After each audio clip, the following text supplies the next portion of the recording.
fuck it, we ball becomes far more weighty once we account for the pre-existing axiom that is, ball is life. For the latter effectively transforms the former into, fuck it, we live. And what maxim could be more gravely important than that which urges man to persist at all costs? Oh, holy shit. They just fucking ripped her clothes off. Fuck it, we'll do both. I'll use my tongue. I have no idea what's going on. Oh, yes. Yes, brilliant. It's just like a child. All you need to do is beat it hard enough, and it'll work. Oh, yes, Daddy. No, not that. No, that was the wrong one. I know, Fandral. That's the fucking point. What the Oh, that was, no, fuck you. No. I mean, Don't hurt her. Are we back?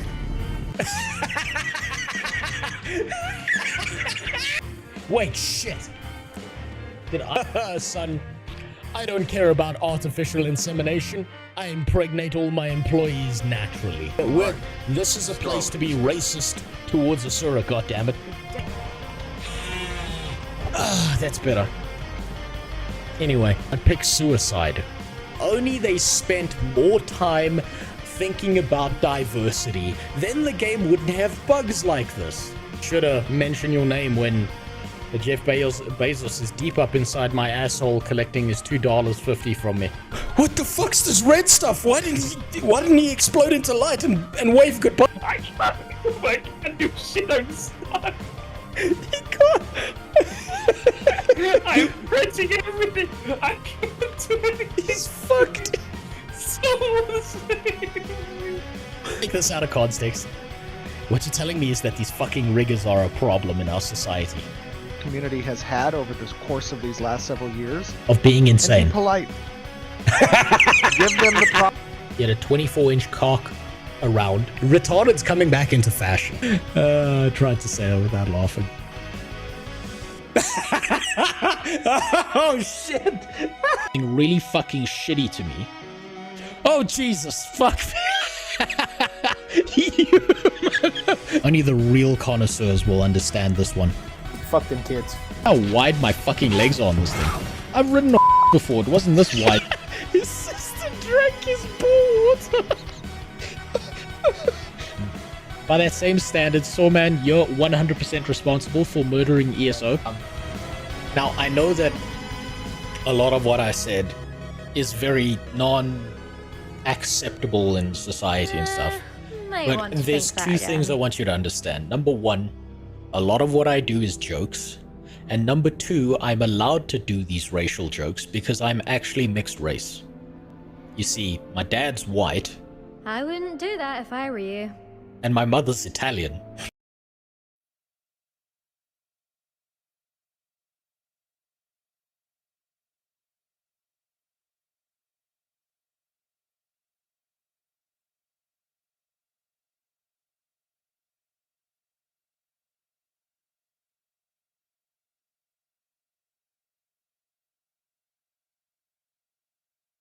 You know, there's nothing as magical as starting the stream and then just for some reason you have to reset all your fucking mic settings one more time.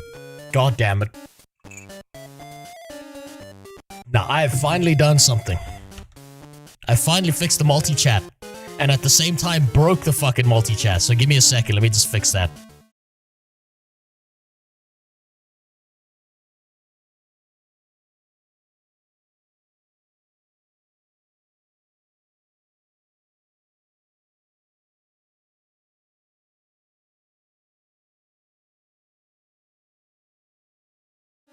There's your behind the scenes look of how fucked up that is. So, I've finally switched multi-chat functionality because as good as the last one was, it kept fucking breaking. And what do we learn? We learn that if you want anything to run, you have to run it locally. So now I'm running it locally. So hopefully it's less of a fuck up now. I'm worried it's not going to show alerts, but hey, I'm doing my best right now. And my best isn't very good. Man, what a fucking week. What? Actually, no. What a year this week has been. Jesus Christ. It has been so fucking fascinating this week. Some of the most African shit imaginable has happened to me this week. Right, so you all know the story of how I had this person in my house, took care of them for 4 years, paid them a salary, even though I didn't really need them in my house. You know, I felt obligated to take care of them. I think I told you guys the payout of what I paid that woman, right? 6 months. 6 months of a salary is what I paid this person.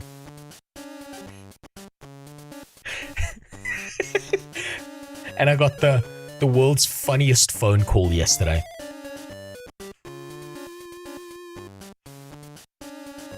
I got a phone call that I ignored. I got 3 other phone calls from this person that I ignored because I don't want them in my life. And so then they started sending me fucking voice notes. What up, Peterus? What up, Yusuf? They started sending me voice notes. Why are you a pink dancing woman? Because that's what Streamer Avatars has decided that you are. You're a pink dancing woman and there's nothing you can do about it. Don't worry, you see these things down here. These are all placeholders, right? Play the voice notes. I wish I could, but I have to keep them in a file. In case this person decides to lie to a court, and then I can just dump them as evidence and leave. These are all placeholders. At some point, I will change these out. I will use AI to animate a bunch of MMO characters, and I'll make you all pink women. Every last one of you. Except for Super, he gets to just be a dog.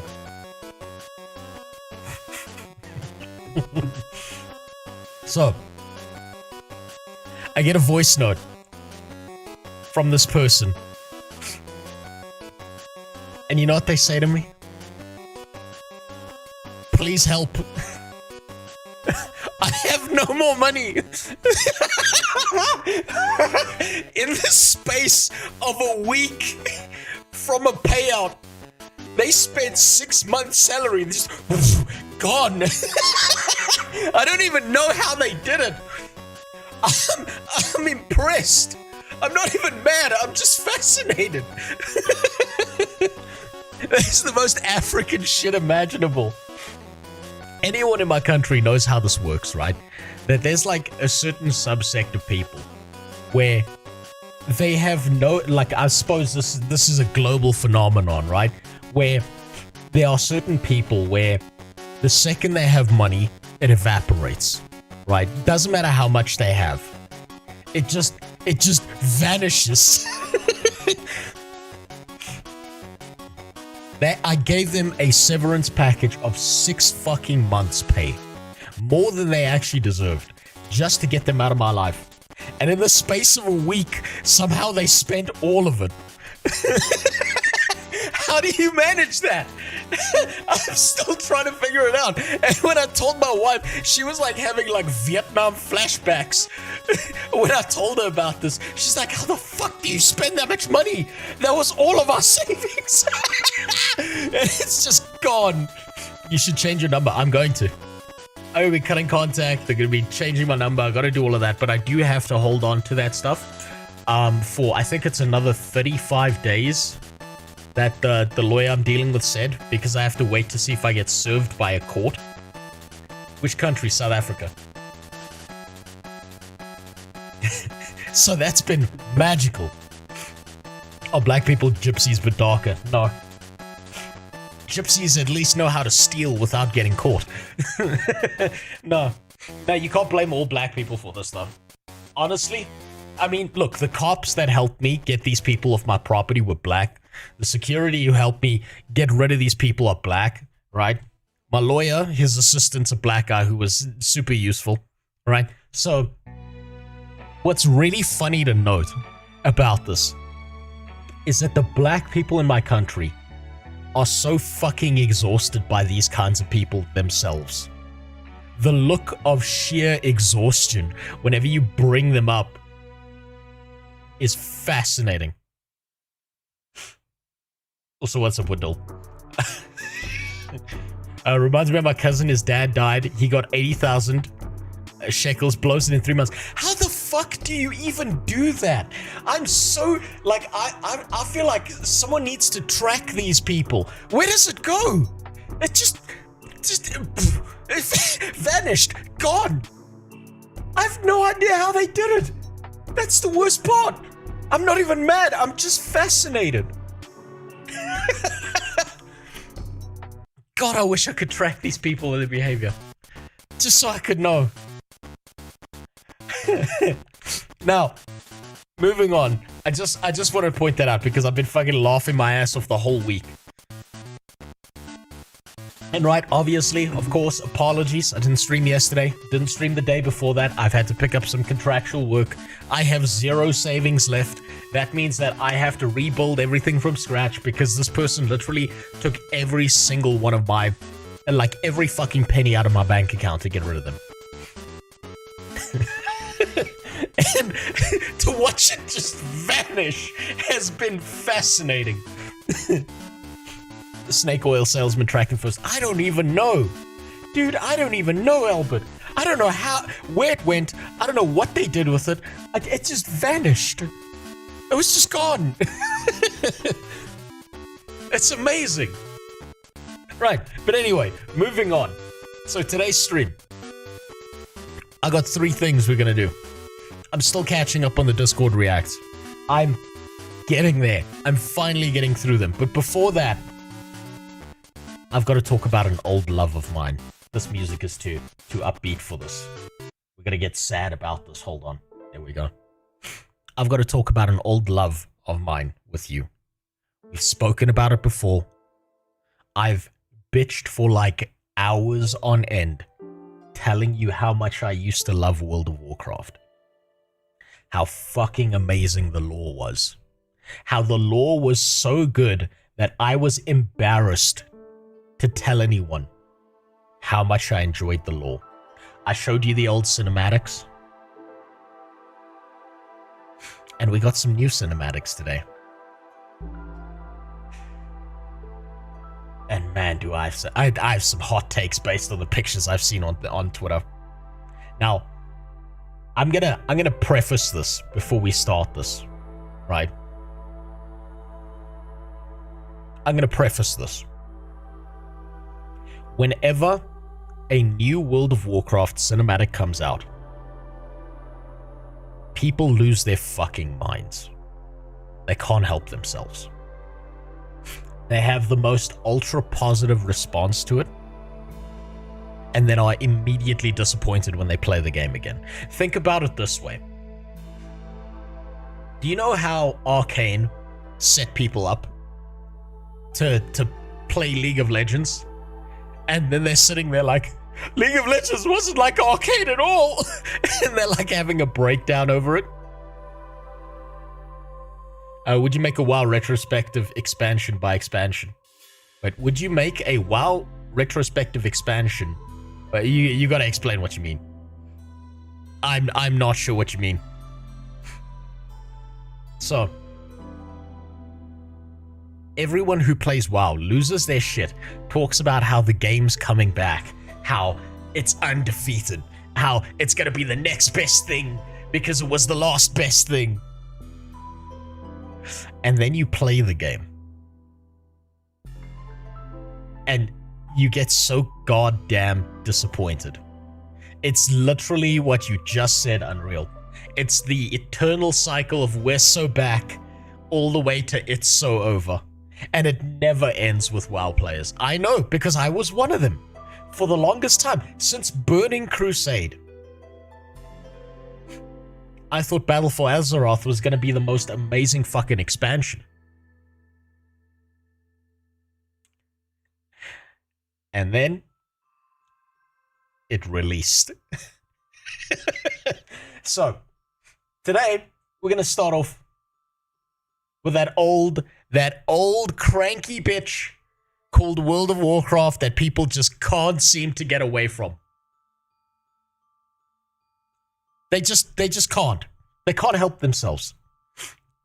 The WoW babies can't help themselves. It's in their blood. It's also in their sunk cost fallacy. So we're going to start off here with this trailer that I haven't seen today, right? I have only seen a few pictures on Twitter about this trailer. And I gotta tell you, I don't know why they made the Blood Elves look like the fucking Giga Chad meme. But it's the dumbest shit imaginable. I don't know what that picture's trying to say. Keep your innocence. Keep that virginity. Don't worry about it. It's a meme about people who love feet. So, I am fascinated to see what have they done to my World of Warcraft? What have they done to WoW? Mudda Fathius, I wanted that job and I am going to be paid in real monies, not chump change. God damn it.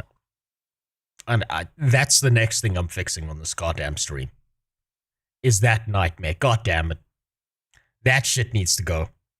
I'm deleting that voice forever after what Ashura did with it last time. WoW is so over the top now. You got an orc or a gnome fighting gods and cosmic forces.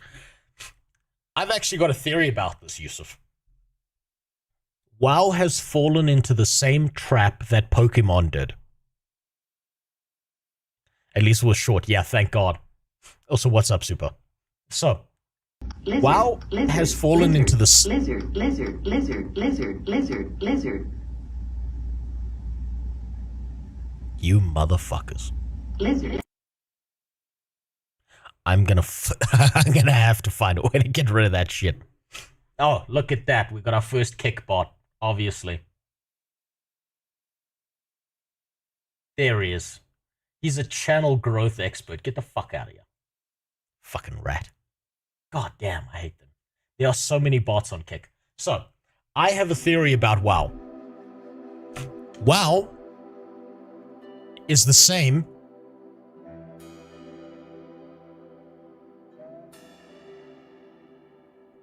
is the exact same as Pokemon.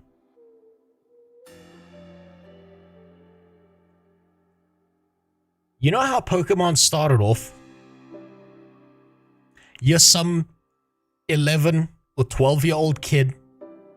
This was back in the day when an 11 and 12-year-old kid could talk to an old man and the old man wasn't going to fuck them. This was the 90s, right? Completely different time period. You started off as an 11 or 12-year-old kid in a game. You got your best friend, your companion. You obviously chose Charmander or Squirtle because Bulbasaur was dog shit. You went out into the world and you started fighting against a criminal organization. It was beautiful. It was a special time. It was amazing. And as the Pokemon games started, you know, continuing, we had Red, Blue, and Yellow. We had Silver and Gold,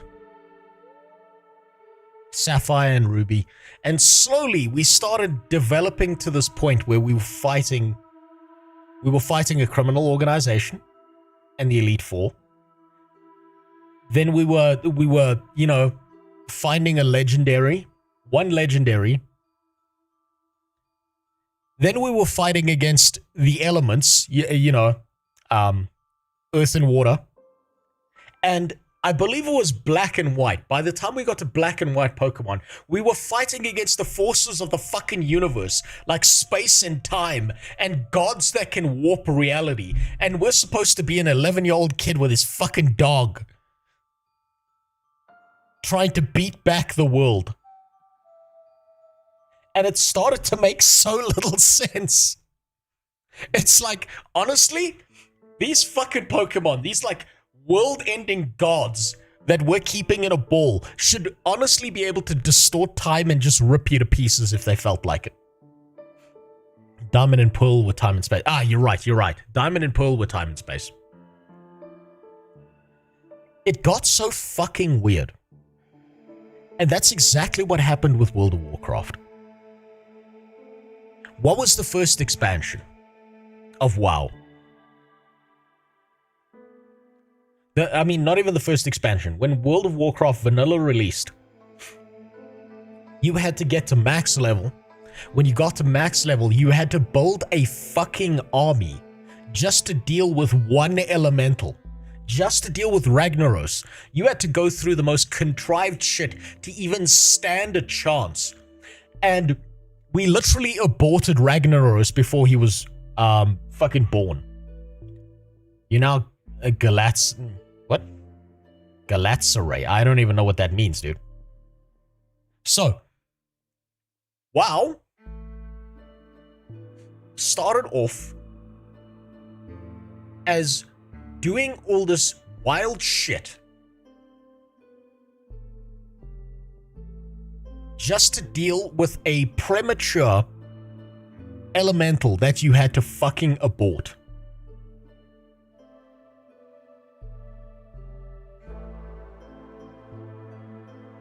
Then, the next expansion. What are we dealing with? We're still dealing with the problems that happened in Warcraft 3. We're dealing with Illidan. We're dealing with the Burning Legion. It's still reasonable. We're building up gigantic invasion forces to go into Outland. Like, we're watching friends and allies die and fall to the wayside. Shit was still believable because shit was not easy. Then, we're still dealing with Warcraft 3. We're dealing with the Lich King. We're heading to Northrend. We gotta go fight Arthas.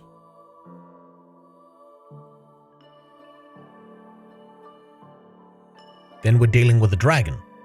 We're dealing with Neltharion. We were kicking his ass. And by the time we built up to the most recent expansions, we're dealing with like cosmic entities and forces, and you're telling me that some fucking retard with a 3-button rotation is killing gods, is killing eldritch beings. That's fucking ridiculous. At least in Guild Wars 2, we were fighting fucking dragons from day one. That was the entire objective, right? Which was set up in Guild Wars. And even then, with Zaitan, he fucks up everyone's life. He screws over everyone as much as possible. Now, the ending to Zaitan was incredibly disappointing with how good their model for the character was. I think that, honestly, they need to go back and they need to rework that final ending for Zaitan, because goddamn is it disappointing. But at least there's like a through line with Guild Wars 2. It's the same. You're killing one dragon, then you're killing another dragon, then you're dealing with something that's on the same level as a dragon, then you're killing another dragon. There's like there's a balance to the way you're doing things. World of Warcraft doesn't have that balance. And I know nothing about the new expansion, Midnight. So I want to know what the fuck it's about. So we're going to be going through some of this. Same thing with MTG. We went from goblins and dragons to SpongeBob fighting Deadpool and Cloud. It's the same thing. I've noticed this. It's like such a fascinating thing to happen to all fantasy genres. And I don't know why this keeps happening. It's like we need to keep on upping the ante to like a ridiculous degree. And then by the time you think about it, you're like, I'm just a guy with a stick. What the fuck do you mean I'm fighting an eldritch god and winning? Because no backup villain. Exactly. Has anyone even figured out what the fuck Xalatath's problem is? There's no goddamn story. No one understands the story in World of Warcraft. If you play WoW Retail, no one understands the story. You are there for the gameplay, and that's it. Or you've been copium, like massaged into, you know, believing that the game's still good. Because you're thinking about the good old days. That's how it is. Blizzard doesn't even know the story. Blizzard has left out so many fucking plot lines. There he goes. There he goes, right past my window. What a brave man. Man with the world's smallest penis driving past my house. Every day he does that. Probably woke my kid up. Final Fantasy kind of flipped it recently. You went back to fighting primals, which was sort of, it's your guy's specialty. As in, you're supposed to ruffle stomp it, which I found funny. No, this is the thing. Is like, I think there needs to be some level of believability, because it makes no goddamn sense to me that 1 second you are fighting a world-ending Vietnam-level, everyone's dying around you threat, and then the next second you're battling with fighting a fucking slug. Or like the most basic enemy in the next expansion. Which is like the most dumbass shit ever. I think someone needs to look at like the way these progression systems work, and they need to rebalance them or think of another way around this problem, because the way it's set out right now is so fucking stupid. It's so goddamn stupid. So let's see where this is. Let's see where this is sitting. Let's see what World of Warcraft's contrived bullshit has gotten to at this point. The light guides my steps and illuminates my path. The light flows through me, and by its grace am I made one with all that is sacred. The light guides my steps and illuminates my path. The light flows through me, and by its grace am I made one with all that is Of course! Now, I've seen this picture on Twitter, but this still keeps on fucking... This makes me so fucking angry. Right? Do you know, for anyone who doesn't have the context, this is supposed to be a blood elf. Why does she look like a 45-year-old divorced white bitch from California? What the fuck happened? What kind of Ozempic face, plastic surgery, Botox bullshit is this? For some context, in-game,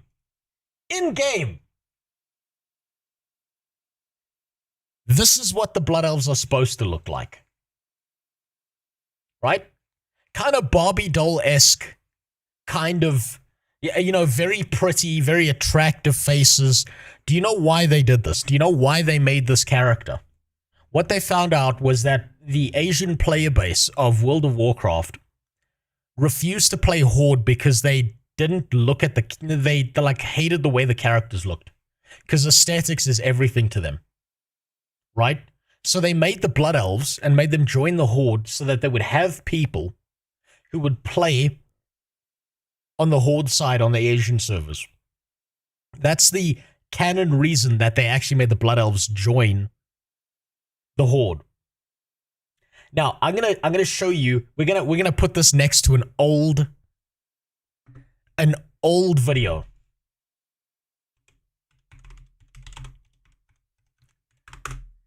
Just to give you some context.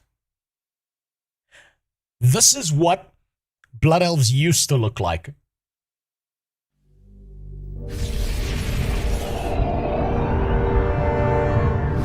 This is what they're supposed to look like.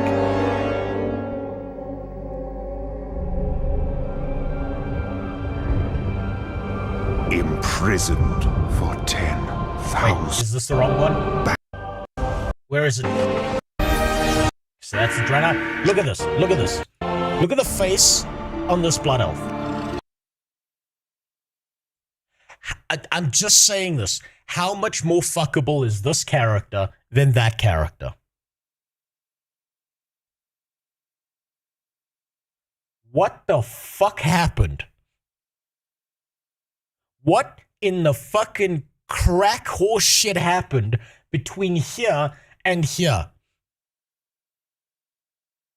And you know what's really funny to think about? Burning Crusade releases. She become him. Unironically, yes. What's really funny... What's really funny about this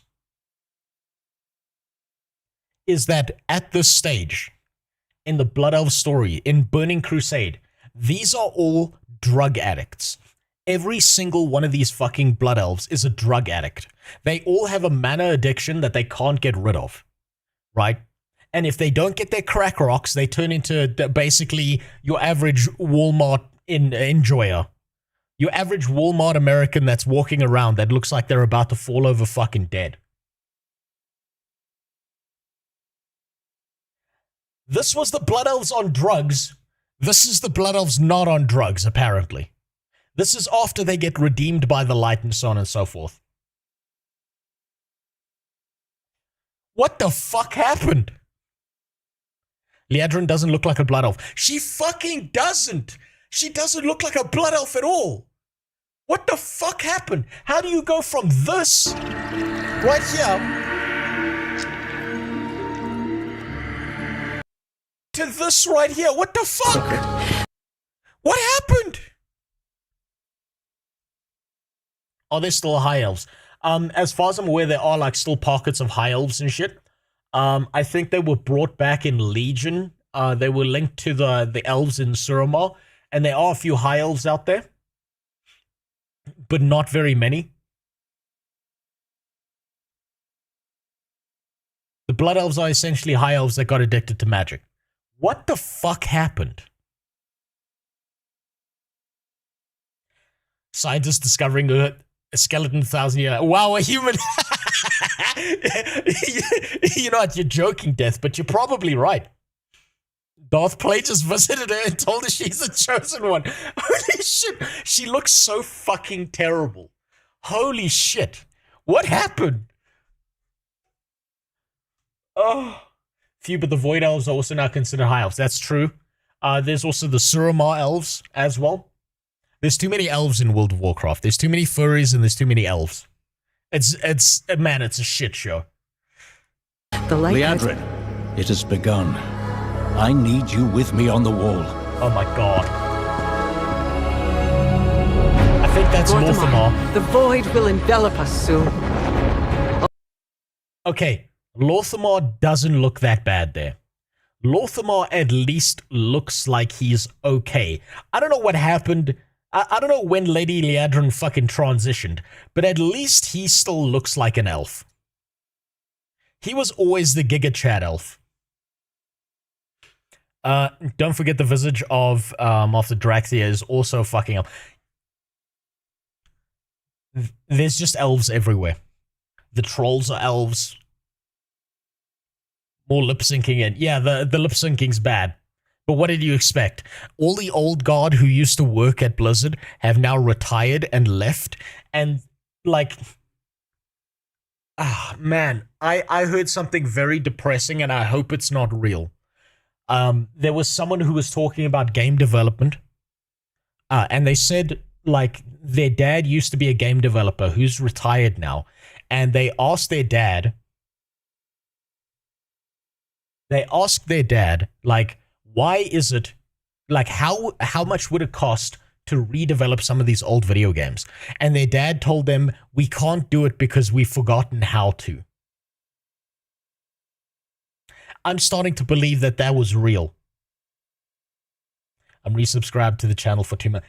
God damn it, Idax. Save your money, you motherfucker. I don't know why I'm not seeing your messages on Kick. It's very strange. Stop it. Save your money. I've got a new multi-chat, so I'm going to miss some of the alerts. I'm going to try and make sure I don't, but there's a very good chance that I miss some of them.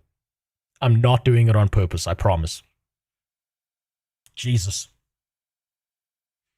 Only the light can save us now. No. The time for prayer has passed. Oh, The sun will not fall. Oh, Jesus, her face is so fucking uncanny. Her face is so strange. I'm not sure why. Her face is so, like, out of perspective of what an elf is supposed to be. Like, this is definitely, they've taken an actress or, like, a human being, and they've done motion capture on their face. And it looks so fucking terrible. Just look at it, it's all AI. No, I don't think it is. I don't think it's AI, because if it was, I think AI would do a better job. Lothamar looks fine only because the beard elongates his face and makes it look elven. So here we go. Okay, Blood Elf Lothamar. Yes, I know there's an apostrophe in his name. He always kind of looked like this, right? In his younger days, he looked like this. Right? He was always kind of... He was like the last bastion of a badass male character in this game. So I think personally he doesn't look the worst. I think he looks pretty cool. But what they did to Liadrin is fucking horrifying. Holy shit. Like, Lothamar was always like the Giga Chad elf. Lothamar was always the character that never had a high run speed because he's dragging around his 2 gigantic fucking balls and they make him over encumbered all the time.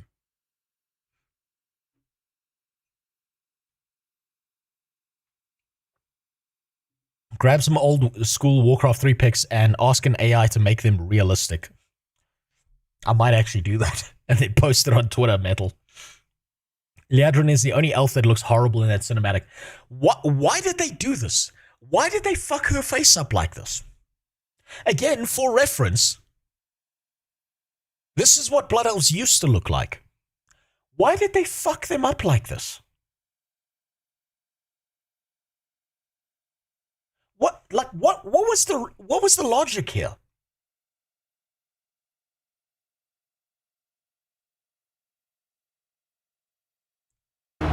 It's so fascinating. Not while I draw breath. Jesus, that's bad. Yeah, those are probably Void Walkers. They look fine. Little elves. I can see you grow weary.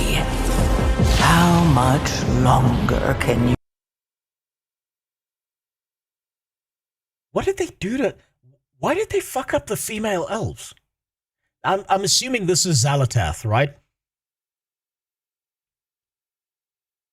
I'm a little bit behind on the lore because I stopped playing WoW a while back, but that's probably Xalatath. What is it with this fucking weird curvature here and like making their... Hold on. Who's that one actress from The Boys?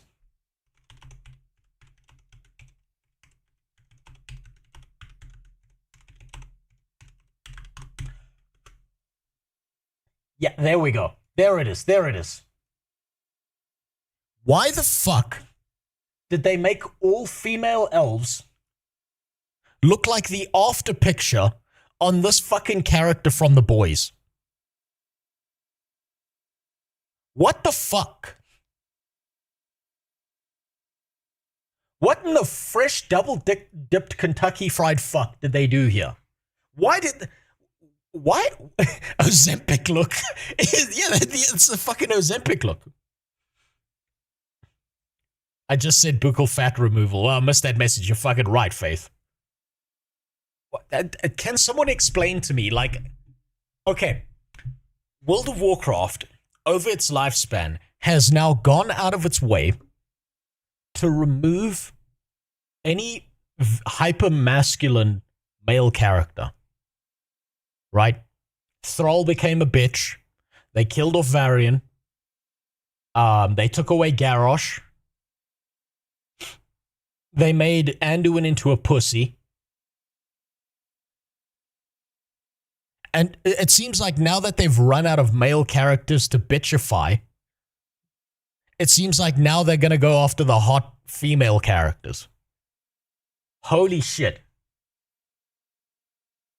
Because they added more character customization to allow you to make your Blood Elf or Void Elf look like a High Elf instead. Well, that's fucking retarded.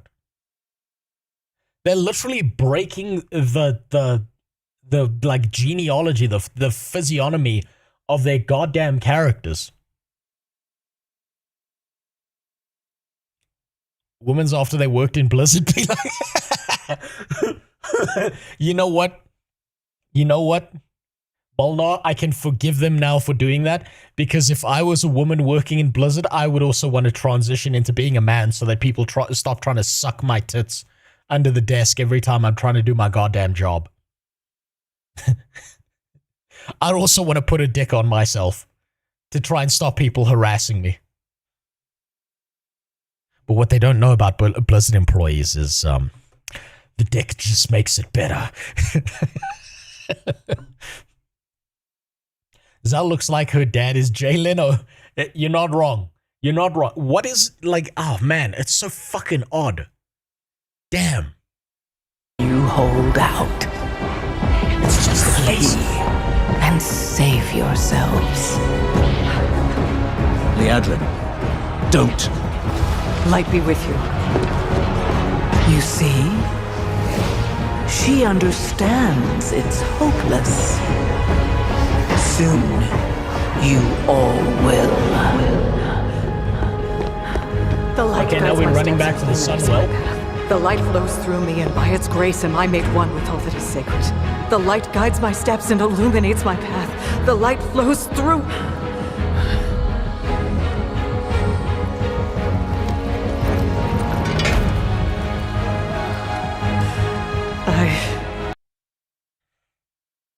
Varian, you just pointed out what was going through my head exactly.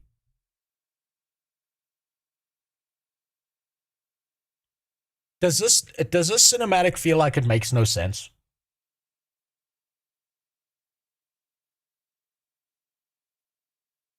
If they were standing on the top of a tower battling shit, how long did it take her to run back downstairs? And why is Lorthamar not getting his fucking asshole destroyed by Xalatath upstairs? Do they ever make sense? They used to in the past. Super Spoof, believe it or not, but the cinematics used to make a lot of sense in the past. They were like the best part of WoW was actually the cinematics. They removed tits, removed the balls in the males, they removed spitting. They made Anduin look like a middle-aged lesbian. They ruined literally everything. The manliest thing in the last 10 years is the thing Garrosh says before disenchanting himself. Quite literally, you're right. I like the trailer. Well, good for you. My problem is I have a personal attachment to the Blood Elves. And so I'm hypercritical of this. Do you know why? Because I actually played a Blood Elf character.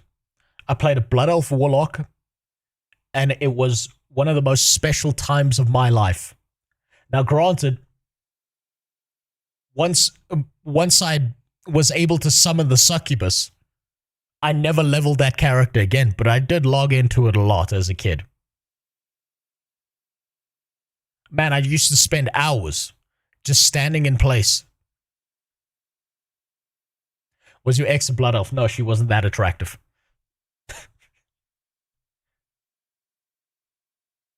You're literally like 20 seconds off Lorthamar getting fucked by Xalatath. Well, let's see. Maybe it makes sense, but to me currently this doesn't make sense that she runs off.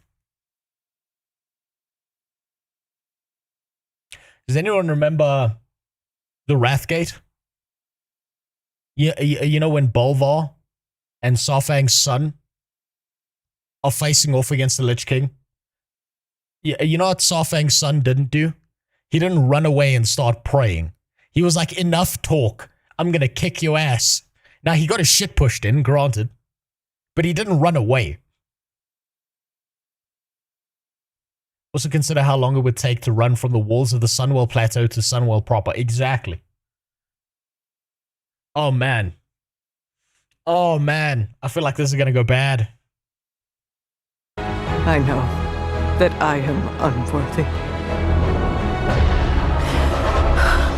I don't know if I deserve your help, but I know this is supposed to be the rise before everything turns around in the cinematic. Please give them strength.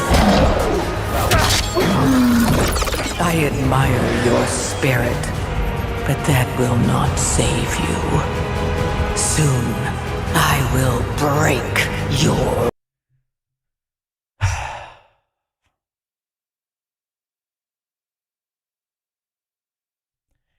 Why is the villain going on a 1980s supervillain monologue right now instead of just beating his ass? The word I've been looking for here is cliche. This all feels cliche as fuck. Corny Marvel-esque lines. Yes, that's it. That's what it is. Have they done a Marvel? Has WoW been Marvelified?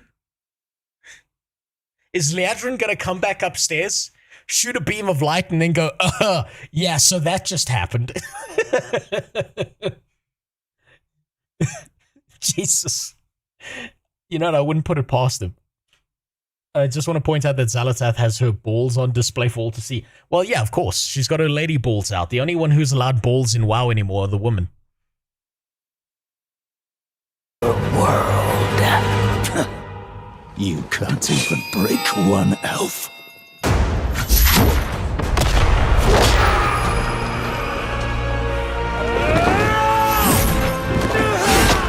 Of course. And then This again, darkness. note that the male character who's been an ultra badass to his people the entire time is now a weak pussy who needs saving from someone else. Who has to be a woman. I just want you to note that. Comes to devour everything. And when it is finished, there will be no more light. Without your aid, we will perish. I beg you, help us.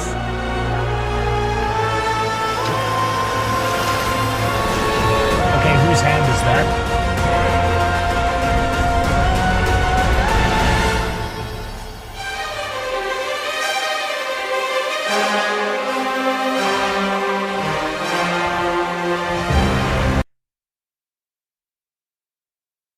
So they just teleport back upstairs. They just teleport back up. God damn.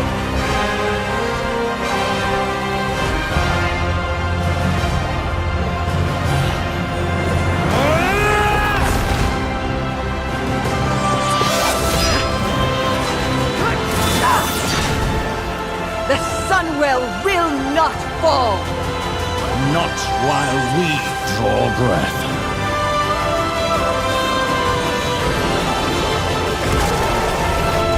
Okay, big question. If Xalatath is such a threat, where are the Naru? Where are all the Draenei Paladins? Where's Yarel? Where's Anduin? Where are all these light believers that would obviously see this as the biggest threat ever? Why would they not be in the cinematic? What the fuck? I suppose what they're doing is they're trying to set this up as this is the Blood Elf expansion. Because they've been ignored for the longest time.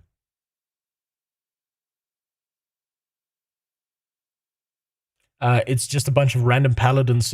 Yeah, no, where are the fucking, like, where are all the important people?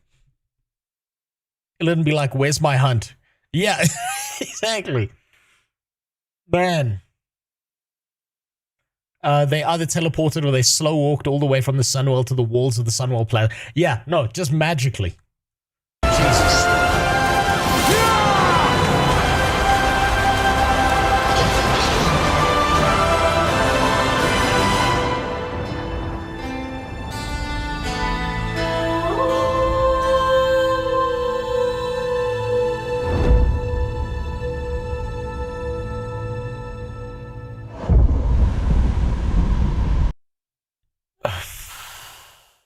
How do I put this?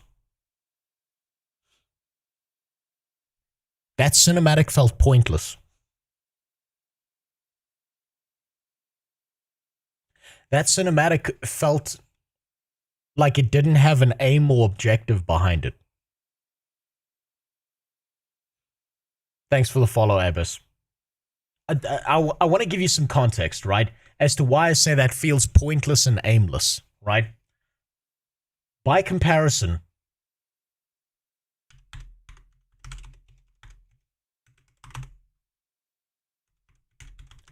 I want you to look at this. I want you to see how this feels like it's got an aim. It's got a setup. It's got a build-up. Look at this in comparison to what that trailer was. Drama for the sake of drama, yes.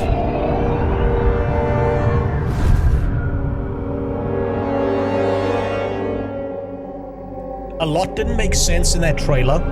A lot didn't feel like a build-up or a setup to something that makes players want to play the game. 1,000 years.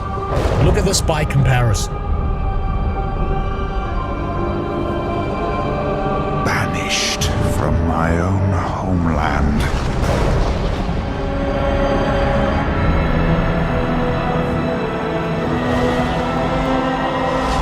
And now you dare enter my realm.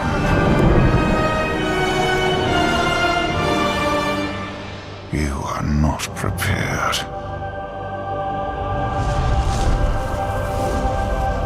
Can you feel that? Can you feel that in your spine? Listening to the music, that chill up your spine?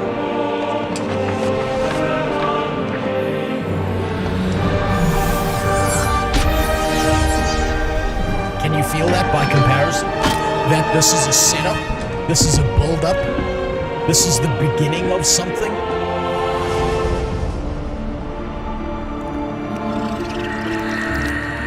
There's the Blood Elves, again, by comparison. How much fucking hotter is she? I'd let her suck my mana worm dry any day of the week.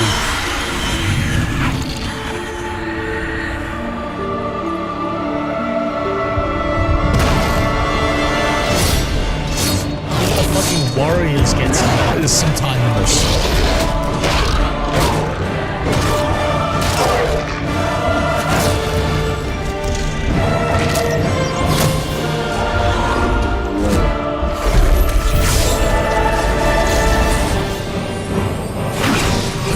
Some comedy elements that don't feel out of place.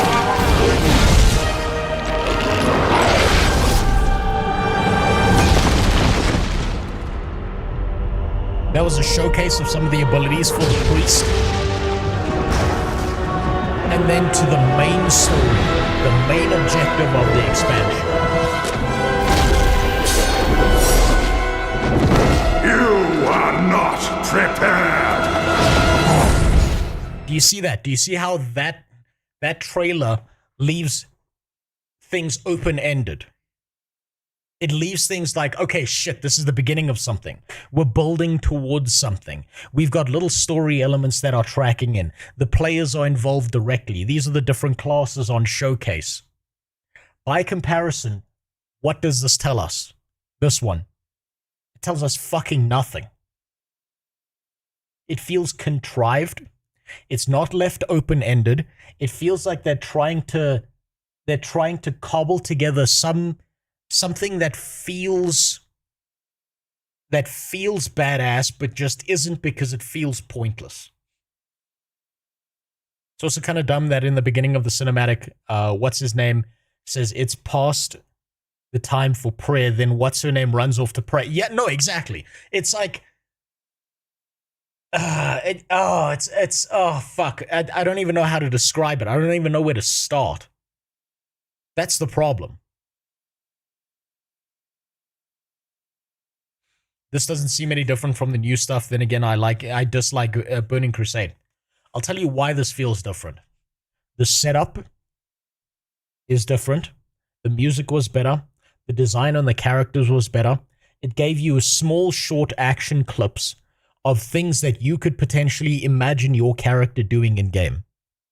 At no point during this cinematic right here are you involved in any sense whatsoever. It feels like a pointless story driven by nothing but contrived Marvel-esque mechanics. It's not left open-ended. What are we doing? What's the point? What's the objective of this expansion? What's the drive behind this?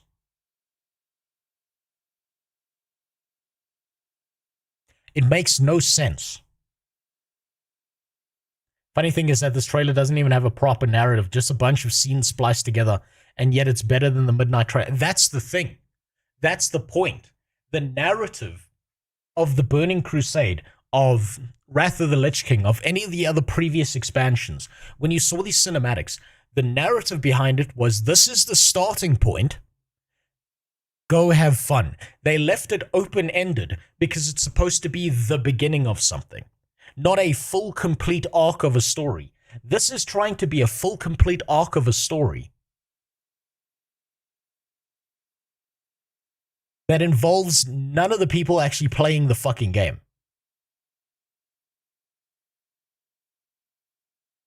Do you see what I'm getting at here? And I mean, I think I'm glad I'm not alone. Look at the like to dislike ratio on this. Holy shit, people are mad. People are pissed off. I get the feeling AI did most of the script writing. And now the script writing, Spider, I do believe is probably AI.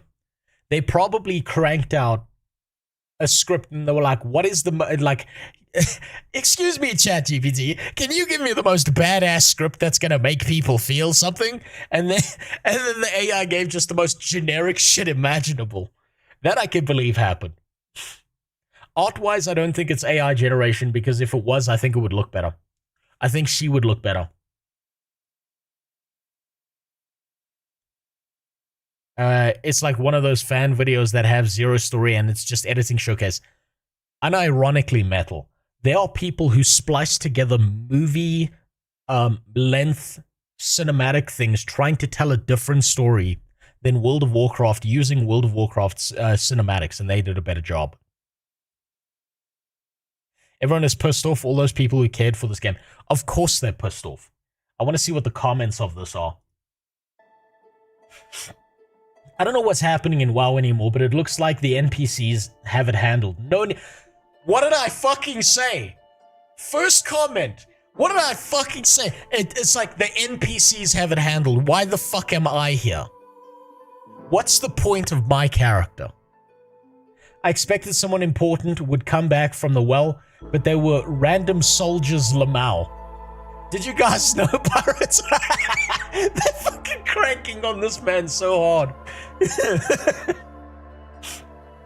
Damn, even in the comments they're going after pirate software. A lot of workers secretly use AI in their work even if the company didn't go for AI. That's true. There are a lot of people using AI and pretending they didn't. Holy shit, that's become so common.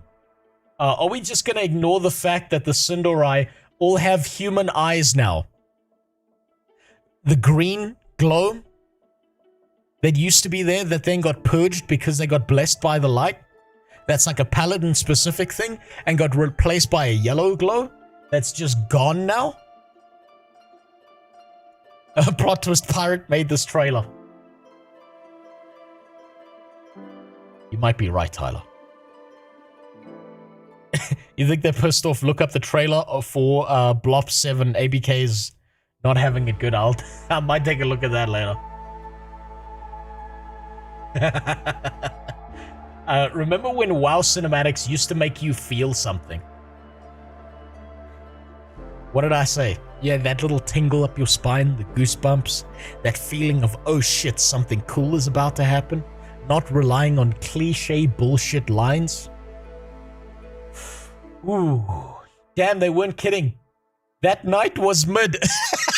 Oh man, the fucking comments.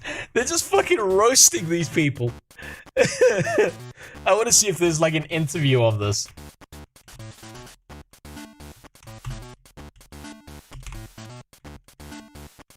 Because I know this was at Gamescom, right? I want to see what the game overview is. Because I can imagine this pissed people off beyond all belief. You're Not Prepared was the most badass. Personally, for me, I understand. I 100% understand if people feel that Illidan was peak in Burning Crusade. But nothing to me beats the cinematic of Arthas being the Lich King, wandering through the snow, and his dad's voice lines are going through his head saying, "My son, we have ruled this land with honor and justice and death." That was the most badass shit imaginable. Arthas' cinematic arc was peak. But to me, Illidan's a close second. So if someone else feels that Illidan was better, I completely understand. Midnight, you are prepared for disappointment. Absolutely. Let's see what these fucking idiots have to say about this game now. Let's see where they're going with this. You just saw the world premiere trailer for Freestyle Football 2 here on Xbox at Gamescom. Now you're right on time to learn about all that's new in World of Warcraft. As I talk with World of Warcraft Senior Game Director Ian Hazakostas and Associate Director Paul Cubitt about the... This man needs to change his name from Ian to How Much.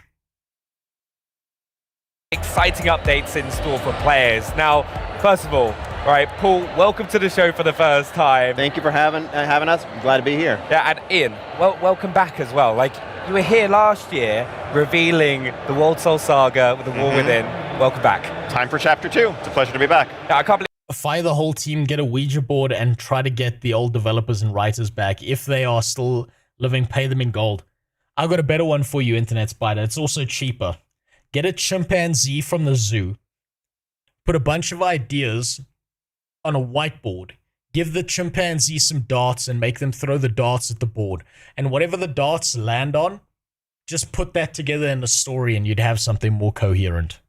I've seen your booth. I'm going to say it. I think you probably got one of the best booths at Gamescom. I was walking around earlier and was like blown away by it. I'm biased, but you're not wrong. Yeah, it's super cool. Yeah, it's really cool, especially some of the updates, which we're going to be talking throughout this segment about.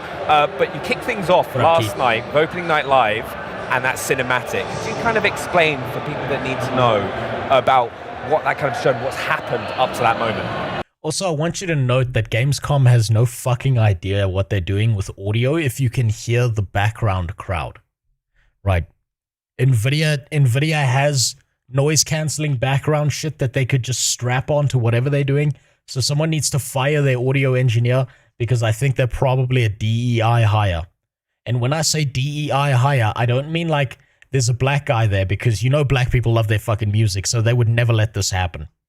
I'm talking like there's a 45-year-old white woman running the audio of this shit, and she lied on her CV. And they fucked up the audio of this interview as well. Sure, I guess a little bit of a story so far for the World Soul Saga. So yeah, the gist of the story of War Within. So heroes around Azeroth began hearing these voices, seeing visions, these like... The overlaying, oh my god. Bold of you to assume she's only 45 and only a white woman. It is very bold of me, isn't it? Dark omens, from messages from the World Soul herself about, darkness coming. That led to a surprise attack on the city of Dalaran, the destruction of our beloved city of Dalaran, and the nature of the threat facing us being revealed. This powerful entity known as Xal'atath. So over the course of the World Soul Saga, over the course of the War Within, we've been trying to kind of keep up with her. She's been one step ahead of us along the way.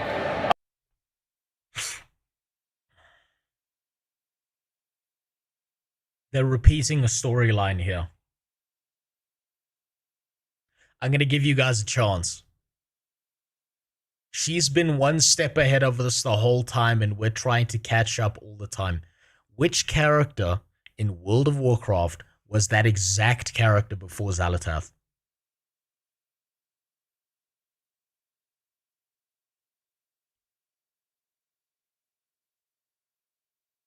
You know who the fuck I'm talking about. I want to see if you can catch it. Yeah. Didn't take you long, did it? Sylvanas. It's literally the exact same story. They're just rinse repeating a shittier Temu version of an already shitty storyline of we were trying to catch up to it the whole time. You know what's going to happen at the end of this expansion? You know what's going to happen? We're going to get to Xal'atath. We're gonna get the chance to kill her. And then someone's going to pop up like Liadrin and she's going to be like, and actually, the darkness isn't bad. It's just a balance of the light and the darkness. So you can't kill Xal'atath. It's gonna be that this fucking Last of Us 2 shit all over again. I can see it coming. Oh my god. At the culmination of the War Within, as we just discovered, she kind of ascended to a new tier of power and is finally poised to really unleash the power of the Void upon Azeroth. Yep, and that leads us directly into what we saw in the trailer yesterday, which is Xalatath and her devouring host at the gates of the Sunwell, ready to threaten everything that's dear to us, and our beloved elves, Lorthamar, Liadrin, and the rest of them all mounting a defense along with. They're threatening everything that's dear to us. Oh, okay, then where's Anduin? Where's every other light believer? Where's the Naru? Where's everyone else who's supposed to be this ultimate counterbalance point? With an intercession from the Sunwell itself. Super exciting stuff. That is the beginning of the expansion, which you saw in the trailer there, and that leads directly into the story. Yeah, I still can't get over last year with the War Within, with the VR experience for the destruction of Dalaran. But that was one of my favorite cities in the old expansions. But we're also returning to some areas that players are going to really know. Can you tell us a little bit about them? Yeah, if Dalaran was one of your favorite cities, it was one of mine too. Wait till you see Silvermoon V2 in Midnight. So we are, going to be returning to among. Okay, Silvermoon has needed a revamp for the longest fucking time, so that's a good thing. I'm glad they're gonna redo it. It's just, I don't think. Can I be honest? I don't think they're gonna do Silvermoon the justice it deserves. Maybe a high tier Blizzard employee had a son that knows how to use a sound monitor, probably Keat. I wouldn't put it past them to hire the 3rd generation Blizzard employee to just make that happen. Other areas, the old Blood Elven lands, first introduced in Burning Crusade, fully reimagined and expanded now. It's Eversong. Oh god, why does she look better in the in-game graphics than the cinematic? Why does she look like less of a fuck up here? What the fuck were the cinematic team doing? The cinematic team are usually the people who know what the fuck is up. What the fuck?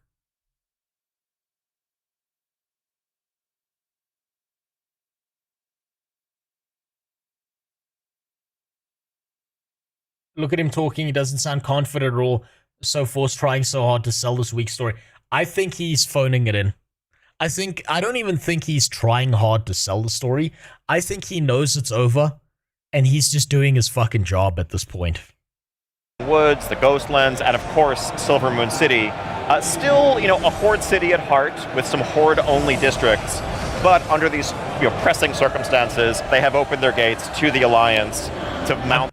Excuse me, why are you showing a cinematic where Khadgar's out of his pink wheelchair? That's very ableist of you. Put him back in the fucking wheelchair, Blizzard. This final stand against Xalatath's forces. Yep, and that's just the first of the zones that we have. After that, you'll head into Zulaman, City of the Trolls, the Amani Trolls. We first saw Zulaman back in Burning Crusade era as in the form of a raid, but it's been expanded into this enormous zone now. Everything in that zone is big. It's sort of like a primordial Pacific Northwest. Everything's a little wet, too. A very, very cool space. We also have Herondar, home of the Heronir. This is, the Heronir we met during the War Within. They're a race who are sort of this enigmatic, elf-like race. We don't know a whole lot about them. They will put the pink wheelchair in the cash shop. I don't doubt that they'll do that, Nightshade. I'm just saying, imagine being the most powerful wizard, mage, the keeper, the protector of Azeroth. You can conjure anything if your legs don't work. You could have conjured a fucking dragon. You could have conjured yourself a working pair of legs. And instead you conjure a wooden fucking wheelchair.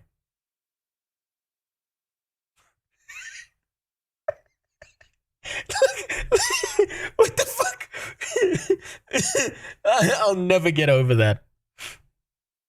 Just one question, Khadgar. Why not message Illidan? Hey, bro. Yeah, he literally could have just messaged Illidan.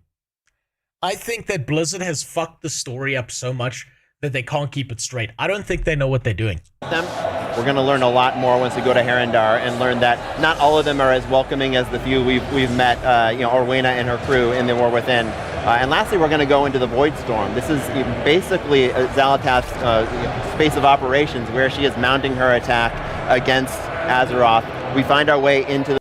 By the way, do you know why they deleted Dalaran? This is my tinfoil hat conspiracy about this. They're deleting Dalaran because if they take their old players and their old players go back to Dalaran, they're immediately gonna think to themselves, man, Remember how good Wrath of the Lich King was? I'm gonna go back there instead. But might be back. Tyler, if you've got anything to do in your life, I promise you it's more important than the stream. You go do whatever you need to, and that goes for everyone else. You have enough magic to destroy the world, but healing doesn't work anymore. Exactly. I don't fucking understand it. I really don't understand some of the logic that had. Like, I honestly think that what happened was the people who, like, kept a record of all the most important components of the World of Warcraft story got fired, or, like, they're no longer there, and then they replaced them with a bunch of young, diverse group of pink-haired retards who were just like, I'm gonna self-insert myself as one of these characters, and everyone else I don't like, and they hate male characters because they were raised without a father, so they're like, I'm gonna make all the male characters look like shit, I'm gonna make all the female characters look like dudes, because that's how I feel on the inside. And then they don't give a fuck. It's not even that they know the story, they just don't give a fuck about the story, and they're gonna, like, write whatever fan fiction or My Little Pony horse shit that was on a forum into the game that they feel makes them feel good on the inside.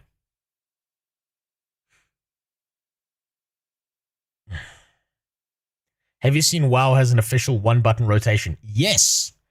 Yes, little skirmish. I have.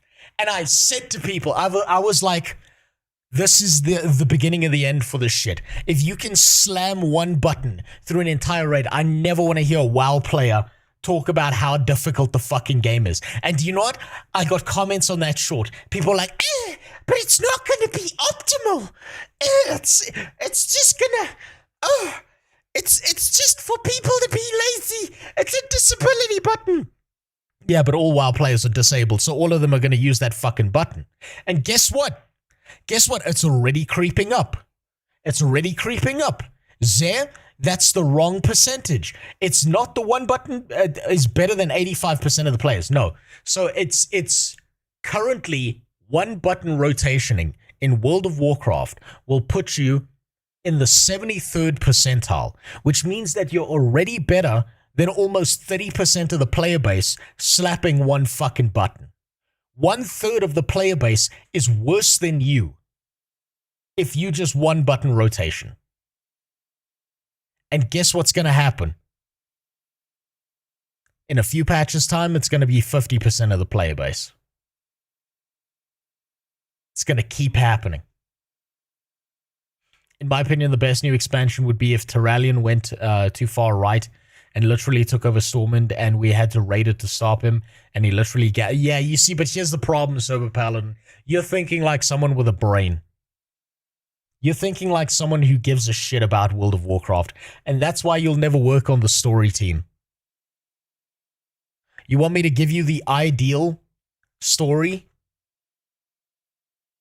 Anduin lays down on a magical table and transitions. That's the whole expansion. And then all the players for the 80-man raid shrink down and have to fight his penis off of his body. And while we're doing that, we're getting flashbacks of all the other characters. And all the flashbacks are telling us how problematic all the old characters are. And while we're going through the flashbacks, they take a shit on Jaina. They take a shit on every other character. And then the flashbacks tell you how perfect Sylvanas was again. And then they hint that she's coming back.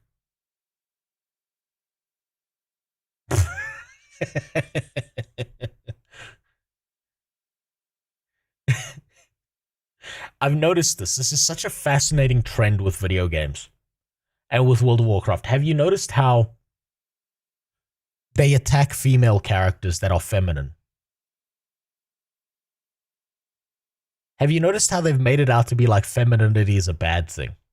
It's not just that they removed masculinity from male characters, but they took any character that was like, that showed very womanly and feminine traits. They got rid of those, and then they made those characters act like men.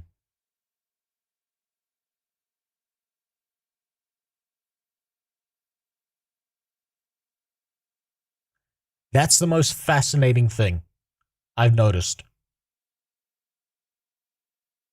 Jaina got nerfed because of her mood where she kept quoting all crime statistics. Exactly. And she never got her revenge. That whole BFA expansion ended with, "Stop! Revenge is bad!" I didn't know we were playing fucking World of Pussycraft. Jesus Christ, it was so fucking bad. Now what's this? What did you link me? Estimated DPS lost with highlight. Assist 1-button rotation patch. Rotation assist single target DPS losses. Oh my god. Okay, this is way worse than I knew. You're telling me the damage difference for some classes between 1-button rotation and not doing it is as low as 2% in some cases.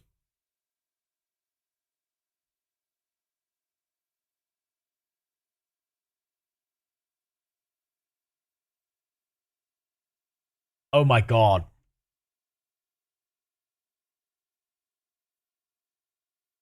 Do you know what they're preparing WoW for? I just registered. Do you know what they're preparing World of Warcraft for? They're preparing it for a mobile release. Fuck the Xbox release. That's not going to do as much as mobile. Because if you're on mobile, you can't be managing 30 different skills. You need movement, and then 1 button where you just tap like it's fucking Fruit Ninja. Actually, that's wrong. Fruit Ninja, you at least had to slash back and forth. Wow, Shadow Legends. Jesus Christ. You know what? I wouldn't put it past them to name it that.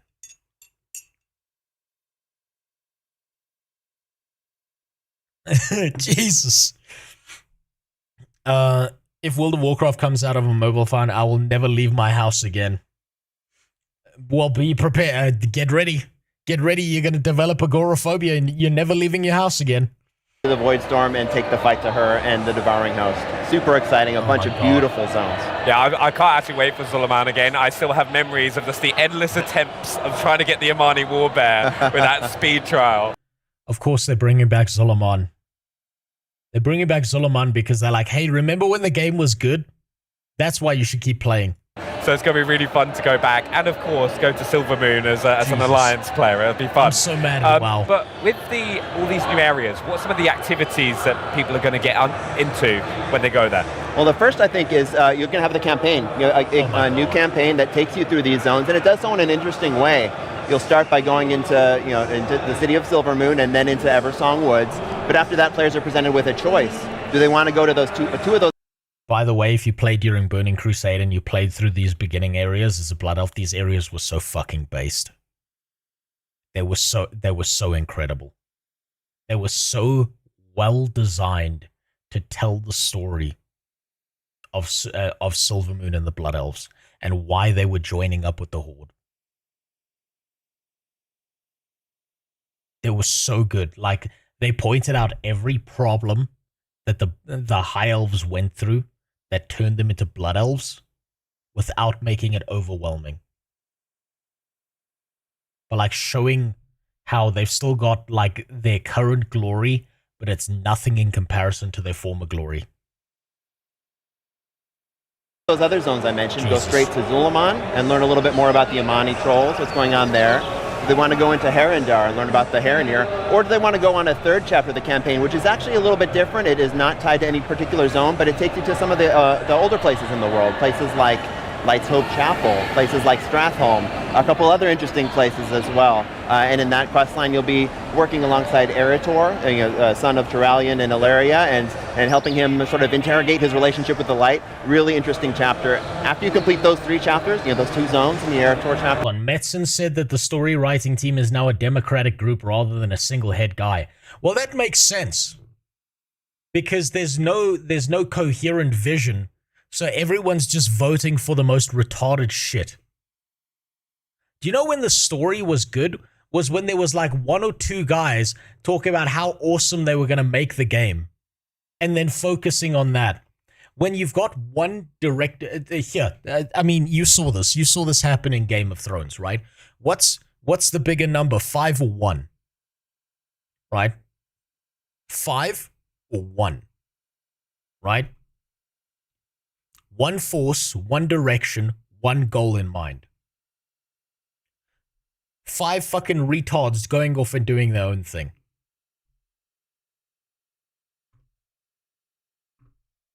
That's what we're seeing. If the story writing team is now a democratic bunch of fucking idiots, that means they're a bunch of toxically positive yes men who will go with whatever the most diverse team member is, and I bet that table is just full of white bitches.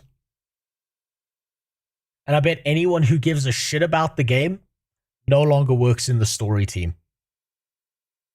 Because they were just too negative. Because they kept pointing out all the ways that this breaks the law. Just have 1 or 2 dudes in charge of writing the main game. You see, again, you're thinking like a human being. Baryon, you're thinking like a human being. You need to start thinking like an absolute fucking retard.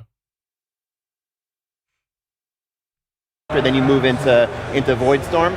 This is all like, in the interest of giving players a choice of which storyline is most interesting to them, and it's all done in a way which also leads you through a couple different delves. You'll play through a couple delves as part of the campaign, and a couple dungeons as well, and culminating with the campaign leading you directly into a couple of our raids. And those are some really interesting dungeons and raids we have put together. Yeah, exactly. I mean, as of course, alongside the zones, full complement of our bread and butter features for group gameplay, delves, dungeons, and you'll note that Paul said raids, plural.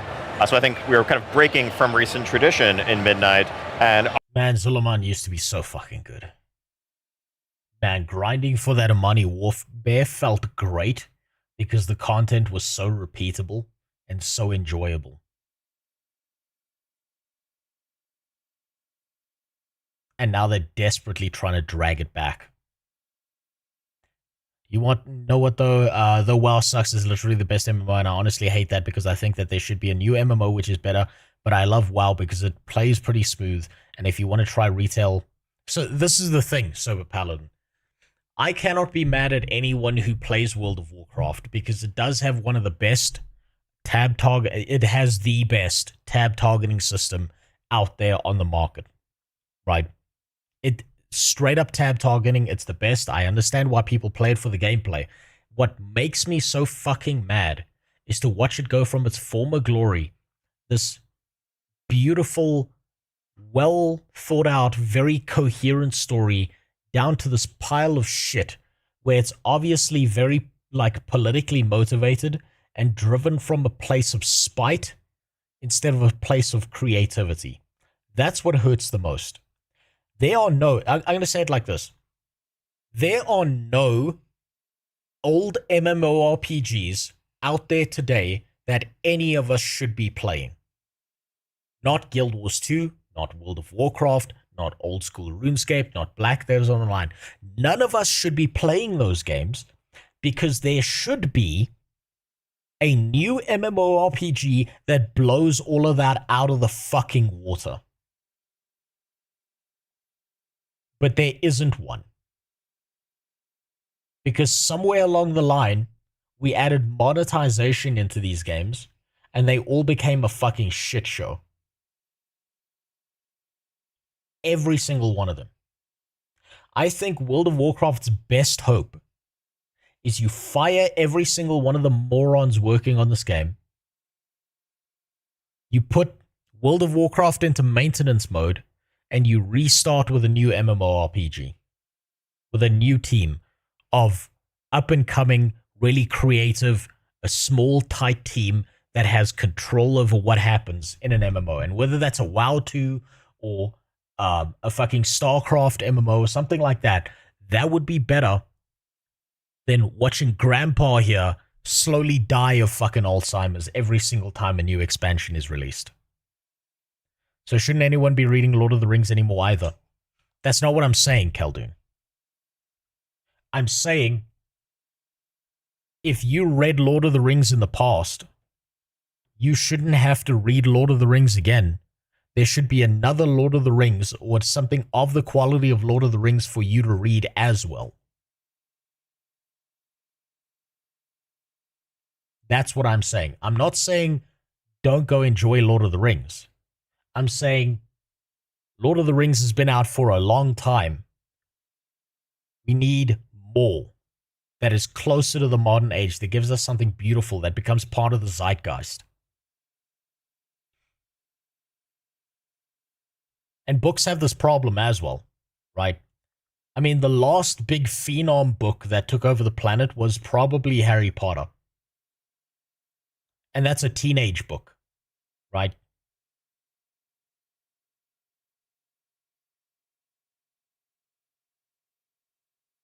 We need something that blows everything in the past out of the fucking water and is modern and updated and just is so much better.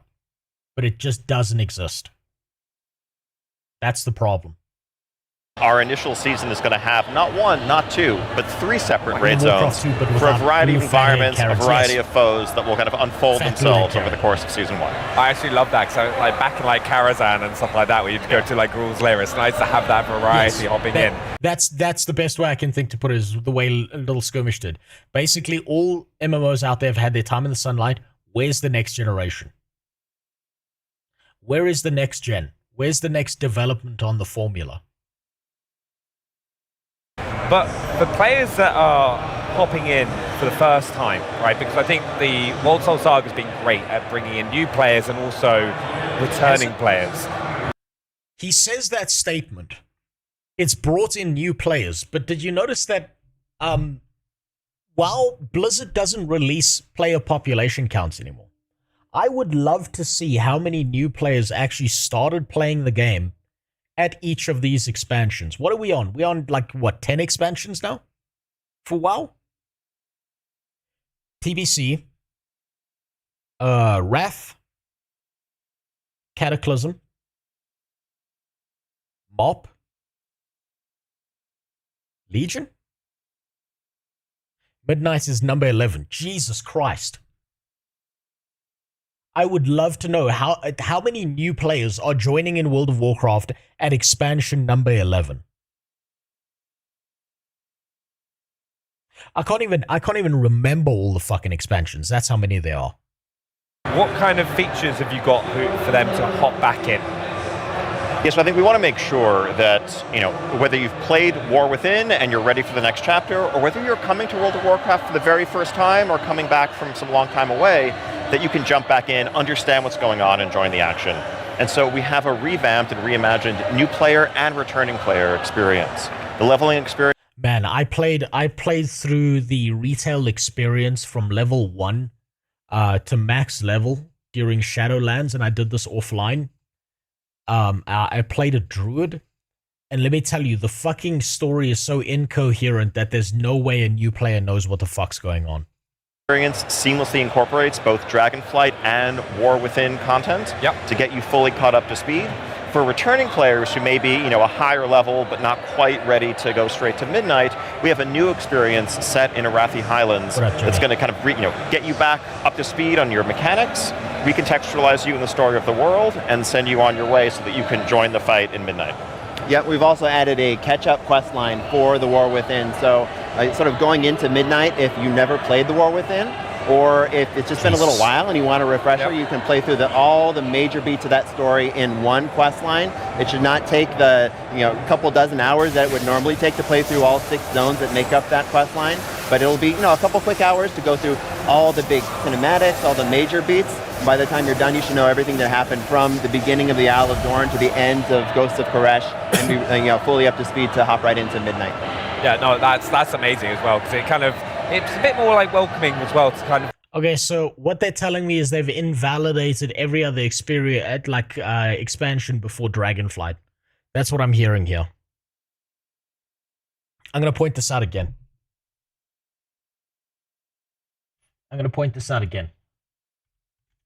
This is the problem with WoW, right? Every single time WoW makes an expansion. This was the base game, right? This was Burning Crusade. Then, Wrath was about the same. Wrath is about there, right? But the problem is, this no longer matters the second this expansion's out. This no longer matters the second this expansion's out. And they keep telescoping down into smaller and smaller fucking zones. And every time they do, the amount of content that actually matters gets smaller and smaller. And then the problem is, by the time you get to the end game, that matters. That little red dot there, that you can't see right now, this little red dot, that's all that matters, because that's the raids, that's the dungeons. And then every other thing throughout the entire game no longer fucking matters whatsoever. Now, everything they've built up to get to that expansion is completely irrelevant. And only this teeny tiny little piece matters. Get sleep for that. I'll throw the details of my engineering challenge to you later, maybe in there. Yeah, alright, good night, Super. Go take care of yourself, get a job. God damn it. That's kind of why humans are always inserted into any form of fiction, because otherwise the world would be just too unfamiliar and unrelatable. I feel like there's also an element of people want to self-insert. I mean, think about Baldur's Gate 3, right? People wanted to play Human Guy because they felt it was the most relatable character as well, right? The most commonly found Baldur's Gate, like when they took all their stats and stuff from Baldur's Gate 3 and they put them together, what they found was the most common combination was human male fighter. that was the biggest pick.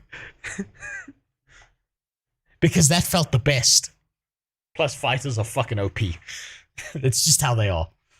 Unrelated, but the last pizza store I know in my town in the UK has literally started selling halal turkey pepperoni instead of a pork pepperoni. Can we get... So, Sober Paladin, you know why they've done that, right? They've done that. You can't blame the business. They're just trying to make money. So they're doing it to make money as much as possible. But also the UK is kind of setting itself on fire right now, from what I know. You got the flag wars going on. Which is very interesting. Like, drag one of your friends to hop in and play with you and explore that, which I'm excited about. But there is one feature, and it kind of goes back to your booth as well, right? That has been requested for so long, and we've got to touch on it. I was watching it as well, you created Clash earlier. Player housing. Can you let us know what we're going to experience with that? Absolutely, yeah. We are super excited for people to start stepping into housing. Housing has been a feature which has been in development internally for a long time. We've been sharing little details as we've been developing it over the last year or so. Here at Gamescom, people are finally able to hop in and start, playing with the decor, playing with those systems for the first time. What housing is you can have your own little corner of Azeroth. Hold on 1 second, my PC is setting itself on fire. Give me a moment. Yeah.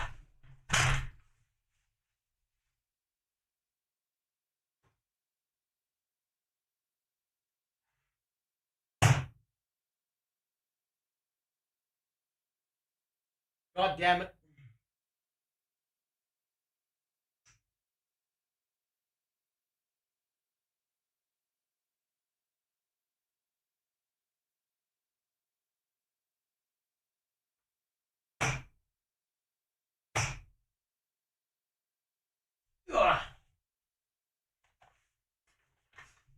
My old PC is like slowly killing itself.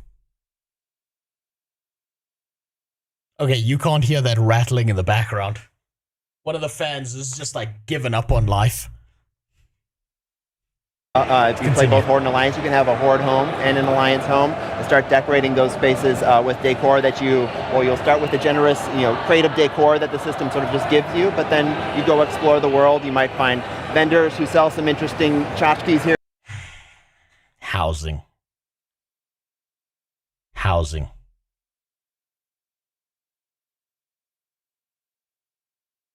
Fucking housing. Housing is such a massive cope. I'm just saying this now.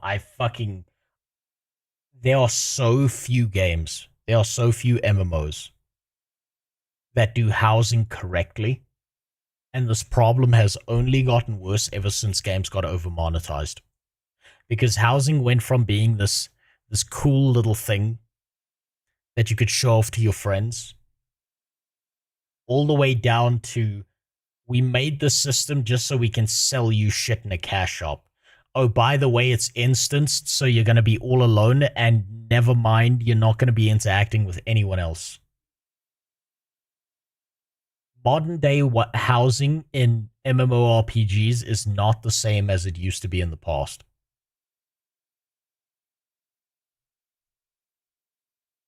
I like housing in an MMO personally, but I dislike people acting like it's some new revelation. That's the thing that also pisses me off, is we're getting mechanics in games from 2 decades ago, and everyone's pretending like it's the most revolutionary shit to ever happen. Here and there, you might work with other crafters on your server who can make some interesting furniture for you. But you take all those things, you collect them, and then express yourself in a way that we think is, really just lets players express themselves however they want. Well, when they say express yourself, what they mean is you're not allowed to put up a painting of a sexy mage wizard girl with big fat tits. That's illegal. Yeah, really, I think boundless self-expression is really, it's like a hallmark design pillar of the feature. So what's up? We kind of threw out the entire rule book here, including gravity.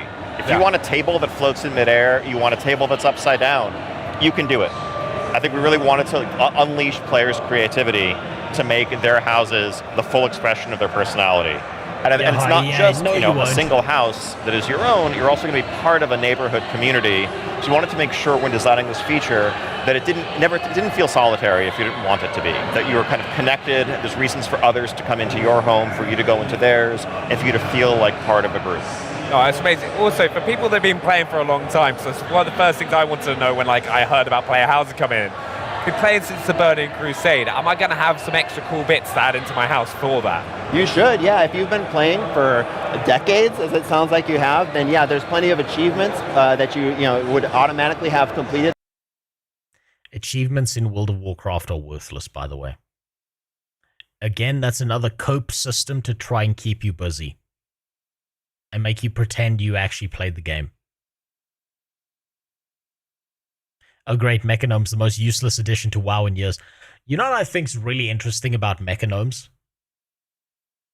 Is theoretically, all you would need is a strong enough magnet, and you would literally just have a bunch of stubs with no arms and legs that you could drag into a net and then hang on your wall in the housing system, and that might make the housing system worth it. If you could just have a wall of screaming stubs in your house. But they'll never let that happen. That's too based. That would grant you decor if you've advanced your professions. You may have access to build some of those things that would take other people a little bit more time to get those professions to the point where they can build that particular piece of decor. So yeah, we want to make sure that people who've been playing for a while are rewarded for that play. Of course, this also comes along with that we don't want to have any of that be exclusive. So if you are just coming into World of Warcraft for the first time in Midnight, none of those should be opportunities that were only accessible to you in 2008 and they're gone. Anybody can go back and get that stuff whenever you like. Yeah, I can already tell, Sam from our team will be hanging a warglaive up above his door, without a doubt. But one of the big things as well, right? People. What kind of gay ass shit is this? Come on.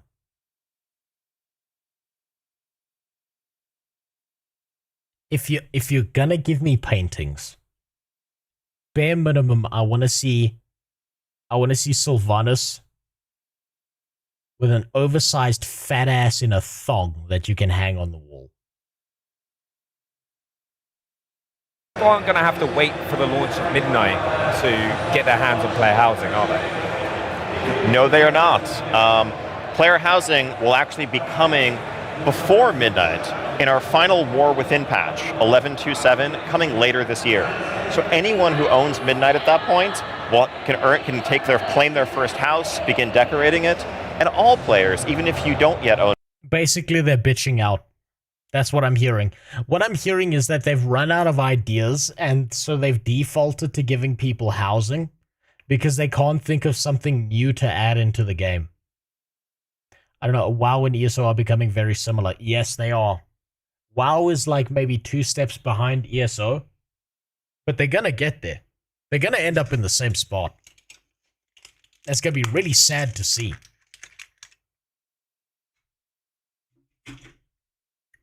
Next, there will be a house renting system that if you pay a fee per day, you become homeless.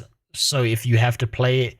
Wait, so you have to play every day and farm money to pay the rent and gold. Yeah, the taxation system from New World, basically. On Midnight can start building their collection of decor, though you will need the expansion to actually have a house to put it in. Ah, okay, that makes a lot of sense. I'm excited for it, but what's next for the team? Now, you've kind of announced Midnight, you've shown the cinematic trailer. What's next? I mean, excited to get back and kind of finish this game. We're going to be talking very soon about our first public alpha tests and then a larger beta to follow. And all of this, you know, getting player feedback, helping polish the game, and building towards a release in early 2026. Yep, and we're going to be here at Gamescom all week as well. Ian and Maria Hamilton will be talking tomorrow about some of the characters and zones within the expansion in a little bit more detail. And then later on in the week, Ian and I will do a big systems download where we talk about a lot of the systems that make up the game. Yeah, I was going to ask about like what else can players get involved, like viewers get involved in with World of Warcraft, because you've got so much going on. We mentioned the Creator Clash earlier. Are there more shows out today? The streams people can go watch as well afterwards? Yeah, exactly. There's, I think, various live events going on from our stage all week, and then, you know, we're going to keep rolling information out. I think, you know, this... Man. Oh, man. Oh. I see no point in time where World of Warcraft's ever going to recover to its glory days. Just based on this whole interview. Pre-release sales are so high because they said they need to the expansion to touch housing early, so I saw so many fucking pre-orders. Of course they are. Of course people are doing pre-orders for that. People pre-order the shit out of everything. The entire World of Warcraft player base has become like this Pavlov dog experiment where in order to get something, they've managed to like mentally manipulate people into believing it's perfectly acceptable to buy shit out of the cash shop, and any form of resistance against that idea, like for instance the /spit command, is removed from the game because they understand that if people start pointing out what absolute horseshit it is that they spend like 50% of the entire development budget on trash that goes into a cash shop, they'll lose money. So, of course, the people who are going to be left... Spit is still in the game. Is it? I thought it was removed. I thought /spit was removed. And you couldn't spit on people anymore.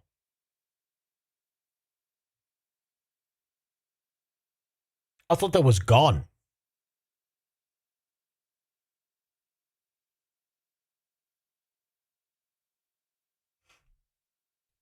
Hold on, I need to double check that.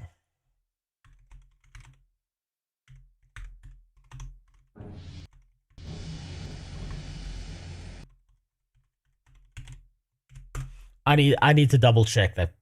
No, the spit mode cannot target another player.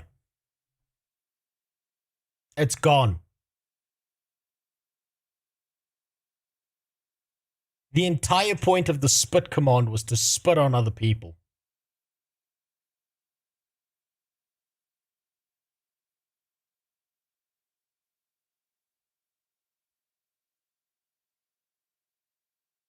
Also, thanks for the sub, Invictus Echo. I appreciate it.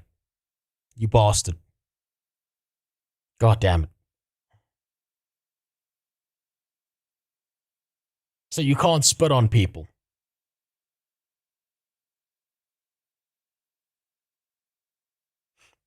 You can still use the spit emote as you would.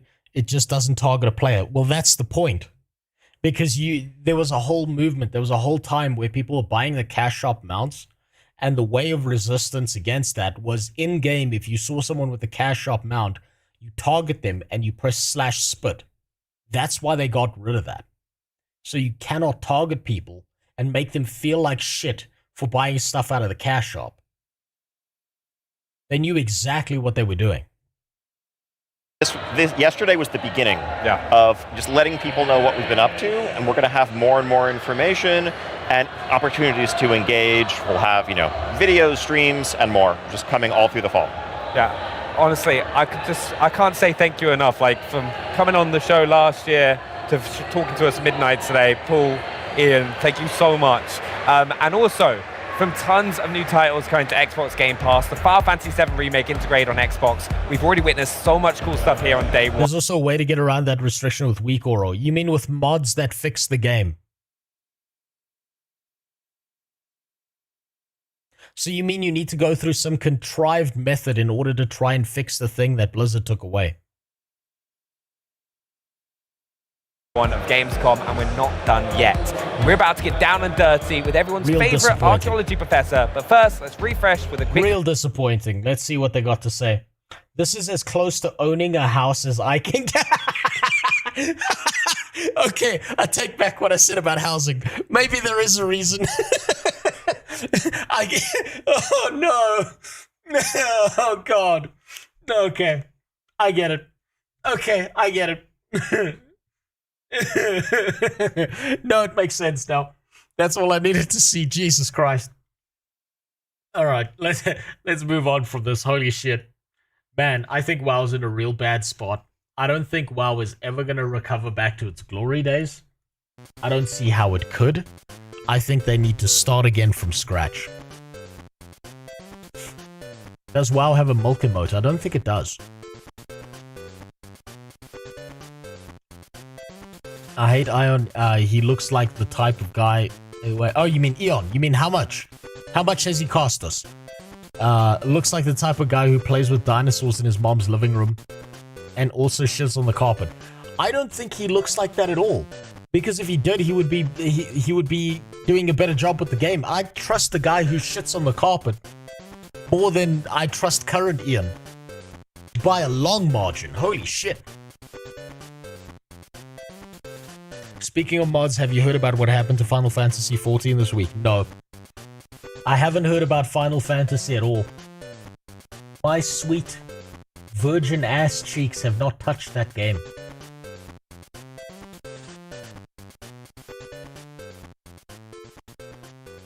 Has not touched that game at all.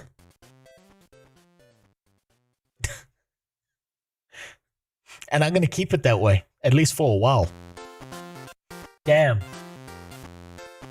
Damn, WoW's in a bad spot. I think we need to replace WoW. Ion 2 stream when? Is Ion 2 out? I don't know, it was out. Did it stealth launch?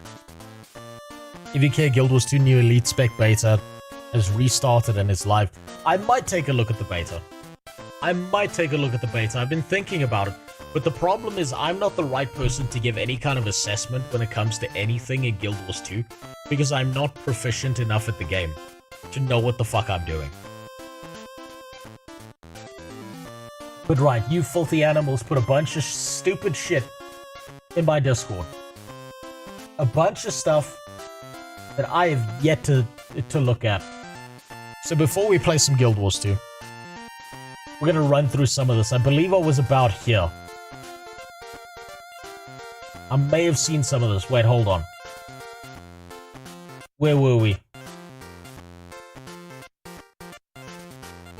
Okay, there's a bunch of down the rabbit hole ones. Not gonna watch those. Oh, here we go. We got an update on the Roblox situation. Fuck yeah. Definitely watching that. You misspelled pedo blocks. Beautiful. Impressive. Okay, no, wait. That's the same... No, it's not the same video. It's just the same intro. Seen that situation. Ryan Long, white people who hate white people. Man, I love these videos. Okay, welcome. Have any of you seen the fucking crash out that's happened recently? Where a bunch, like, whites are finally getting fucking tired of this shit in first world countries. They no longer feel the guilt that they used to. To put it bluntly, Final Fantasy XIV did something Roblox didn't do. They banned gooners. Yep. That's a bad idea. That's your most profitable margin. You shouldn't do that. What else we got? We got Tony. I love Tony. I love me a bit of Tony. Tony's glorious. Defamation lawsuit. Don't really care about that. Visa and MasterCard's secret ties with Roblox just got exposed. Man, these pedophiles are going fucking wild. Next, you're gonna tell me that there's pedophiles in Visa and MasterCard. That would never happen, would it?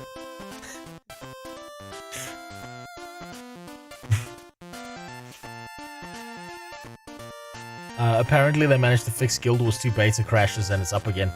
We'll look at it tomorrow. I might look at it today. Maybe.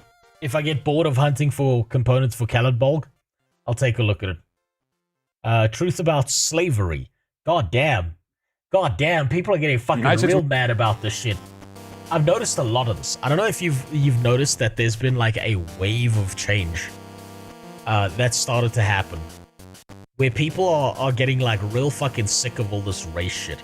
They're getting like incredibly tired of being blamed for things that they didn't do. How did we even get...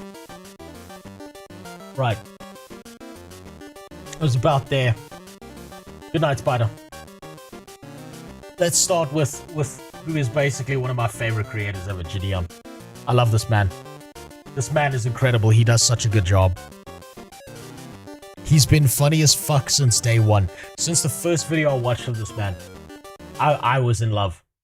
And you nearly broke my heart when we were looking into the Roblox stuff. And with zero context, you start showing video of Gideon. And I'm like, oh no, please don't tell me he was a pedophile. Please, please God, no. I nearly threw myself out the fucking window when I saw that. I was so glad to be wrong about that. For Final Fantasy XIV drama, the biggest mod in the game, Mare Lamentorum, the mod that lets you sync mods with other users, got a legal takedown. However, the reason why it is still unknown, but the speculation is that because Final Fantasy XIV can basically become a porn game with mods. And all the payment processing bullshit. Yeah, payment processors are cracking down because a bunch of Karens get really fucking mad at the idea of people having freedom.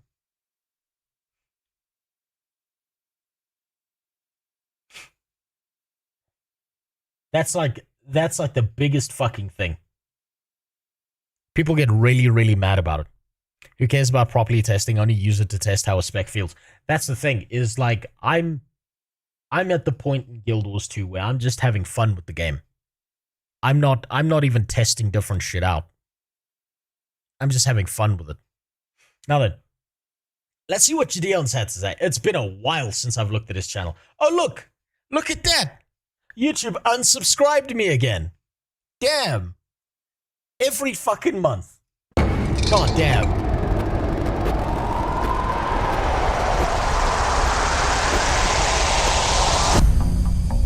Since we're on federal property, this will be shot straight to federal. So these charges are gonna stick like some sticky rice. Why are we Good, I hope so. That we want to tie her up? It's part of sex, isn't it? Did you want to do that stuff with her? Maybe eventually. How long have you had fantasies like that? Maybe a couple years. I mean, you say you had sex with other 10-year-olds before. I mean, nobody knows about that. Jesus I'm the Christ. first person. Well, I appreciate you sharing that. And you did tell her that you want to tie her up and have sex with her? Yeah. Do you work with Mr. Hanson? No, sir. No, sir. No, sir. Okay, let me reach out to the Yes, sir. FBI here. Oh, the FBI. Oh, wow. Okay.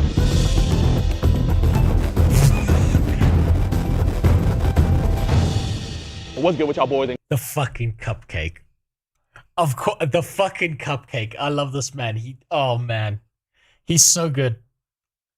He's not even a minute in and he's already got like 7 different jokes that he's put out here. The thing is that Pandora's box got opened already and there will be another way to do it. Yeah, no, look. They've done it once, people will adapt. People will find a way around it, and if people don't like it, someone will run a private server where they make Final Fantasy XIV into a direct sex game. You have no idea how horny people are. People are beyond reasonable when it comes to being horny with mods. And I think that, like, part of the reason is because, like, actual sex games, actual adult games, are so fucking trashy that people would rather take a real good game and then mod it. Good night, Varian. Girls, man, welcome to a brand new episode of EDP Watch, and today we are at O'Hare Airport, Chicago, Illinois, and we're about to do one of the craziest prank catches I think the internet has never seen before. I know. We were coming to Illinois EDP anyway Watch. because we got 2 dudes here that need to be caught. But when I was coming over here, one of my other decoys was like, hey, I got another guy in Illinois that you guys can catch. And I was like, oh, really? Where's he at? She was like, he lives in Chicago and he actually works at O'Hare Airport. Then I got the bright idea of like, why don't we just catch him at the airport whenever we land? So we literally just landed, and our man, Mr. Jeffrey Miller, is coming to meet what he thinks is our year-old decoy. He's about to get off. We're gonna meet up with him, get the confession and everything. And the cherry on top of all of this is that since we're on federal property, this will be shot straight to federal. So these charges are gonna stick like some sticky rice. And the thing that's even better is we're 99.9% certain that this dude is a cheese pizza lover. So we're hoping that he brought his cheese pizza to work. I'm really excited about this one. Alex Rosen is on his way right now to come do this with us. So hopefully we can do this all together. I'm excited about this one, man. Huge shout out to my decoy Falcon Pursuit. She's the GOAT with this. She set this all up. I really don't got anything else to say. Jeffrey, you shouldn't have brought cheese pizza for lunch. What's up, YouTube? Oh. Is this guy gonna try and rob some old Asians? No, you're thinking of the other one. This is Gideon. He does like a lot of comedy content, but he like does wacky, funny shit all the time.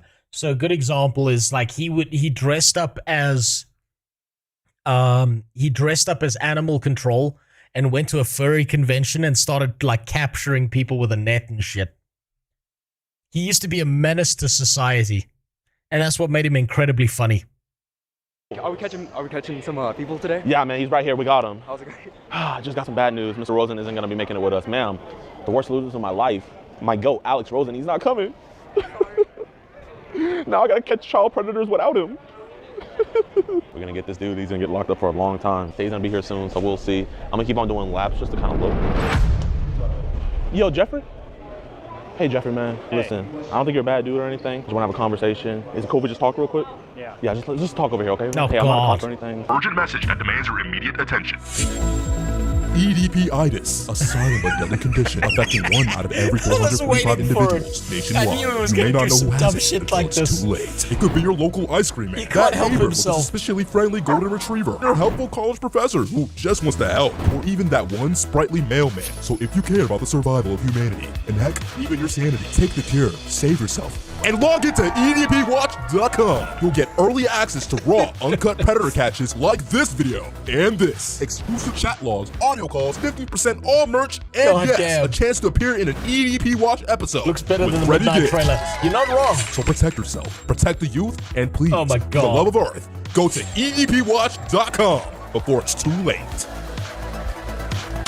You understand why we gotta talk about this, right? Yeah. Why are we doing this? I don't know, it was a spur of the moment thing. Spur of the moment? Hold on, I'm not a fan of being a menace to people just chilling outside.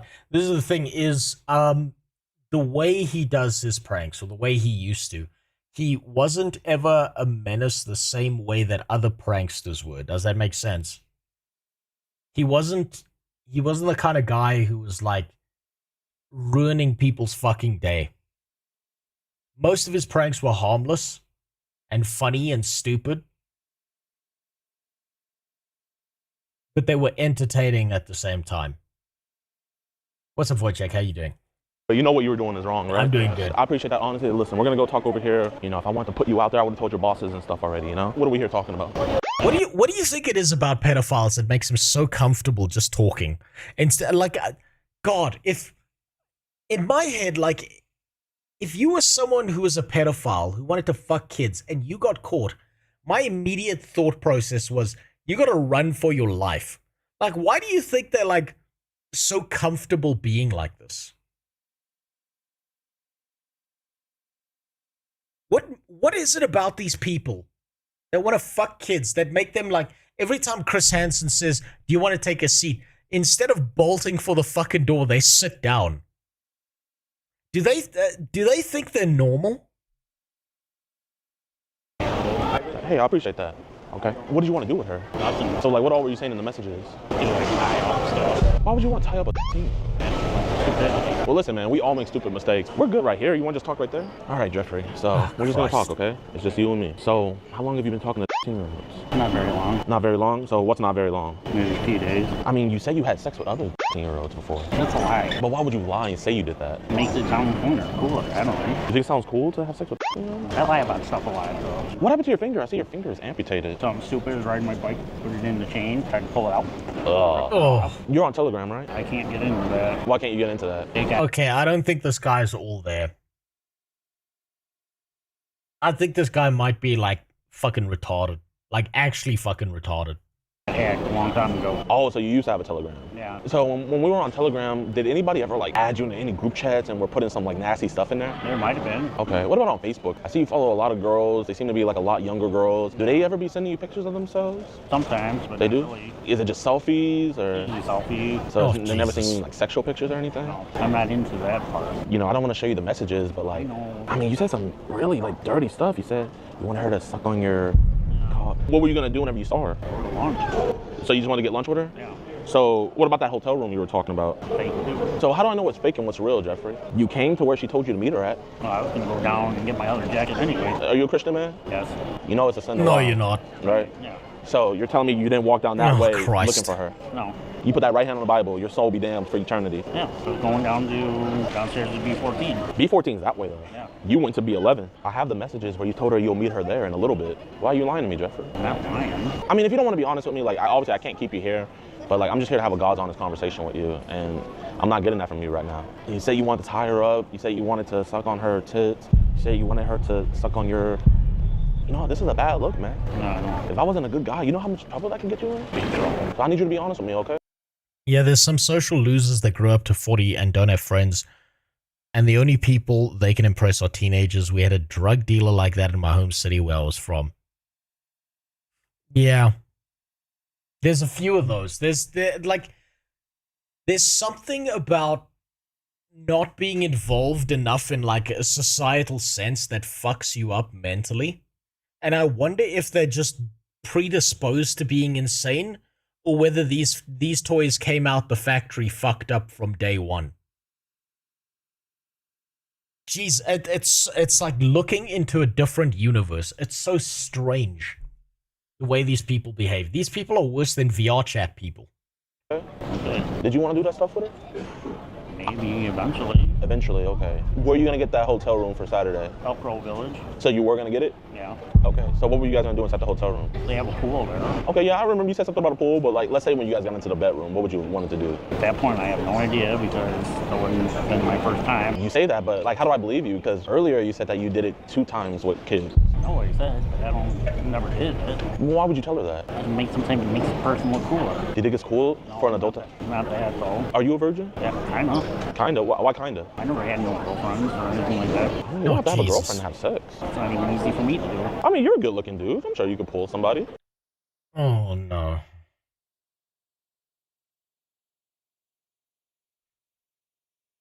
Oh man, why is it always like some middle-aged white dude that's doing this fucked up shit?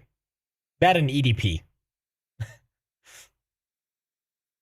Real talk for a second. Never mind the morality and the medical reason why touching kids is bad. Logistically, this shit seems like too much fucking work to begin with. Yeah, but you see, you're thinking like a logical person, right? Like, I don't know how to put this. The levels of motivation that these pedophiles have to do shit and to be around kids is fucking insane to me. It's crazy that they would go out of their way and put up that much effort and energy to do this. Oh, yeah. Maybe. You know, it's always about one money. Oh, okay. How much you get paid a month? It varies depending on how many hours I work. How many hours you usually work? The last pay period, I just worked 112 hours. Damn. I need a monster okay, to deal with this. I see you. Are you okay, man? You seem a little nervous. Like, am I making you nervous? No? Okay. I'm just holding this joint. So, how do I know you want to do something like this again? Yeah, my honest word. I'm not going to do this again. Your word doesn't really mean That's what they say, and then they do it again. that much to me because you told a 16-year-old that you had sex with other 16-year-olds. I never did anything like that. These are young girls, Jeffrey. Why do you follow so many young girls? I don't know, I get drunk. Do they ever say, hey, if you could buy some pictures from me? Do they ever say anything like that? No. Well, I mean, is it cool if I see your Facebook? Would that be cool with you? Just so that, like, can I just like look at it? What do you mean? Like, I just want to see if that's fine. Like what, my profile page? Yeah. We'll go to Messenger. Oh, spam. Okay, what do they be talking about? So they want like money and shit. They want money? What do they want money for? Do they ever say they're gonna send you something if you send them money? Sometimes, I don't know. How old is she, Jeffrey? They claim they're like 18 or 19. Do you really think she's 18 or 19, Jeffrey? Probably not. Does she look 18 or 19? No, but you never know nowadays. I mean, you do never. Nobody believes I'm gonna be 52 either, so. I'm not gonna lie. Fuck.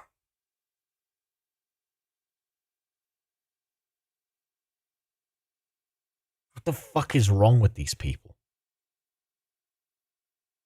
You see the UK guy who got arrested for pictures from a gacha game? No, I didn't, but I believe it. There's no such thing as freedom of speech in the UK. I know that, so yeah, I believe that would happen. I would believe you. I think you look the part. Some days I do, some days I don't. Well, here, we're just gonna put the phone down, okay? So how long has this been happening, man? Maybe a couple months. Are you attracted to younger girls? Sometimes. Would you be attracted to like a year-old? No. No, too young? Okay. Like, what about? the fucking football jerseys. Jesus Christ. So you like 10 and up? No. Okay. Hey, that's not that bad. If you were in Japan, you would be straight, you know? So you're in America and you know you're not supposed to do like that stuff. No. Have you ever seen a video of a 10-year-old doing anything sexual? No. You never seen anything like that? Nobody's ever sent you a video like that? No. Okay. I mean, were you gonna take her home after? Like, do you have work after this? Yeah. Like, what time you get off today? 4 o'clock in the morning. So wait, what time did you clock in? I'm not even clocked in yet. So wait, why are you here? I had to renew this shit. What the heck? That's crazy. So, what happened? Don't worry, this is just for me, okay? The worst thing I have to do. Oh man, I know. So Jeffrey, man, why are we telling a 10-year-old that we want to tie her up? You know what's the really fucked up part about this is these people are so insane that you know for a fact that if this guy did this whole thing and promised he would never do it again, he'd be right back at it next week. He'd be right back to doing exactly what he was doing by next week. I might think of when I get bored downstairs at work. So you be thinking about tying up little girls sometimes? Sometimes. Why? I don't know. Where do you think you got those thoughts from? Probably maybe when somebody tried to kidnap me. You almost got kidnapped? Yeah. Did they do anything to you? No, we ran home and called the cops. Okay, that's good. I'm happy nothing happened to you. But why would you want to put that trauma on someone else? I don't know. It's just been part of my life. Do you kind of want to like reenact that memory? Is that kind of what you want to do? I guess. Nobody knows about that. No one. So I'm the first person. Well, I appreciate you sharing that with me. So can you be honest with me? If Bella wanted to have sex, would you have had sex with her? No. So you wouldn't have? I don't even know how to do anything like that. I mean, you went into detail in the text messages. You know, you can watch porn and figure it out. So, I mean, obviously you knew how to do a thing because you figured it out from there. So all that's left is to try it.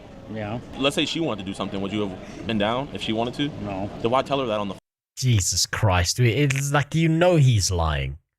You know this piece of shit is lying. phone? Just to make it sound cool. But that doesn't sound cool. You understand what I'm saying? Right. Do you think it sounds cool now? No. Did it sound cool earlier, though? Maybe when you're drunk, yeah. Do you get drunk a lot? I drink, but... I think we should stop drinking, man. Like, Yeah. it's not good. No. We're acting like that. You were asking her what she wants to do. You want her to dress up. You said, I want you to dress up in a skirt, blouse, nude, nylon heels. Yeah. Is that like a fantasy of yours for a young girl to dress up in something like that? Yeah. How long have you had fantasies like that? Maybe a couple of years. You said you want to get her clothes off. I think the number of pedophiles is going to increase because of how vilified white men are nowadays. More social outcasts, more grown-ass men trying to impress teenagers. I think it's a wider problem than that. I think that at some point we started being accepting to people with mental illnesses and social problems. And in the past, you used to get that beaten out of you by society at large. But now, instead of that happening, you go online and you find a group of people who are like you, right? I don't think this is a white men issue. I think this is like a larger societal problem that spreads out beyond that. Because otherwise, how do you explain someone like EDP?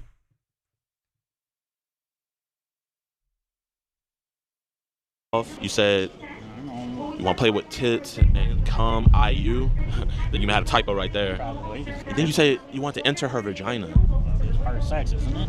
I mean, yeah, but is this someone you should be telling, I want to enter into your vagina? No. Now we know that, but let's say I wasn't talking to you. Would you have known that if I didn't talk to you right now? No. Okay, so you see why we had to have this conversation. Right. Okay. So this is a lie right here. She said, any times with girls my age before, you said once or twice. I haven't done anything. You haven't done anything. Like far sex-wise. You said you did it in your 30s. You had sex with some young people when you were 30? Nope. I never even had sex. I mean, you text her a lot, man. Did you like her? She looked cute. She looked cute? Is that why you were talking to her so much? Yeah. Here, I have a friend. I think you should talk to him, okay? Yo, what's up, Alex? How you doing? What's up? I'm here with my friend Jeffrey. Jeffrey, can you say hi? Hi. Hey, how's it going? It's all right. Good. Cold as hell in here. Yeah. What's going on? I was texting, messaging dirty stuff to a 15-year-old. Oh, wow. Okay. Well, you know, I was one of those people at one point, and Jadon helped me so much with my healing journey. Wait, hold up, Mr. Flowers. We have 12. You guys aren't police officers, right? No. Who are you guys? We're just civilians. Jeffrey, are you ever going to talk to 15-year-old girls again? No. Are you going Yes, to he talk is. sexually to them anymore? No. Are Yes, you going to he try to is. meet them up at the airports anymore? No. Officer? Yes, he is. I'm not going to stay in there by myself. I don't even know who you guys are. I mean, we're asking you to do your job. That's literally all, officer. I'm going to wait till my sergeant gets here, okay? He's afraid to be in film, but he has a fucking body cam on him? Hold on. The acceptance of all types of mental illnesses are the reason collective shout exists and why those women probably have kids. Yeah, no, this is the thing is we stopped looking at these things. Like, when was the last time you heard someone feel shame for certain behaviors?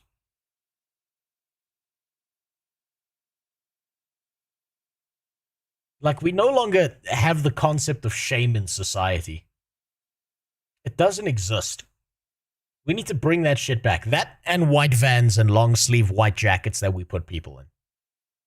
Because this shit's fucked. They aren't... hold on. I missed that one. What did you say? The acceptance of all types of mental illness are the reason... Okay, no, I read that one already.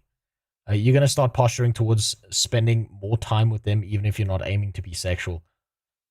I would agree with mental illness argument, but this mental illness argument doesn't apply to men. I'm not sure what you're referring to there. You're not the law? No, sir. We're just... So what made you guys come here? You're not the law, or you're I mean, not federal agents? It's the same reason why everybody else came here, you know? Just we have stuff to do in Chicago, but, you know, he came to meet a 13-year-old girl, so we want the authorities to know. Okay. I'm in trouble. No. They're just going to talk to you, okay? Where do you live, Jeff? Chicago. Yeah. Flying out? No, He works here. Fly out. You work here? Yeah. And you were talking sexually to that 13-year-old girl, right? Well, yeah, when I was outside, when I'm off. Shouldn't be doing this in front of Well, we were keeping it, like, low-key. Like, no one knew what was going on. We were just having a good conversation, right, Jeffrey? Yeah. You guys do this for work? Yes, sir. Yes, sir. Oh, really? Okay. Yes, sir. We have arrests all over the country. Really? Yes, sir. I have never seen anything like this in my life. Come here real quick. Yeah, let me talk to you. How about all three this way? You too. Everybody. Grab your bag. Grab your camera. Oh my gosh, these cops suck. You know you're being recorded. Yeah, Yes, these sir. cops suck ass. Yes, sir. Yes, sir. Yeah. No, we love the recording. So Okay. that's why I'm going to do this for your recording right now. Okay. Jeffrey, you were talking sexually to that 13-year-old girl, right? Correct. Okay, and you did tell her that you want to tie her up and have sex with her? Yeah. What are these fucking mall cops doing here? Like, I don't understand. What point did these mall cops have to get involved? I don't fucking get it. I feel like those cops just feel like they need to pretend like they're the important people here, and so they needed to involve themselves in this situation. I don't understand what the fucking point of them is. Okay, and all the chat logs I had showed you earlier, those are all what you said? Correct. Okay. Give me 1 second. Can I talk to him? Let him talk to him. Let me talk. Yes, sir. Can you tell me what the hell's going on? Okay, so he works here. Okay. His name's Jeffrey Miller. Okay. And he came to meet what he thinks is a 13-year-old girl. Do we have a 13-year-old girl? No. So you have a private organization? To me, this smells like he hired that older guy to play along with the shit. I don't... What, you mean the guy who's a pedophile? I don't think so. If that's what you mean. Like, I mean, honestly, who in their right mind would pretend to be a pedophile and ruin their fucking lives and have their face put all over YouTube and then 2 million people now know what you look like and know that you're this fucked up person? Yes, sir. Like, he sent multiple pictures of himself. This is when he first hit her up. He said, hey. She said... What website did this come Facebook. You create this fake profile. You know Chris Hansen? Just like that. That's what I'm thinking about yes, right sir. now. Yes, sir. Do you work with Mr. Hansen? No, sir. In this fake profile, you have a girl that's 15? Yes, sir. She doesn't exist. Well, it was one of my female decoys, but she's 27. And I have all of her... Yes, sir. We're going to need all that information. Yes, sir. This is a different one. Yeah, especially with it being on federal property and him technically being a federal worker. I know... He works for United. He's not a federal employee. Oh, that's United. Oh, but I guess it would it being on federal property, though. Federal property, yeah. Yeah. I'm going to make a few phone calls. Yes, sir. Yeah. This is a different level. Is everything good?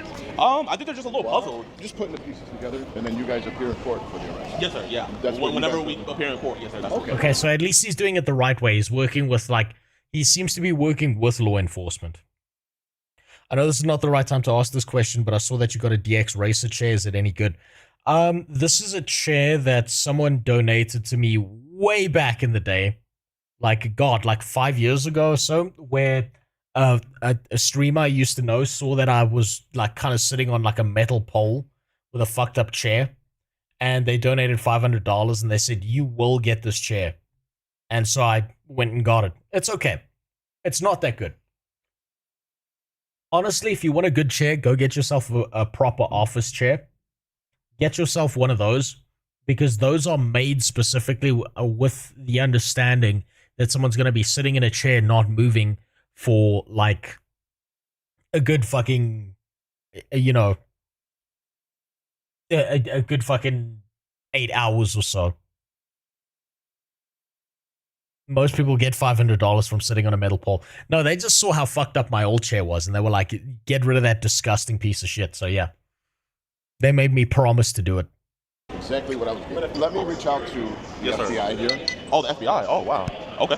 We're going to need all the Facebook exchange. Yes, sir. We have everything ready to already give to y'all. Or will you meet us in the police station? We can meet you guys at the police station. No, they're cool. They're very cooperative. Yes, this isn't one of those grab and here's your stuff, passing it on. They follow through with all this stuff. We have all the folders. Okay, We've so always. You don't mind coming with us because the detectives. Yes, yes, sir.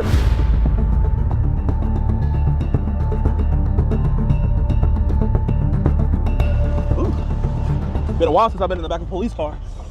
So are they gonna start?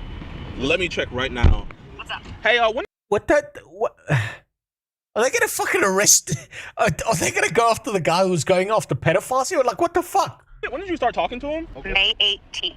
May 18th is when they first, when he first made contact. You got a picture of what she looked like? Yes, sir. Yeah, I got her ID and everything. Okay, so you have all her information. Yes, sir. Yes, sir. This is her decoy profile. Oh, is this the actual person? Yeah, that's her. She just put like a de-age face filter. Oh, really? Yes, sir. Cops were full of Roblox. Yo, what's good, y'all? So, I have a sad update, man. We went to the police station. The police department over there in Chicago Airport PD, amazing. 10 out of 10, one of the best police departments I ever dealt with, man. About the detectives, amazing. They wanted to do something about it. The problem was the state attorney. The state attorney, even with all the evidence, even with all the dude confessing and everything, they turned it down. And that's the problem, and that's what I like to show you guys, is that these are the people that we elect. We the people elect these people, but then when they get in office, they don't want to do their job. So, that's why I have to go out here and give them shout outs. Today's shout out is going to be for Aline O'Neill Brooke, whatever. All I know is her and her prosecutors are letting criminals out on the streets.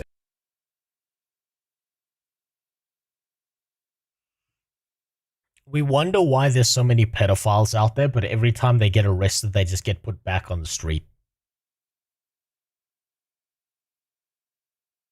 Every single time they do something or they try some shit, unless they are inside of a child when they're caught, they're right the fuck back to it the next day. Jesus Christ. You talk shit, but see my car seat before it's better than spending 60. No, car seats will be better. These kind of gaming chairs and stuff, they're kind of gimmicky and shit. They're not really good for posture. They're not really good for your back or anything. Just get an office chair. Car seat as well is pretty decent for that kind of stuff. They're made for like long haul kind of sitting there for a very long time. They transport him to a police station to get away, right away all the evidence.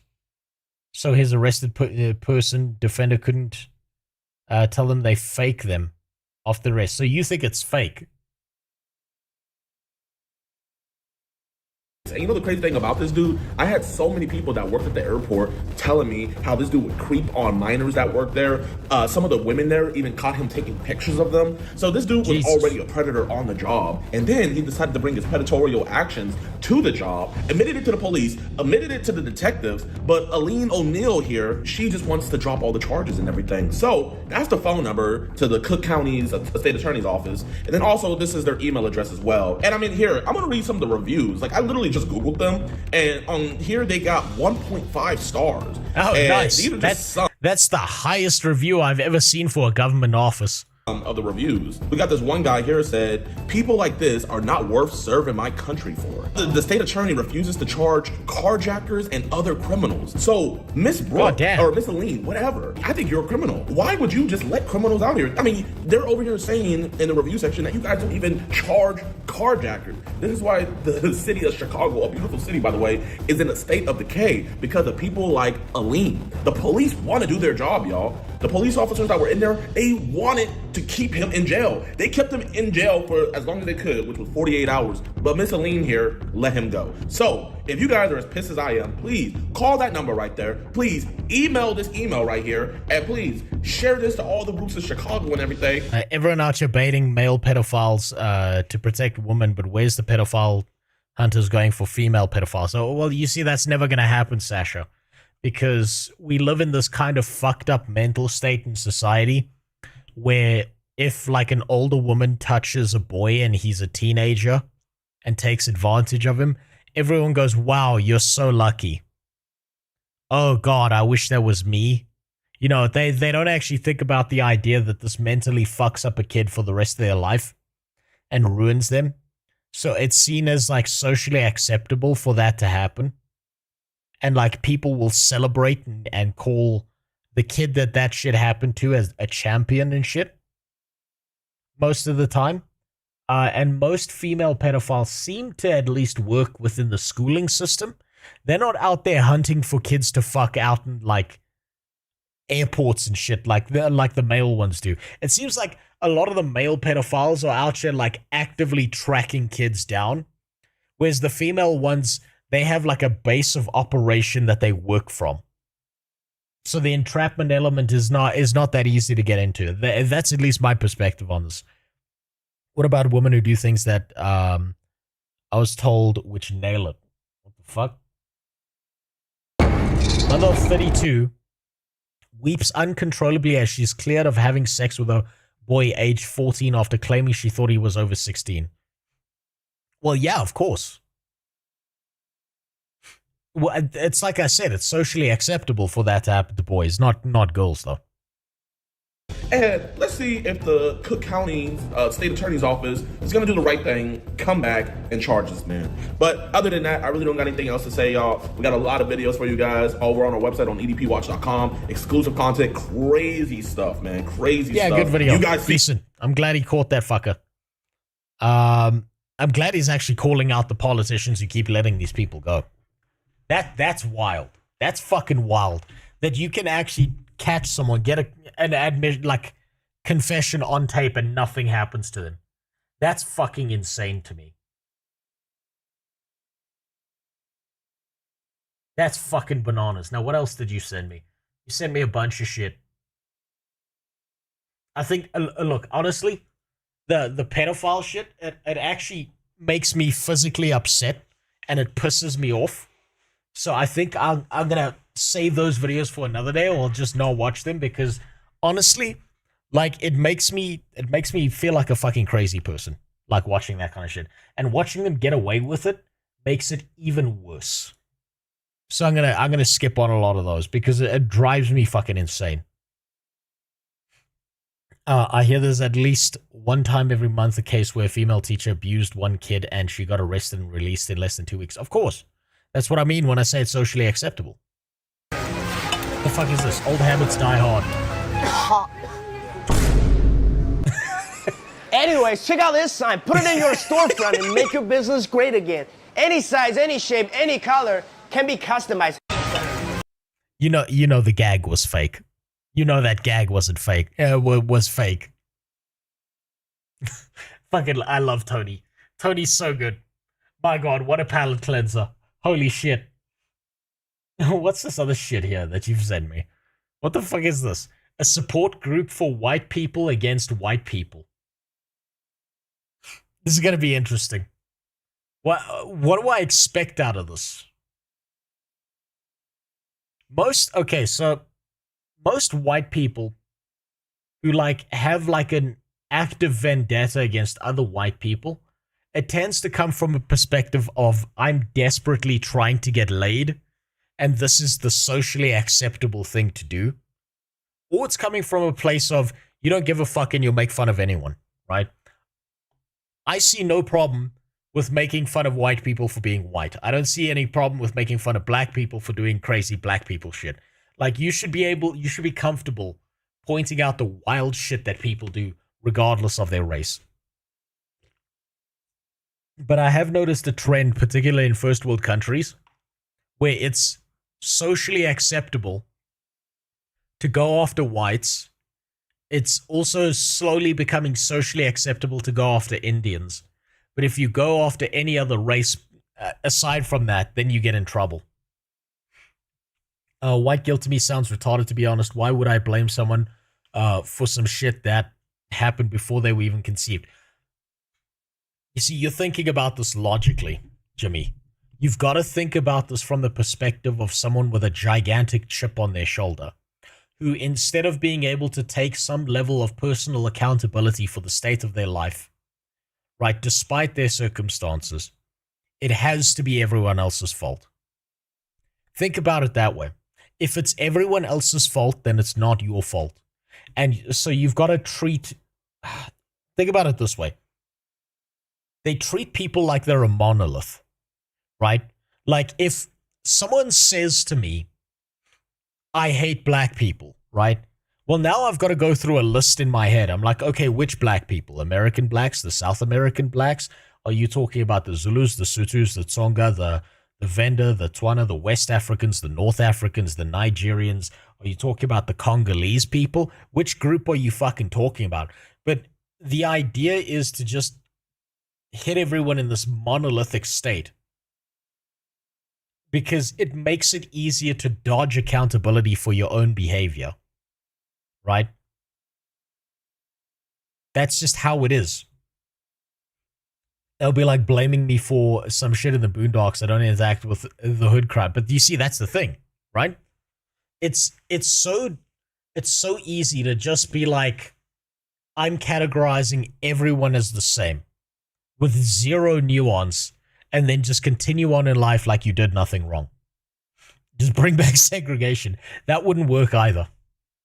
You know someone's going to get upset at that, white woman.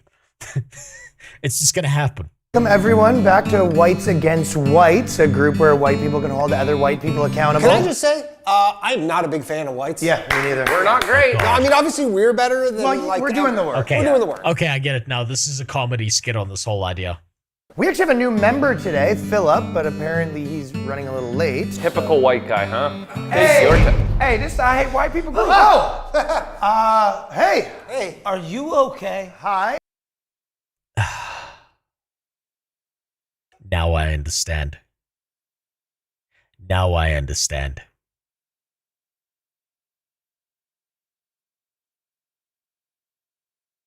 Now I understand what this group is. Now I know who the people in this group are. Hey! Are you in trouble? I've You want me met to call them. someone, bud? I saw it was a group that hate white people, so I popped in. Yeah. That's this. So you are Philip? Phil. Yeah, what's up? Phil. Do we have a policy on Yeah, so is that gonna be a problem? No. Of course. I shit you not. I've met people like this in Cape Town. The times I've been to Cape Town, I shit you not, I've met people exactly like this. Happy to have you. Okay, so the thing is, this is actually a group for white people to hold other white people accountable. Yeah, and that's why I'm here. Let's hold some white people accountable. I've been doing some weird shit lately, man. We have been doing weird shit. The thing is that as whites, we're doing the work so that you don't have to. Bingo. Right? What he is saying, if I may, is that you as a black man shouldn't have to be subjected to us. Right. Bingo. I get it. This is whites only. Oh, crazy. It is. It's fucking whites only. Do you know how many times I've seen this? Particularly in Cape Town. Do you know how many times I've seen this? Where, like, a group, usually it's not white guys, it's usually a white woman, and then there's, like, one, like, white guy who's just trying his best to get some pussy. and he will agree to whatever crazy shit he has to. But usually it's white women who do this, right?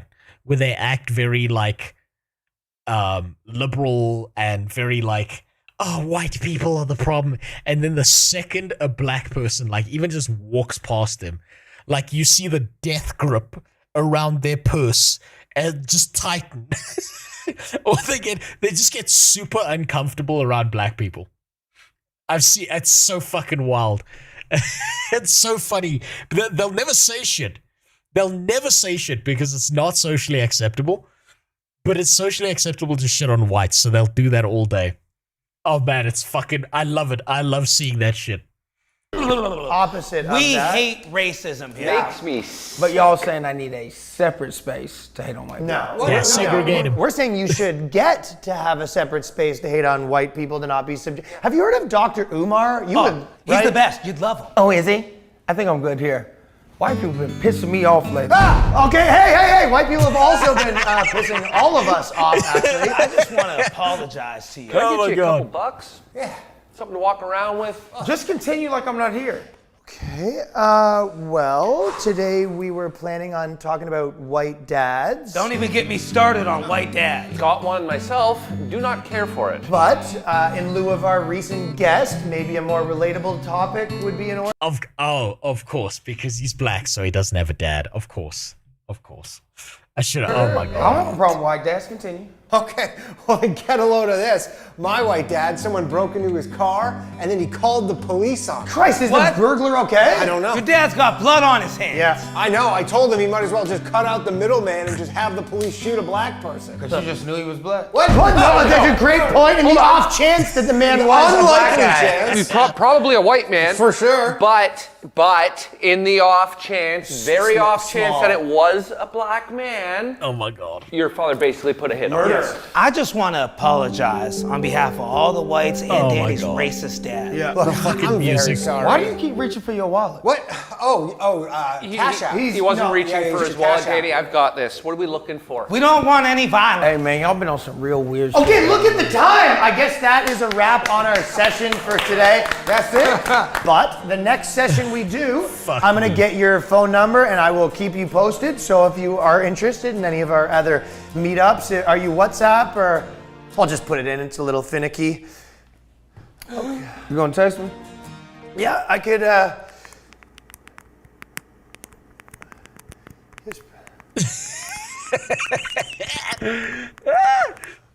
Okay. Hey, again, fucking Philip, it stress. was great meeting you. I'm sorry for everything. Are you sure you don't need anything? Just I'm because- good. Okay. I'm just gonna grab some stuff and we'll be leaving as well. Wow. Really nice guy. Great guy. Really good. Unironically, I'm not even kidding. Unironically, I've seen people like this in my country. It's the funniest shit ever. Where they act like super liberal and shit. Did they install a tracker app to avoid him? No, that was the white guy's phone. Unironically, you think this is a joke. But if you go to like super liberal places, you meet white people like this, and it's the most uncomfortable shit imaginable. I like meeting people. Damn it! Is anybody else pissed off about the white people he's got to deal with outside of these walls? Thank you. Fuck. Oh, fucking, that was great. That was fantastic. Oh my god. That was fucking beautiful. That was impressive. God damn. Alright, I'll tell you what. I'm gonna go through 2 more videos. I'm kind of done with the pedophile shit, if I'm being honest with you. It drives me insane. Like, something goes off in my head. What the fuck is that image? What image? I don't see any image. It's perfectly normal. What else we got here? 2025 Gamescom. Man, apparently there's a shit show. Tony's fantastic.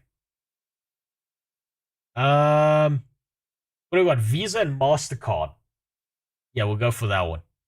Madam, we'll go for that. Because I'm not surprised. Wait, no, is that more Roblox stuff? Oh, okay, that's more Roblox stuff. That's probably more pedophile shit. Honestly, I'm tired of it. I'm so tired of it. There's too many of them. Just start fucking shooting them. Let's be honest. Let's just start fucking shooting them. Shoot pedophiles. Kill them. Move on. It's the best thing we can do. Now as I see this, I want to link to the Discord. Or just don't see it. Shit. I've set up a new multi-chat. I don't know if the commands work or not, but yeah, I'll just fucking add it. You better be white, though. This is a whites-only Discord. Jimmy will tell you. He knows. God. What a fucking mess. Right, you know what? We'll do 2 more. We'll learn about what's happening in the UK. And then we'll have a lesson on slavery. Because, you know, everyone loves that. How did we even get here? How did 2025 get like this? Like, we're living on a... Who the fuck is this guy? Okay, that's free written in the background. I know that. I don't know that Chinese cartoon. I don't know what that one is. In a very dark and chaotic timeline right now, because it's just been one thing back to back. It's like there's not a day that there is anything that doesn't really come out that makes this situation around, let's say, online safety, to the invasion of privacy, to the stuff with Roblox, and everything in between, just get more and more chaotic as more stuff is revealed. And to see that the United Kingdom, the UK government that passed the Online Safety Act, is trying to sue 4chan, that's... Oh, I saw this. I saw this on Twitter, where 4chan's response was like, fuck off, we're a US company. What's wrong with you retards? I remember this. I don't know what it is about the UK right now, trying to like extradite people and like attack companies that aren't on their shores. But holy fuck, they're going wild about this. That's mind-blowing to me. It's like they're trying to sue 4chan, not because 4chan, you know, may do illegal activities or anything like that. No, they're suing 4chan because they're not complying with the UK Online Safety Act. That's, oh my god, dude, how did we get here? How? Wait, does this mean we're gonna have no more British people on 4chan soon? All the British people can fuck off. Oh, man. Oh, how are we at the point in time to where we have these other governments around the world, like, for instance... Wait, this sounds like 4chan's about to be blocked in the UK, right? It's just making me think. And if you close your eyes, does it almost feel like nothing changed at all? Oh, God. You know, UK government trying to force their will on an American site. A site, basically, that is stationed and hosted in America. And this isn't the first example of the UK trying to do this. The UK has tried to already censor, like, Wikipedia. And Wikipedia news is pretty sad to see, because Wikipedia lost their lawsuit. But the point is that we have already seen that the UK Online Safety Act is not just targeting, let's say, companies and stuff within that country. It's trying to force... Hold on, because my country is turning to shit, we're going to be voting for reform next election. I'm sure. Going to be racist country again. I'm going to be honest with you about something that's I think is going to happen in Europe. And I don't think this is a good thing. But I think that Hitler 2.0 is coming to Europe at some point. I think there's been too much unfettered immigration. There's been too many people who've like entered the UK shores, entered Europe, caused damage to society that was functioning. It doesn't even have to be the lion's share of immigrants that show up there. It just has to be enough, and the government needs to do not enough shit that eventually someone extreme is going to get enough power together, and it's going to be Hitler 2.0, and it's going to go from deport these people to, well, it's time to start executing these people. And I think when that pendulum swings back the other way, bad shit's gonna start happening. Like, really bad shit. And it's like, it's fine to say things like, you know, they deserve it and all of that kind of shit. But there's a lot of Emmys who go through the process of doing things the right way. right? That like went through the process of like doing things the legal way instead of just hopping on a rubber boat and then showing up on the shoreline. And the thing is, when it comes to that kind of shit, when the tables turn, nuance is lost. They're going for everyone, right? Because they all look the same when it comes to that kind of shit. People have forgotten why Hitler happened in the first place. Of course they did. They want to pretend that it happened for no reason at all, XR. American companies to bow down to another country's rule. And it's just like, oh my goodness. And you know what's even funnier about this whole situation, or interesting, is that the legal team of 4chan already responded to what the UK Online Safety Act was trying to do to them. For instance, fine them, sue them, investigate them, and everything. This is the legal team. When you see what Pakistanis have been doing to English communities and children, you'll realize that mass executions wouldn't be disproportional. So, that's the thing, Dog Rock. I, like any logical person, would see what anyone does to children and think they do deserve to be executed. But that's not what's going to happen. The fair and measured take of killing off the bad people isn't what's going to happen. It's going to be everyone who looks like the bad people, who was in a similar group to those bad people, are going to be destroyed as well, even if they did nothing wrong, even if they did their best to integrate. Right? They're gone. It's like, think about it this way, right? Look at my country, for example, right? There are white people in my country who are desperately looking for this idea of unity and connection to one another. They are so desperate for this idea that you've got these very guilt-ridden, self-hating whites who celebrate black people at every kind of turn, right? Now, there's a pretty good chance at some point in my country that if a revolution does occur and black people band together and say, let's kill all the whites, do you think they're going to skip over that one white guy who was, quote, on their side and said all the right things? Probably not. He's the first chicken off to fucking slaughter, right? Because he's right there. So you're going to start seeing the same kind of stuff happening in Europe as well. Because all nuance gets lost when it comes to these things. When it comes to these wide sweeping things. And don't get me wrong, Dog Rock. You touch a kid, I do think you should get executed. That's just hands down how it should be. But there's never going to be a fair and measured response. And because the government, particularly in like European countries, has refused to give a fair and measured response, particularly in the UK, where they're now like throwing people in jail for tweets, and then letting like sexual predators go. Of course, like English communities are going to lose their fucking mind because there's no justice being done. And so they're immediately going to become the justice that gets done. Team of 4chan basically straight up telling them, like, we're American, you have no control over us. And honestly, I gotta say, based. It is probably one of the basest things I think I've seen in a while, and you gotta hand it to 4chan. They are literally like they are pretty much weaponized autism, and that's what this is going to cause. Like, this is what will actually cause 4chan to really, start digging up the skeletons in the closet about certain politicians or people in the UK. Because if there is one thing that I think we can all agree on, even if you don't have a lot of knowledge about 4chan, is that they are really, they're driven. They are driven. When they want to get something done, if they want to annoy somebody or drive people insane, they can do it. I mean, they will do let's take a good example. 4chan is probably the most dangerous place on the internet to piss off. Because they're just a bunch of fucking retards all the time until they find a target. And you pray to God that you never become that target.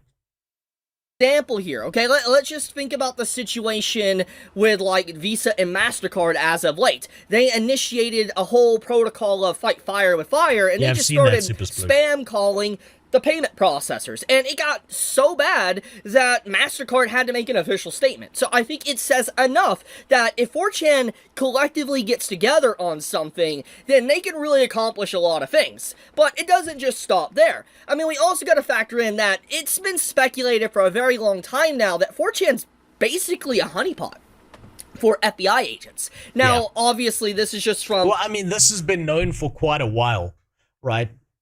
For anyone who's not up on their 4chan lore, everyone knows that 4chan is basically, it's a site filled with glowies, right? There are glowies all over 4chan, posting all the time.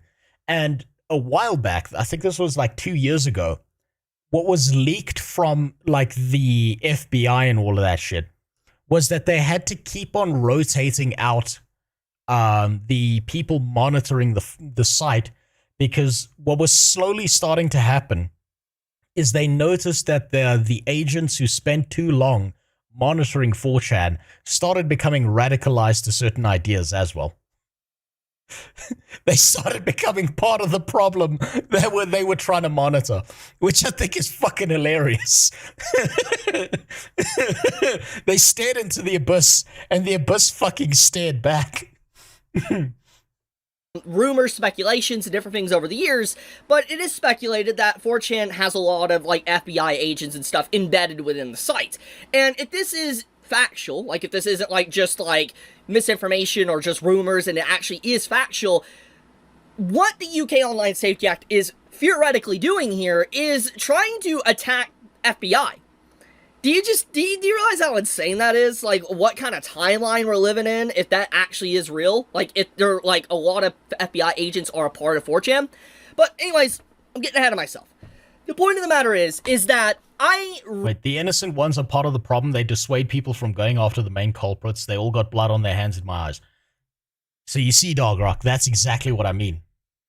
So when the tide does turn, that your prevailing thought there is what's probably going to rule, and that's why they're going to go after everyone.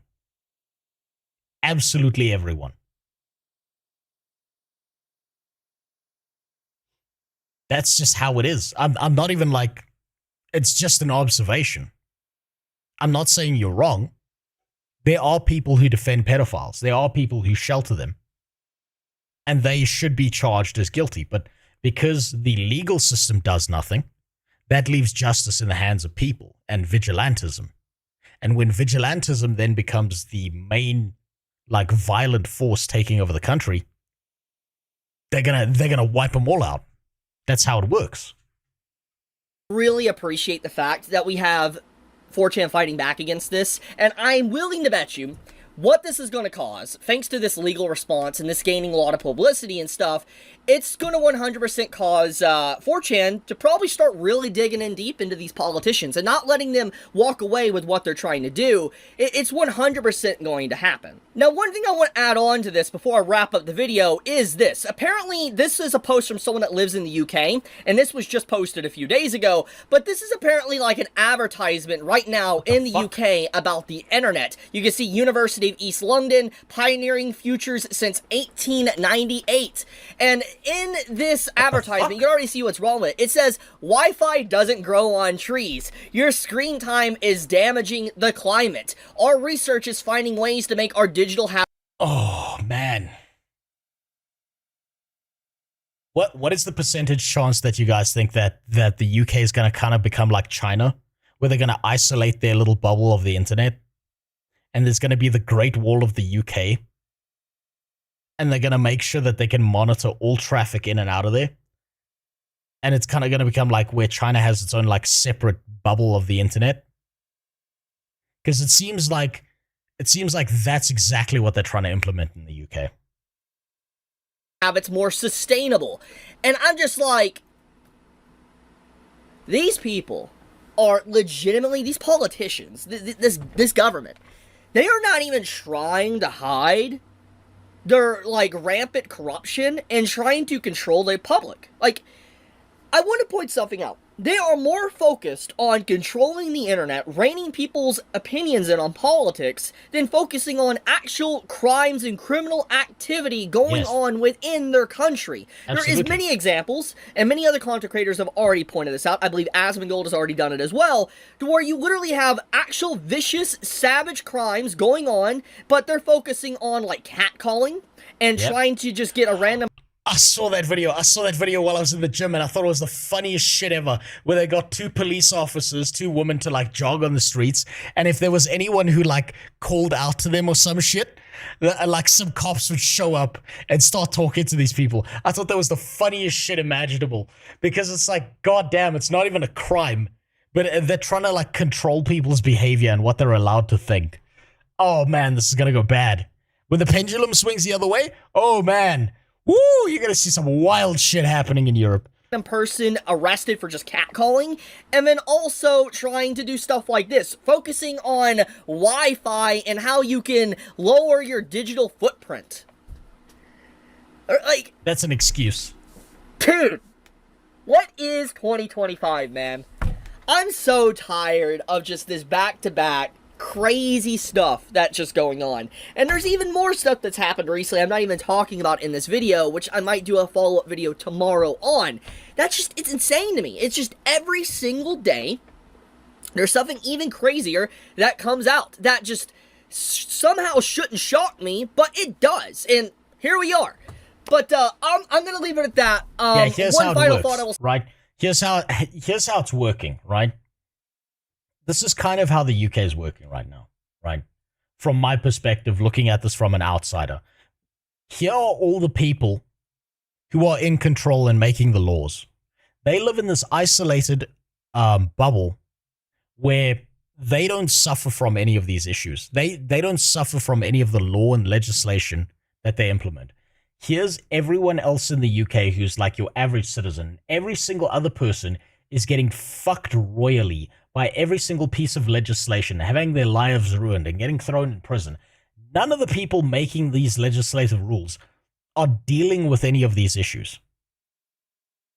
And you can tell how isolated the regulators are, because there was that time in the UK when there was that flooding incident because of one of those storms, and one of the politicians came out and stood up and said, "I'm sorry, but everyone else is going to have to move off to their second home."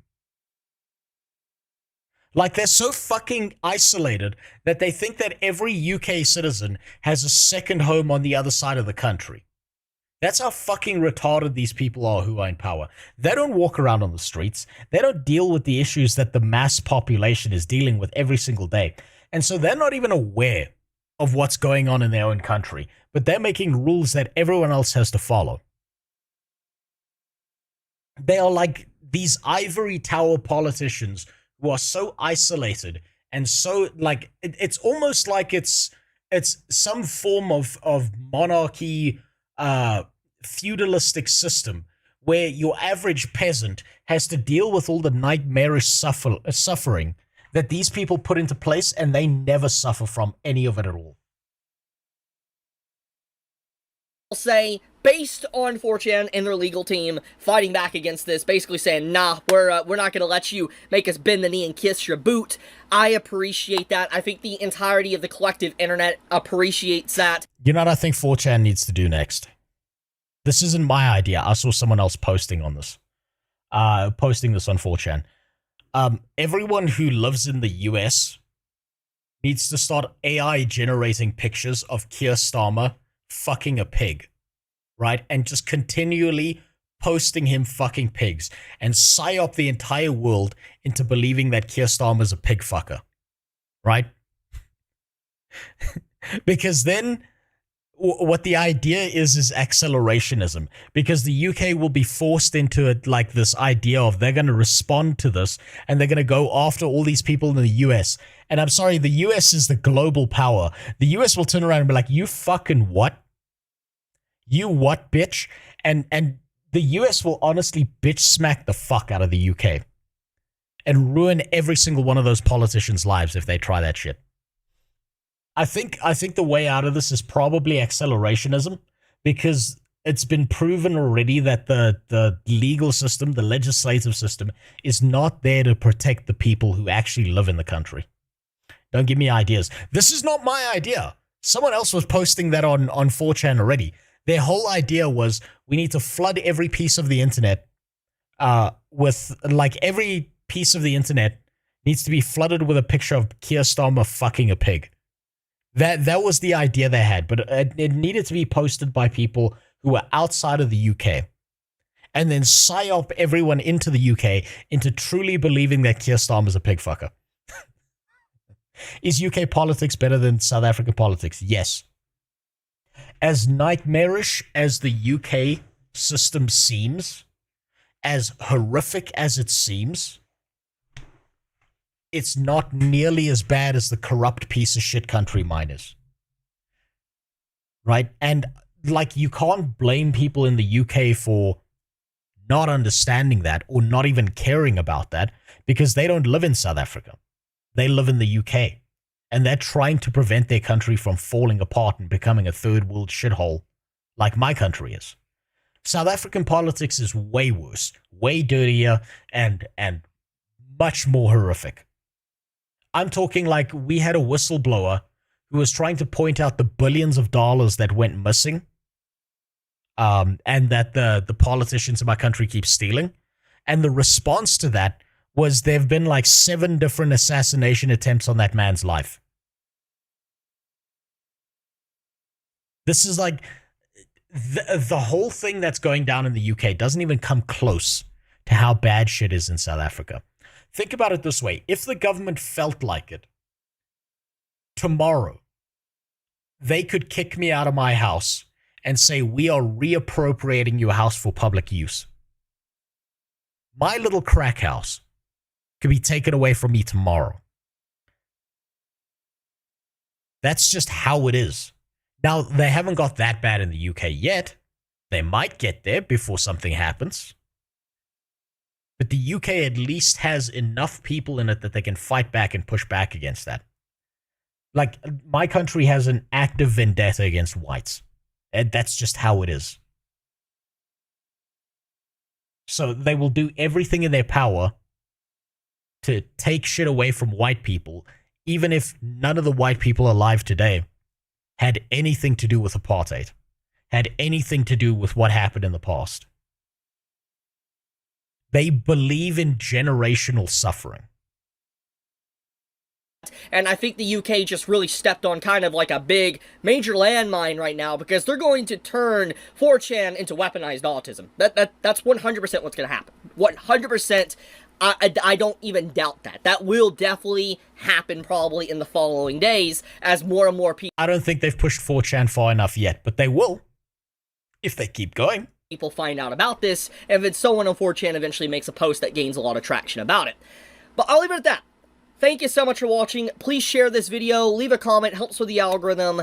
Chibi out. That was very surface level. I was hoping for something deeper than that, if I'm being honest with you. But it's unsurprising to see the direction the UK and the EU is going. And I hope it gets better, but I don't think it will. I think it needs to get worse before it gets better. That's just a sad reality of humanity.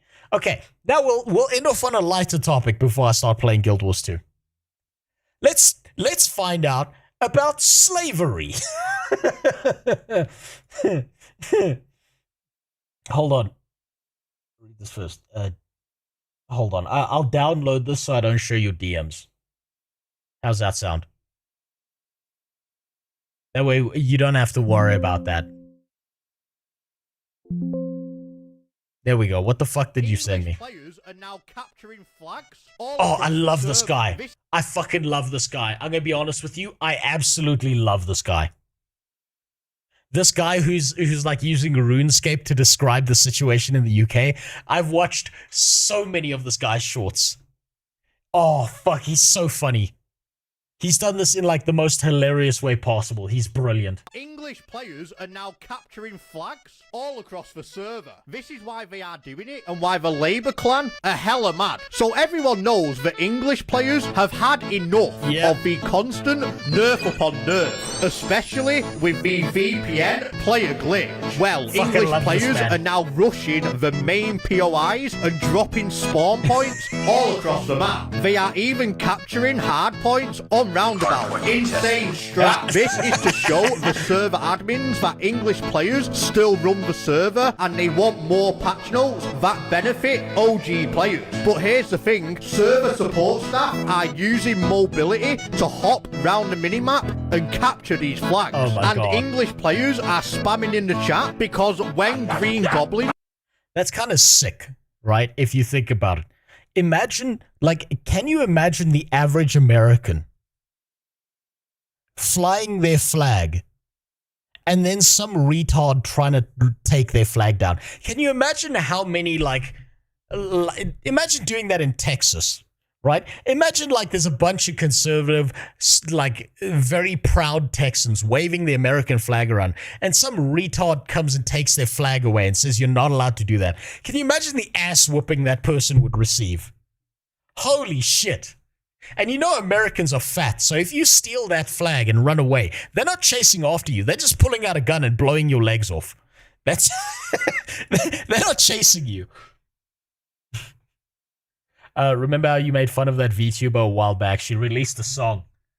Is this Iron Mouse the person with some actual talent and skill? Oh yeah, no, we've seen that song. She's fucking incredible. She's amazing. Drop Palestine flags, the server support staff don't care. But when it's OG flags, they get instantly voted. Obvious host connection. Good luck and have fun. I love that guy. I wish I could remember his channel name. I don't know what his channel name is. I don't even know what his channel name is. It's just I scroll through shorts and every single one of his is so fucking well done. It's so insanely good.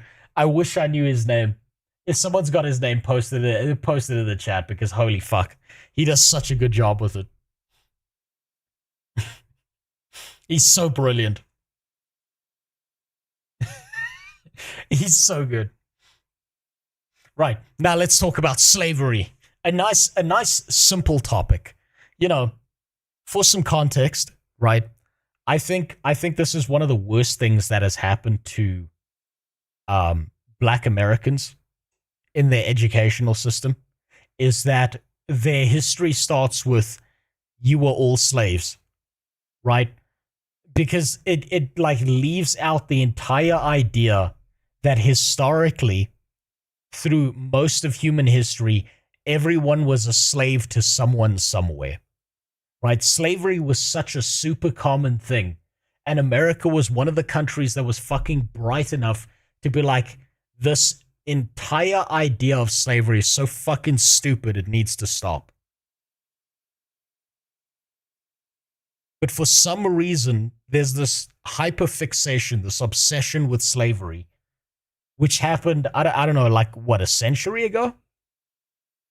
Never mind the fact that African tribes sold their own people to white sailors and shit. It's like there was the Arab slave trade, right? Where Africans got captured by Arabs and then sold off into Europe, got sold to the Moors. There's North Africans going into Europe and capturing Europeans and turning them into slaves. There's African tribes that used to fight against each other, and the winning tribe would then make slaves of everyone else. Then the British showed up and were like, yo, you've got some people. Would you like some shiny rocks? I'll trade you one shiny rock for 5 of these people, but only the strong ones. And, like, it's literally like it was such a common thing that, like, it wasn't even seen as bad. It was just seen as normal in the past. It's such a dumbass idea. And I think the whole psyoping of this idea that, like, black people in America are just slaves, I think that puts such a big fucking chip on their shoulder. And it like makes people obsessed with the idea of I'm the victim instead of like, guess what, history's fucked. Right? So like a good idea is like, imagine history started with the single richest person to ever exist on planet Earth to this day was a guy called Mansa Musa, who was a black guy, right? If you started history from that point and then moved it forward, you would see that like slavery happened to everyone. Slavery moved like in all different directions. And so it's like you can't be so focused on the past that you forget to live what's happening right now. Also, if we really want to talk about current day victims in America, the Native Americans are the only ones truly able to claim being proper victim. They got fucked and are still getting fucked. They have nothing. Well, yeah, there you go. Right? But no one wants to talk about them because there's so few of them left, so it doesn't matter. But people love to do this thing where they love to pretend like it's everyone else's fault. And I'm going to be honest with you. I'm going to say something that's might be upsetting to black people in America, is I think that American black culture is extremely destructive to blacks. I think this whole idea that you can't make it, that you're not allowed to make it because someone else is keeping you down all the time, it convinces you that there's no point in trying. And that you're owed something from someone else all the time. Right? I think it's super fucking destructive. I think a lot of blacks in America have been psyoped into believing that they can't do anything and they can't get anywhere. But that's also bullshit, because like most musicians today who are extremely wealthy and come out of the US, most of them are black. Most, like, the fucking NBA is almost 100% black. All of those people are living fucking high-class mansion lives. If social mobility was so impossible, none of those people would exist. Like, that, if the social mobility didn't exist, there would still be a bunch of white people, like, sitting there, like, trying to keep black people out of the NBA, or trying to say, like, you know, black music doesn't exist. We're gonna keep them in the slums or some shit like that. Now, historically, there's a lot of bad shit that happened to blacks, but it's not currently happening to blacks. I do think their government completely fucked them in a lot of ways, but they need help. They need to help themselves too. Well, I mean, let's take a look at it this way. There were Chinese slaves in America who used to work on the railroads. Within 3 generations, those Chinese slaves went from being slaves to being fucking doctors and medical professionals, and like one of the most overrepresented groups in universities, because all those kids are just fucking killing it all the time. Right? And I can see no reason other than a heavy cultural influence where the Chinese had a different kind of cultural influence as opposed to what happened to the black people in America. Before, when things like a Black Wall Street existed, the culture wasn't bad, but black culture today is fucking trash. No, it is. It's trash. And I think one of the reasons is, like, for example, the war on drugs did like a real fucking number on black communities, because it did the number one job in turning the culture into something where it's like a bunch of black women will have kids and then be like, I don't need no man. I'm going to raise these 5 kids by myself on fucking food stamps. And there's no social cohesion, right? And I think, God, what was the statistic? Someone said like, someone needs to double check me on this, but it's something like 70% or something of kids raised in a single parent household end up committing a crime by the time they're like 20 or some shit. And it like really fucks things up for them. I myself agree, modern black culture has been self-destructive to our reputation. It's been fucking devastating. And I think the worst part about it as well is that it's like, it's self-perpetuating. So you see this in my country as well, right? I've spoken about this before. There's a black guy I used to know in university. Really fucking smart, brilliant guy, exceptional.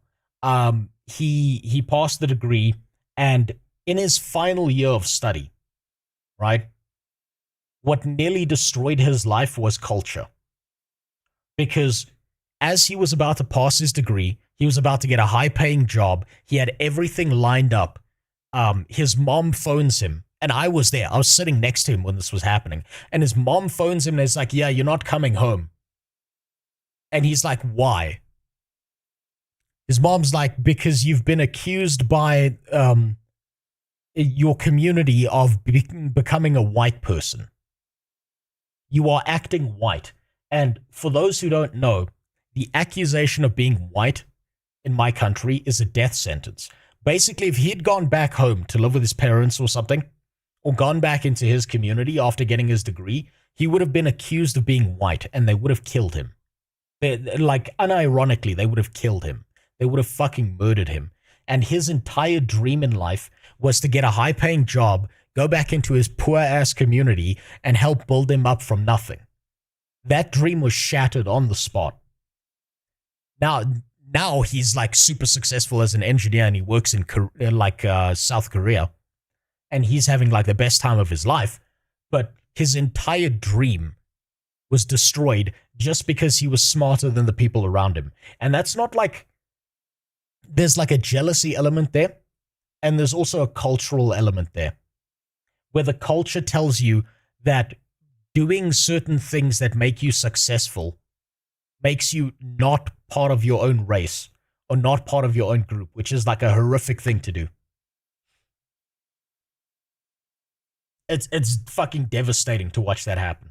Yeah, like you won't believe, like we've literally got a term for it in South Africa. It's called brain drain, where what happens is whenever there's a super intelligent black guy who's like really fucking brilliant, like genius levels, what happens to him is he gets ostracized by his community, and the first thing he does is get a job overseas and never come back. Because his only other choice is stay at home and then get murdered for, quote, being white, which is fucking insane. And I've seen this coming from some US blacks and stuff as well. So like I've been to Texas before. I've been to other parts of the country. In the US, I traveled there a lot for sports. And like one time I was over there, I met like a super successful rich black guy. And I had like a whole bunch of conversations with him. He's the same guy who was like, he doesn't believe that slavery ended. He believes that slavery changed into the form of debt, and that a bunch of higher ups convinced society, were convinced that slavery wasn't bad, it was inefficient. Why are they only enslaving black people? That's the dumbest thing ever. They should be enslaving the entire peasantry, and they need to get them to love their chains. That's what he believed. And the more society moves forward, the harder time I have like disagreeing with him when it comes to things like the way debt works. But effectively, his life story was that his mom, this is his words, not mine. He said his mom made him successful because the first thing his mom did was move him out of the black communities in America, where there were a bunch of gang violence and shit, and moved him into like a very conservative, very hyper-focused on education part of the country. And then like he became a businessman, made a bunch of money, and he was just basically completing side quests for the rest of his life. But like staying within a culture that actively encourages you to be a piece of shit and ruin the people around you is like the worst thing ever. But also, I'm an evil white man for saying that, so don't listen to me. In the US situation right now is the result of forcing Reagan law to help black people was teach them is much better be fatherless and jobless, and then only then government will give them as many perks and money. Well, think about it this way, Alert. If you're looking at this from a wider perspective, it benefits the people in power to make everyone as dependent on the government as possible, right? So you remove the dad from the home, you put them in low-income housing, you make sure they can't get a job, and you make sure any benefits they get is because of your personal political planning, right? And then you tell them that the other party or the other people, if they get elected, will take it away from you. So now you become fully dependent on the government and you'll continually vote those people into power. They're using you as a tool. Did you ever get around to doing a Truth Social band speedrun? No, not yet, Jay Gussie. At one point I will. That's more of a technical phrasing of my previous comment. Yeah, it was. Literally can't get a job here. Both sides actively fuck you over. Of course they do. Absolutely. They don't give a fuck about you. You're just a stepping stone. That's just how it is. It's really funny to me when you look at the American system from like an outside perspective. Like, keep in mind, I'm saying this from the perspective of I live in a fucked up country, right? I live in a country that's way worse than the US. The US looks like heaven to me by comparison. But you live in a country where you can get like 70 different types of sprinkle on your fucking bagel, but when you vote, you've got 2 people you can choose from, which is fucking insane to me. It's like all the important choices, you don't get variety. But them sprinkles on that bagel, though.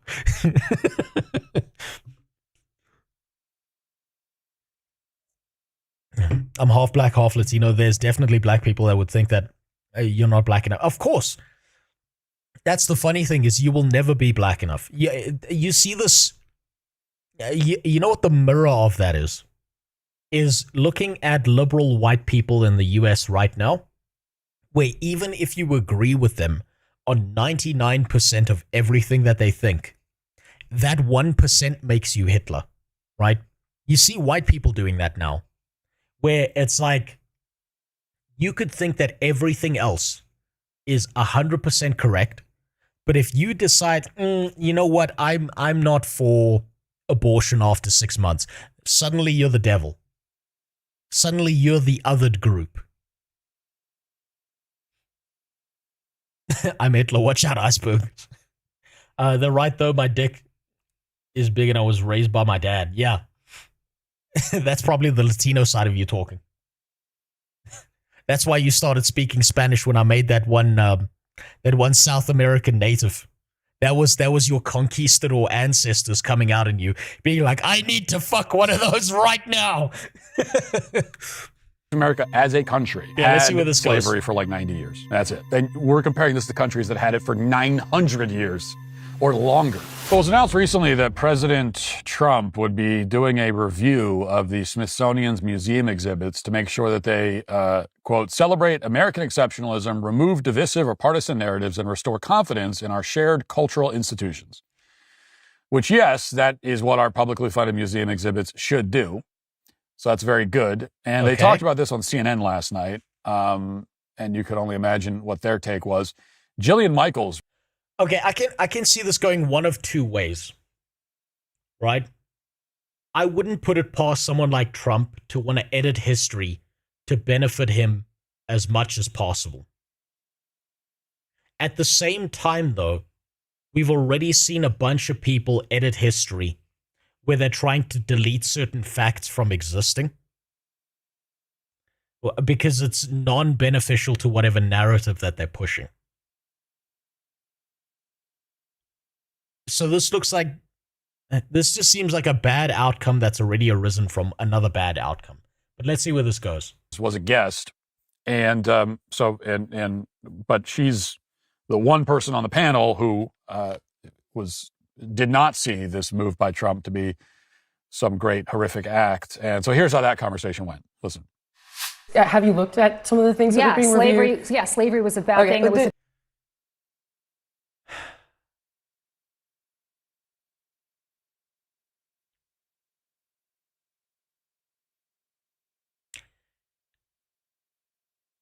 Is this going to be a Karen war? To talk about. Okay. Like, he forgives He's not whitewashing slavery. So he's not? He's not. No, okay. he's not. And you cannot tie imperialism and racism and slavery to just one race, which is pretty much what every single exhibit does. But let's talk about the fact that when you look at slavery, let's talk about the fact slavery in America was. Do you realize that only less than 2% of white Americans own slaves? But it was a system of white supremacy. You realize that slavery is thousands of years old? White people were Do you know the slave who owners. was the first race to try to end? Okay, both of these people are talking past each other, right? She's talking about the wider aspects of slavery. But why? I can understand that historically, if you're in an American museum looking at the American history, why the fuck would you care about slavery that happened in Korea or that happened in China? You would be focusing on the slavery that happened in your own country. Controversial. Wait a second. Okay, Well, what's controversial? I'm very surprised. This is that an you're trying to extraordinary litigate- exercise in historical revisionism. I would say. I'm really Historical surprised. revisionism. Do you realize that Jillian, I'm surprised that you're trying to litigate who was the beneficiary of slavery and I'm who not. was not. What I'm trying to tell you is in that the context of American history. Okay. In the context of American history, what are you saying is incorrect by saying that it was white people oppressing black people? Every single thing is like, oh, no, this is all because white people bad. And that's just not. She's talking. Okay, so she's talking about the current narrative, right? She's indicating the current narrative where it's now socially acceptable to say white people are evil and responsible for everything wrong. What they're talking about is the historical narrative of what happened to blacks. This doesn't seem like this just seems like these two people are talking past each other to me. The truth. Like, for example, every single exhibit, I have a list of every single one. Like, people migrated from Cuba because white people bad. Not because of Castro. Yes, no, it's in there. That's what I'm saying. You don't actually know what's in there. Do you know that when you walk in the front door, the first thing you see is the gay flag? All right, so Jillian is completely correct, of course. The other people on the panel are looking at her dumbfounded. And that's not a put on, by the way. They're not feigning ignorance. They really just have never heard anything that she's saying. The things that she's saying, they've never, when they're looking at her, stupefied, right? They can't even. Yeah, look, I don't even know if you could say the other people are wrong because, like, the American history of slavery would be important to learn about if you were an American, right? That doesn't mean you should feel guilt over it. It's like literally just a thing that happened. That would be like taking a 12-year-old German boy and saying that he's responsible for what Hitler did. It's retarded. I need to hear more of that clip. The problem is I need to know if the other people on that panel who are talking to her are screeching white people bad, or whether they're saying we cannot neglect this as a component of American history.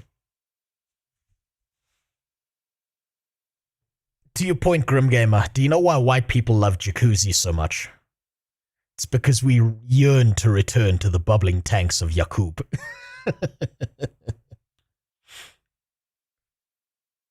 Is this a thing that happened and shouldn't happen again? And that's the lesson. Yeah, no, exactly. It's like you can point out, okay, this is a thing that happened. This was a pretty fucked up part of history. And then you should be thankful that you're not currently living that. Even they can't process it. Well, that's because they've actually never heard it before. Good night, The Cora. level of sheer overwhelming historical ignorance of most quote educated Americans these days just cannot be understated. And that's not to let them off the hook or to excuse it. But the fact is that if you went to public school any time over the past 40 years, your education was effectively worthless. Your American history education was especially worthless. And that's why you never even heard some of the most basic facts of the world's, you've never heard a lot. There's a lot of basic facts you never heard.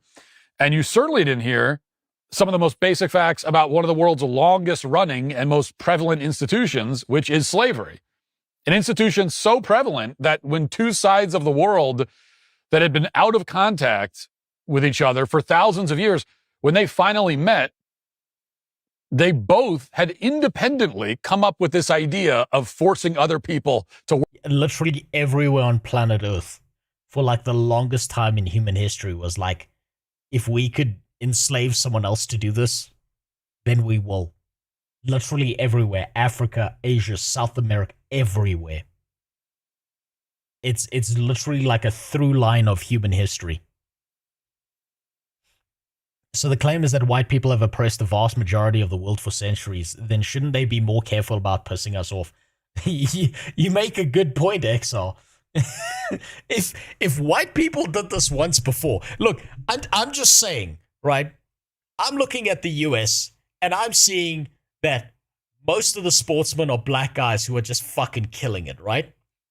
Somehow white people still manage to enslave those people. I'm just saying, there's something there. There's something that those whites have that's probably dangerous, that everyone should be tiptoeing around then, if that's the way they want to look at it. What they're getting at on CNN is even more retarded than both options you're thinking of. Maybe I'm giving both of them too much credit, Dog Rock. Work for free. Right. And that's one of the reasons why, and I always talk about, I love reading about explorers and these stories of people who made first contact with tribes in far-flung corners of the world. And I'm endlessly fascinated by these kinds of stories. And one of the reasons is that I think it's really interesting to see the universals. Right. You have all the differences. There are a lot of very significant differenses, of course. But there are certain things that you've got these cultures that were separated thousands and thousands and thousands of years, had no contact with each other whatsoever. They didn't even know each other existed. And yet there are certain things that they, like certain conclusions that they had arrived at. And, it's the same thing when you read about, Captain Cook or any European explorer stumbling upon tribes on small Pacific islands, or you hear about the British explorers who were exploring the interior of Africa, in the 19th century, 18th and 19th century. Tribes so isolated, that they believe they were the only people on Earth. Mm-hmm. And then you look at the areas where they had reached kind of similar conclusions independently on a number of things, and slavery is one of them, unfortunately. And that's a sad statement. It's a statement about human nature. It's a troubling statement. Yeah, there's two factors about human nature that we've noticed, right? Slavery was everywhere, and also we really, really loved building big rock triangles all over the place. That's why there's big rock triangles in South America, and in Africa, in Egypt, and in China, and in Europe. We really, really loved our rock triangles. We were really good at that as well. And we used slaves to build that all the time, like everywhere. Majority of black slaves were sold by their own people for tobacco and guns, etc. Yeah, but that's like, this is the thing, right? Historically, this is kind of how I see this working out, right? Way, way back in the past, when George Bush was still president, right, there were a bunch of people in a bunch of different societies, and they all just decided together slavery is good. There's nothing wrong with slavery. Bunch of years passed and we all just developed. And at some point, a new generation of each of these people decided, you know what? Slavery is actually a really fucking bad thing. We should stop slavery. This is literally American history right here, where a new group of whites looked at what the old group of whites did and were like, you know what, this is pretty fucked up. Maybe we shouldn't be doing this anymore. And, some people in the South of America needed a little bit more time to be convinced. But there were enough white people there that were like, you know what, maybe we shouldn't be doing the slavery shit. It's not a good fucking idea. Right? That is literally the story everywhere across fucking planet Earth. That as we developed, we started going, damn, maybe I shouldn't be doing this to my fellow man. Happened in Asia, happened in Africa, happened everywhere, right? And here's the real fucked up part that a lot of people aren't aware of. the more regressive a society has become, the more slavery exists. So there are parts of Africa today that have massive slave markets, right? You go into any part of North Africa and you will find slavery there. It's still happening. But in developed nations, wherever you find a first world nation, slavery is something that's kind of been outlawed and decided is a bad fucking idea. And I'm willing to bet you that, let's say, I don't know, let's flip this shit around, just based on human nature. If black people were in Europe, colonized North America, and whites were in Africa in tribes killing each other and putting each other turning each other into slaves and then selling them off to the blacks in America, at some point in America, as it developed into a first world nation, people would have probably been like, listen, slavery is a pretty fucked up idea. Maybe we shouldn't be doing this to the whites anymore. Right? It's just a thing that happens with development. But the more regressive and fucked up a society is, the more likely that it is that slavery is going to exist. That's just how it is. That's human nature. My sincere hope is that we take a step in the opposite direction, where people emerge and go, wait, I'm getting fucked pretty hard by all these people. My grandparents helped me get a leg up. Maybe we shouldn't have been so nice to them. Wait, hold on. I'm getting fucked pretty hard by all those people my grandparents helped to get a leg up. Maybe we shouldn't have been so nice to them. I think you don't even need to be mean to other people, Dog Rock. I think that there is some degree of value in preserving the good components of any culture that is beneficial to society, and then throwing out all the other shit that doesn't work. Right? At some point in time, it was literally part of the culture in America that if you were a rich, farm-owning white, you were gonna have slaves. That's part of the culture. Right? And at some point they decided, you know what, this part of the culture is pretty fucked up, so we gotta stop this. So I think there would have to be alterations towards culture of get rid of the worst parts, preserve all the good parts, and then don't let someone else show up inside your culture and fuck it up. Slavery is just what happens when the winners of a battle ask whether they should kill the prisoners or put them to work. Pretty much, yes. Pretty much. Human nature. We have a fallen nature as human beings. We know that as Christians. So it shouldn't be a great shock. From the Christian perspective. But either way, one of the primary things that humans across the world had in common with each other for thousands of years is that they all had figured out that it's a lot easier to get stuff done if you force someone else to do it. Yeah. So it's like you have these two cultures, and they're trying to communicate, trying to relate, not understanding each other. And then they see each other slaves, and they go, oh, you have those too? Oh, that's so neat. We're twins, slave twins.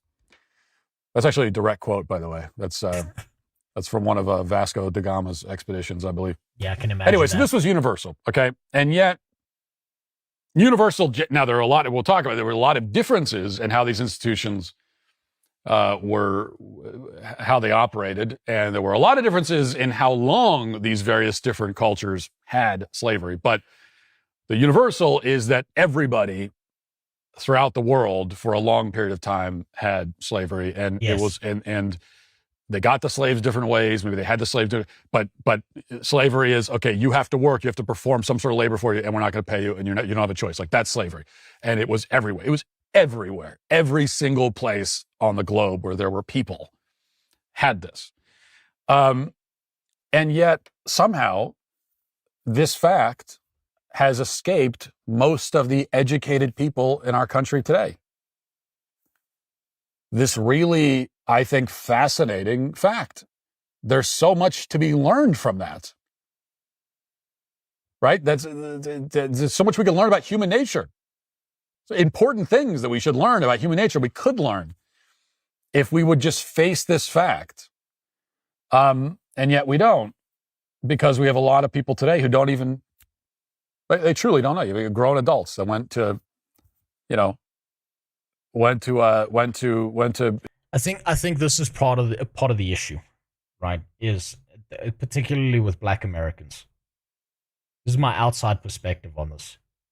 Is I noticed two individual groups of Black Americans. I noticed a bunch of Black Americans who are like, this is a historical thing. It's noted in history. I likely had ancestors that were slaves. But that doesn't matter as much as the fact that I now live in the most prosperous nation on planet Earth, which means that even the lowest opportunities I currently have are better than anywhere else on the face of the planet. And then you've got the second group of Black people who keep acting like slavery happened yesterday. Like they were just kicked off the plantation yesterday. Those are the two primary groups I've seen amongst Black people in the US. And I notice that the first group gets really pissed off with the second group because the second group keeps on trying to convince the first group to be just like them. That's my outsider perspective on it. And it's probably very layman and I'm missing a lot of nuance in it, but that's just what I see off the top of my head. Universities and everything else, and they don't even know this. And that's, again, it's not to let them off the hook. Yes, their education failed them. Their schools failed them. But so did mine. I went to public school, and then I dropped out of community college, and that's the extent of my formal education. Yet I know these basics. He's just also pointed out a bigger problem with the US, with most first world countries. And this is a wide cultural phenomenon as well.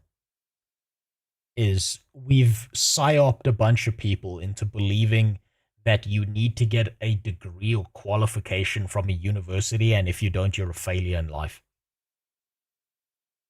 And that's across all races. That's become like such a common thing. And I think that pigeonholes a lot of people into doing stupid shit and getting into debt when they don't need to survive. It's crazy that we're still discussing slavery in 2025 in general. Well, this is the thing, Keltoon. Slavery still happens. Some of the biggest slave markets in the world to ever exist currently exist right now, right? It's just not something that happens in the public eye and isn't seen as common or normal, especially by Westerners or people who've grown up in a functional society. Things about world history. You probably know them as well. So we know them. And yet you have people that have a decade of formal higher education under their belt, and they've got degrees and masters and everything else, and they don't even know this basic stuff. And that's because if you know this stuff, and if I know it, it's because we are curious about things and we like to keep learning. And these people, the kinds of people on that CNN panel, are totally incurious. Just absolutely empty-headed, incurious, jello brain. I don't even think it's empty-headed and incurious. It's just what I saw here when these people were talking was just a bunch of emotional screeching. Right? It seems like instead of looking at things from a logical perspective, a lot of people like to appeal to emotions. And that's kind of starting to fall off now, where, making some emotional argument or calling someone something or calling someone a label just doesn't work anymore. Here, I'll give you an example, right? I've got a cousin. Well, not really a cousin. I don't know what to call him. My cousin's kid. He's in school right now. He's dealing with the world, and he says some of the spiciest shit imaginable. It's really, really funny listening to him and his friends talk. Right? Because obviously he's in a school where he's like friends with other, just like I was, with people who are white, black, Indian, Asian, all of this shit, right? And they make some of the spiciest, most racist jokes imaginable, just like I used to. with my friends who are of different races. And what was really funny was I saw this old woman start arguing with him and saying that he was racist. And it was really funny to watch his friend, who's a black guy, who's like his best friend, say to that old white woman, yeah, of course he's a fucking racist. So am I. We're all racist. And then he's like, this is my cracker.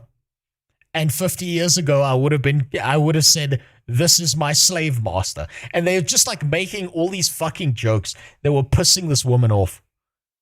And I think it's really interesting that like labels don't work on people anymore. You call someone racist and they'll say, yes, I am. And so is my black friend. And so is my Asian friend. And so is my white friend. Like, they'll just do that because they don't give a fuck anymore. So I don't think this emotional, like, attacking works anymore. Can the white women who screech and pretend to be allies prove it and ally my balls in their drawers? No, they never will. They never will. Though they will, if you take a car trip with them, they will definitely put on some rap music for you. And then they'll turn around into the back seat and they'll be like, I did this one for you. And then they'll pretend like they did nothing wrong.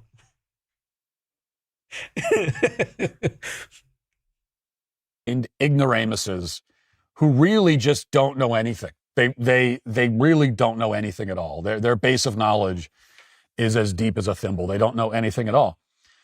And now that they've been told the truth, they certainly won't follow up.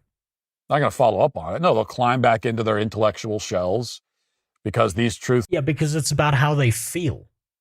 It's not about like the logic of the situation. It's about how they feel. It's about slavery are very startling, very scary to them. They threaten to dismantle the entire artifice of white guilt, the whole narrative. I mean, the whole narrative of white guilt depends on the idea that white people are uniquely guilty for things like slavery. It completely depends on that. And if that is not the case, then the whole thing breaks down. So they run away screaming. They don't want to hear anymore. They certainly don't want to hear that, every predominantly white nation on earth had abolished slavery by the mid-1800s.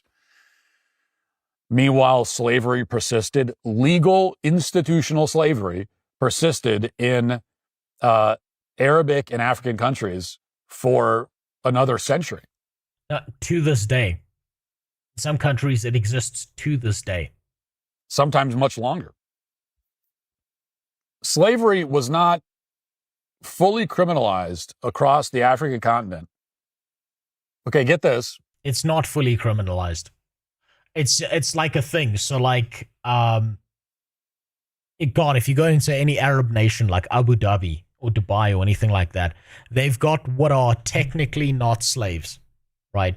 Where they've taken a bunch of Indian people, imported them into the country. They take away their passports. They take away any means they have of supporting themselves or being able to like think for themselves or be able to take any action. And they say, you will get this back when you complete the jobs I tell you to. And a lot of the time they fuck those people over and keep them there for longer. I know. I went to a tournament in Abu Dhabi for Brazilian Jiu-Jitsu, and we slept in a warehouse, right? Because we didn't have anywhere else to stay. The warehouse we slept in was filled with fucking Indians who were, all of them had the same story. I got here to do work to send money back home to my family. They took away my passport, and now I essentially live here for like 3 years. Then after 3 years, they're going to give me my passport back, hopefully pay me, and then dump me back in India. Indentured servitude is, yeah, it's just a fancy way of saying slavery.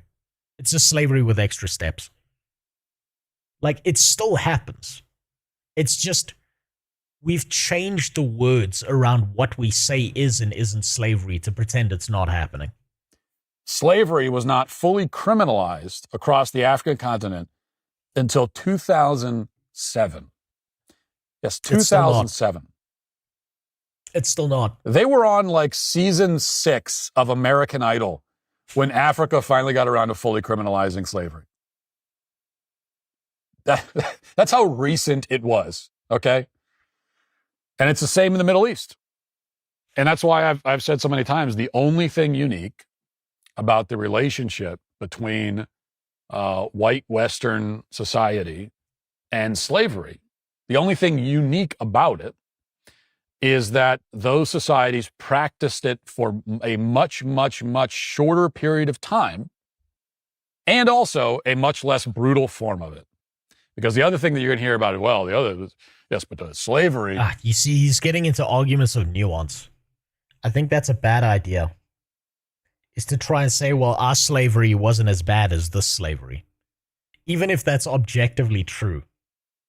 You could just say slavery bad and move on.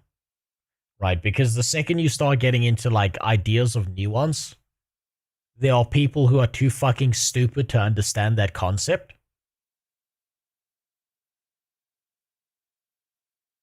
And it's competitive slavery. Oh man, I'm only plat. I've only got enough slaves to be plat too. Then comes the Arab who's grandmaster slave.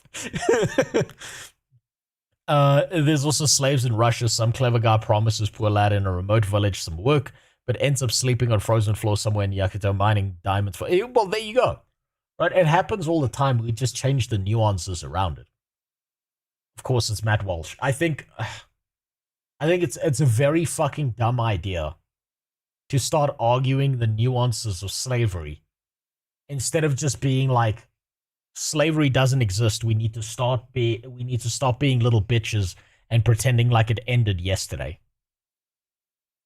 Every American pseudo-intellectual is always state out of context facts with emotional voice inflections and little nuance. It's so easy to consume and not to think too hard like sugary food. I think one of the problems is maybe a lot of people have also been like kind of incepted into whatever the magic man on the shiny box in front of me says must be true. And people don't think critically about these things. I don't think we should be worrying about the degrees of slavery, though. That just seems fucking stupid. Chattel slavery in the United States was so much more brutal than what they did in other parts of the world. You have no clue what you're talking about.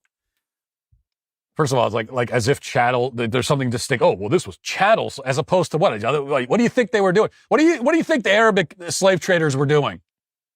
What do you think they were doing? But you think that was a nice and gentle? You think when they captured slaves and like dragged them across the Saharan desert, it was nice and friendly? No, the Arabic slavers were, again, if you have even the smallest bit of knowledge about this, you know that slavery in Africa, slavery in Arabic countries was often much more brutal. You see much more. See, that's oh man. He might be right, but it doesn't matter. It doesn't matter. You could just say slavery is a bad thing, whatever form it takes. You can say that what happened to the slaves under King Leopold was way more brutal than what happened to the slaves in America, but we're comparing degrees of wrong, where it's just wrong. So why are we comparing degrees of what is wrong and what's not? I'm from little New Zealand, so I think I'm isolated from the style of media, but it's always jarring when I see it. It's very strange, right? It's very strange when people make arguments about, okay, well, both of these were bad, but this bad thing was worse than this bad thing, so we're better. Why do we compare degrees of murder? Well, murder's murder, right? There's a difference, though, between murder and killing, right?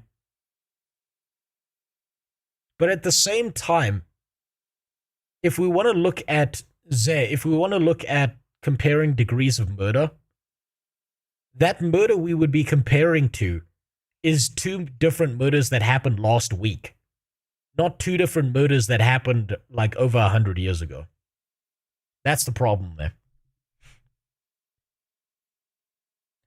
Who would have thought that Matt Walsh, the white supremacist sympathizer, would try to minimize slavery in America? Well, I don't know if he's a white supremacist. I don't know enough about this guy to know if he's a white supremacist sympathizer. I'd need to hear a clip of him saying white supremacy is the way forward or some shit like that. But I've never I've never consumed this guy's content, so I have no fucking idea where he's taking this from. Things like, just routinely, as a matter of course, castrating male slaves. This was a routine. This was the custom. Okay. This is what they did. It wasn't like there were a few horrific cases of it. This is just what they did. And that's only the beginning of it. So this was absolutely brutal. And on top of that, it went on for so much longer. It went on for 100 years longer. And the only reason that it even stopped is because they were forced to stop. It's because the European powers abolished slavery, and then eventually they said, you know what, we're not going to let anyone else do it. Like, we're done with this, guys. We're moving on. We're going to be civilized people now. We're not doing slavery anymore. And so slavery was abolished. The slave trade, the Atlantic slave trade, it was abolished over the objections of Arabic and African countries who wanted it to continue. Okay. And that is just the fact. So that's the problem, is he makes a valid point there, but it gets muddied in all this slavery was worse than that slavery. Yeah, the most developed nations on Earth all got together and decided this is a bad fucking idea. We're not going to do that anymore. And we're not gonna let other nations do that as well, because we are going to be the leaders of the world because we are the most developed. Like, yeah, of course they did that. Matt Walsh is just a media person who follows the money, not ever substantial, but errs on the side of controversial, as always charismatic to people. I don't know if I would say controversial. Is it controversial to say that slavery happened all over the world? Is it controversial to say slavery bad? I don't think so. Like, maybe 2,000 years ago, that would got your ass beat. But not today. He's a very tongue-in-cheek approach to it, so you'll never see this grifting cunt say it explicitly. Yeah, you see, I hate this, right? I hate this idea that everyone hides their opinion on what they actually think. I want a bunch of fucking crazy people out there who say what they really think. I want people to say what they really think instead of playing this game to avoid being demonetized or whatever. Because that makes my life a lot easier. So, and as much as anyone on the left might want to say, well, that's got nothing to do with that, it's irrelevant. No, it's got everything to do with it. Because your whole narrative is that white Americans are uniquely guilty, but that's your whole narrative. And it's just not true. And if the history of slavery in Africa, if the history of slavery in the Middle East, if the history of slavery in Asia is irrelevant now because it was a long time ago, even though, in Africa, it's like a long time ago was 2007. But if it's irrelevant now because it's a long time ago, then it's also irrelevant, than the form of slavery practiced in the United States, which, by the way, only 1% to 2% of Americans ever own slaves. Like the tiniest little fraction of Americans ever even own slaves. 99% of. So you see, again, he's doing the whole nuance thing, right? Like, sure, 1% to 2% of Americans who were white would have owned slaves, right? But it was, at that time, considered culturally acceptable. If you were white at that time, and you became rich and wealthy, it's likely you would have gone from not owning slaves to owning slaves. And then the culture shifted. And they decided culturally, this is no longer acceptable. right?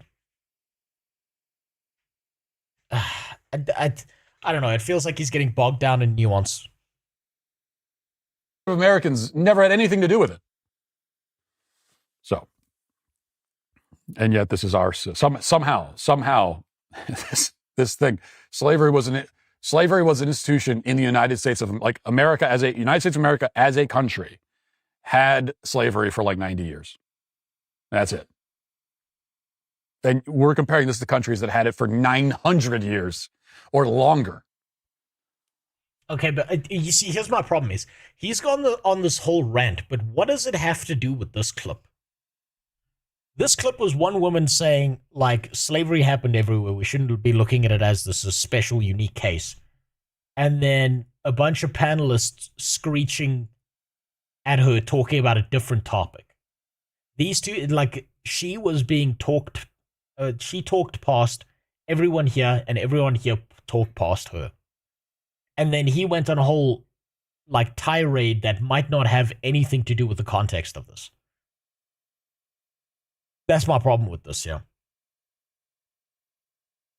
My main issue is that white people get called white supremacists when they oppose historically white nations being demographically mangled by mass migration. Well, yeah. Of course they're going to get labeled as white supremacists. Because how dare they want to preserve their culture? That's non-beneficial to everyone else outside of it. Right? The label is meant to be something to dismantle you. Right? There are good and bad parts of every culture, right? And I don't think there's anything wrong with saying I like parts of white culture. They are beneficial components of white culture. But that'll get you labeled a white supremacist, even though you didn't say anything wrong. Because a bunch of people get fucking emotional and throw a temper tantrum and refuse to look at things objectively. In the clip, when it was established that everyone had done slavery, the guy started arguing severity to rationalize how white people still uniquely bad. This is just dismantling that argument. I don't know. It just seems like he felt like going on a tirade, and he used this clip as leverage to build off of that. I don't know. It just all seems kind of fucking stupid to me. Right. It's not that hard to be like, yeah, slavery is a historical fact that happened. And then a bunch of white people got together in America and decided, you know what, slavery is really bad. We're not going to do that anymore.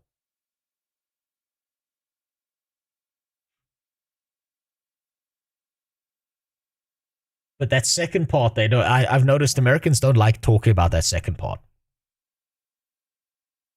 Where it's like one group of white people who thought slavery was culturally acceptable died off, and then a new group of white people came along and decided, you know what, this shit's kind of fucked up. We need to stop.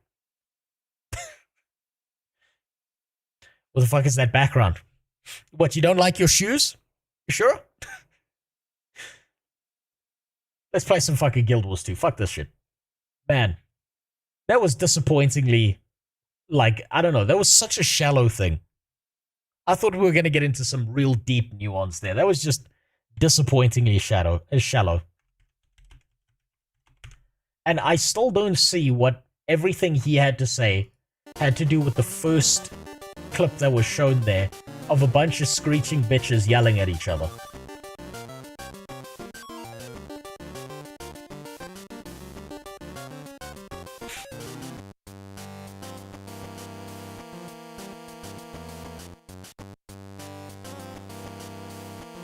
That seems so odd to me. The 1 to 2% of Americans owning the slaves in 1860 is a bit misleading. Better statistic is 1.25, I think you said that, of US population was enslaved. Oh, 10.5%. Yeah, look, I don't think it matters so much as this is a historical wrong that we register as wrong and fucked up, right? So slavery was normalized around the world, and then we decided slavery is a bad thing, so we're going to stop. My problem is, like, I said this already, but my problem is there's a bunch of, like, very emotional black people in America who pretend like slavery happened yesterday. Clicks, money, emotions, comment base. Yeah, pretty much. Pretty much. This all feels like these are emotional arguments to cause and to get people to, like, engage with it. Oh shit, look at that. We got some beta slots. Damn, look at that. Oh, I'm curious. I'm curious. Check the game Dracantos later. I've been wanting to play Dracantos for a while. I missed the beta because I couldn't play it that weekend. If it's out, I will play it. I will play that shit on stream. I've been looking forward to that game for a while.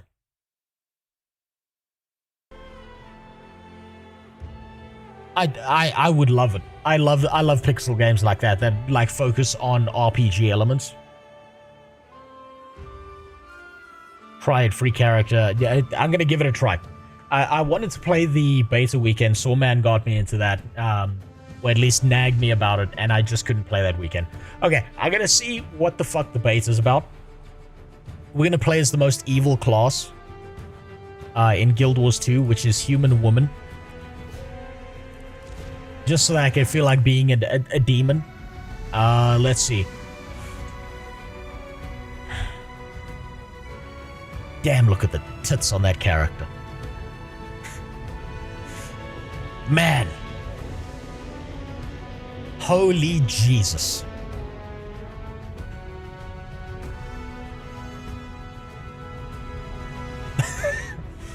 You know, only second place to these the tits on these characters.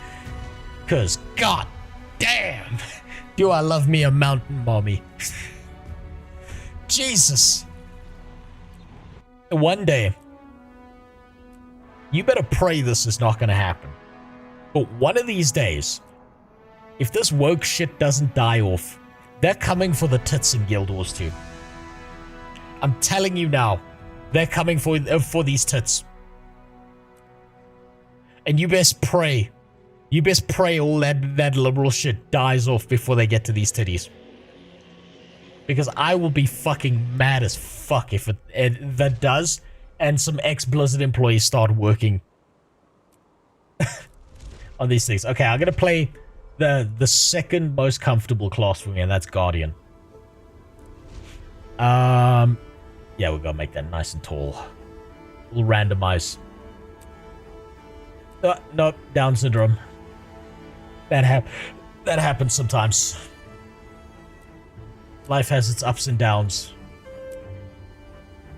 No, I don't want to play a socio-economic. Oh, whoa! Yeah, good enough.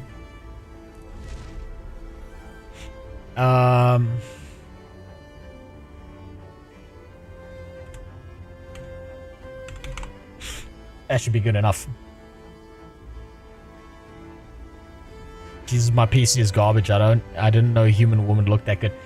Man, you gotta crank up the graphics on Guild Wars 2. Them titties are fantastic. For a game this old, the amount of outfits that you can make female characters look like absolute whores in is amazing. It is something special. Okay, let's see if I can spot anything uniquely different about this. What are we working with here? What is so different about the beta?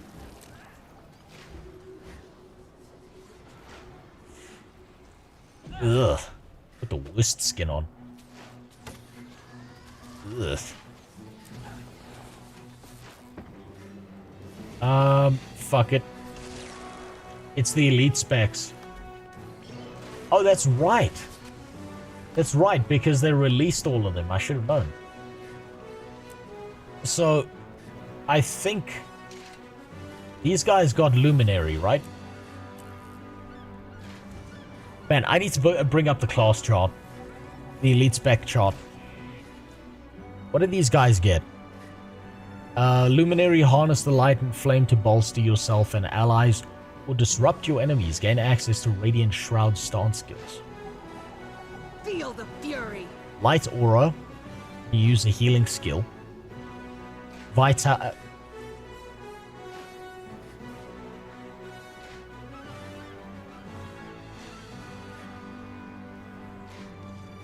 Is this just a retribution paladin from WoW?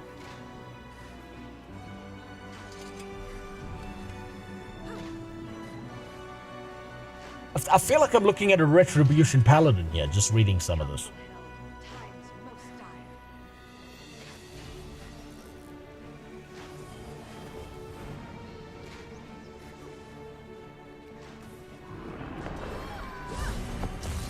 Okay, we got a leap. They'll have to hit much harder. Okay, we've got a bunch of stances. Okay, that's kind of more like a warrior than anything else. Enter a stance that causes you to heal. Grant barrier and light aura to nearby allies. Enter a stance that charges up a burst of light. Okay. Okay, this is just... This is Retribution Paladin. Holy shit. This is blue Retribution Paladin. They got the fucking bubbles. Oh my god. Okay. Enter Radiant Shroud. Radiant Shroud recharge time of the skill is reduced. The fuck does that do?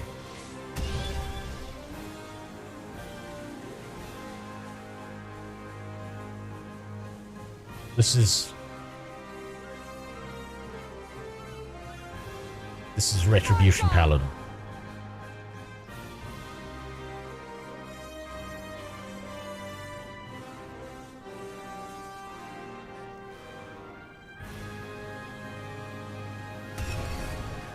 What do we get? Glaring burst. Burst of energy. So consecrate. Stun. No, just a heavy attack. Luminous staff. Okay. Okay, so this is... Okay, no, this is... There's a lot more healing on this. There's a lot more healing on this than I would expect from a Retribution Paladin. Gleaming Blade, leap to the target and slash in... Okay. And Radiant Bulwark. Blocks attacks, grants Aegis. Okay, so this is somewhere between Holy Paladin and Retribution. That's what I'm seeing. It's very supporty. Yeah, no, I can see that. There's a lot of healing skills. There's a lot of AoE stuff. I think this is going to be probably the #1 stack skill class imaginable.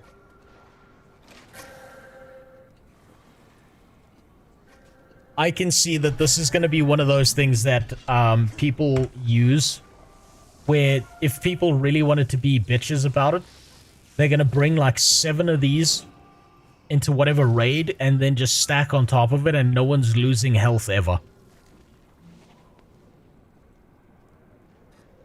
That's what this looks like to me. I was in some deep trouble there. Let's see what else we got. I'm looking at Guardian specifically because I played Guardian. I play Guardian on my second account. Let's see what the engineer's dealing with.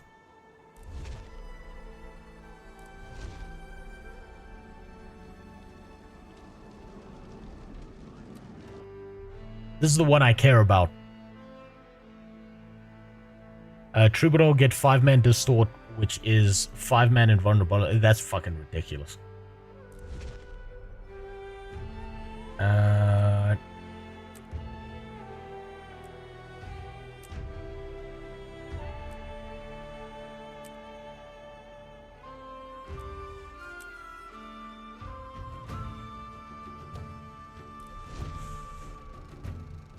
God, I don't want to go through this. I don't. Fine.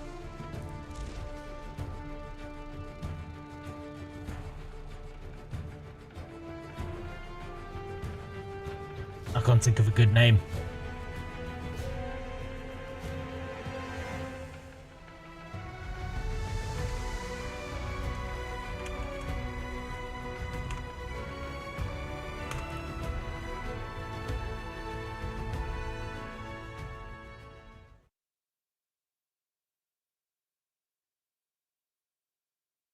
Engine 1 is basically the T100.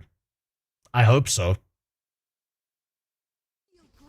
Engineer 1 is most busted of them all. Well, let's find out.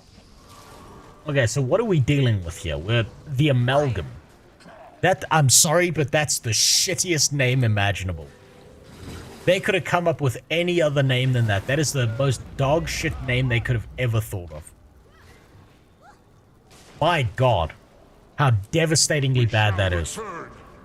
They did confirm, though. Guild Wars 2 confirmed this. Engineer is the only class with balls. Let's see. Experimental Union. Through Asuran ingenuity, you are host to a mercurial mold. You are able to command it using selectable morph skills that replace your tool belt skills, or even fully merge it with...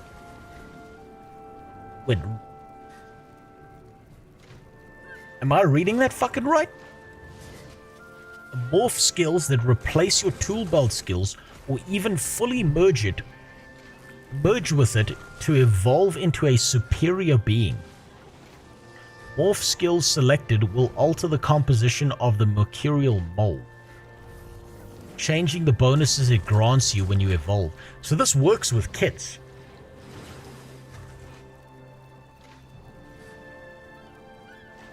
Interesting.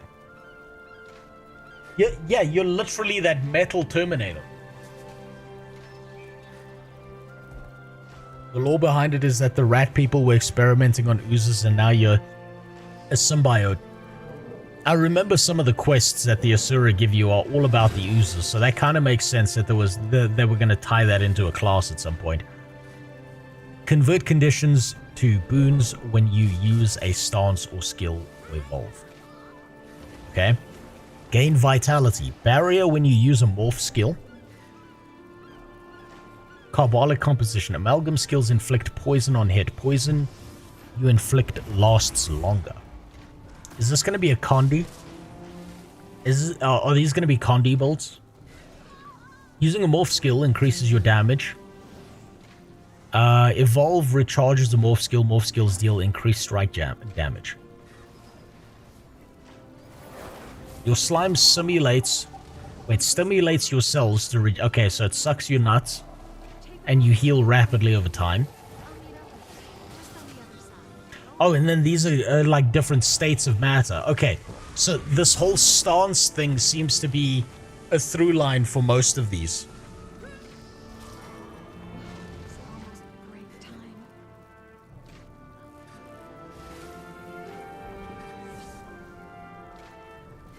Okay.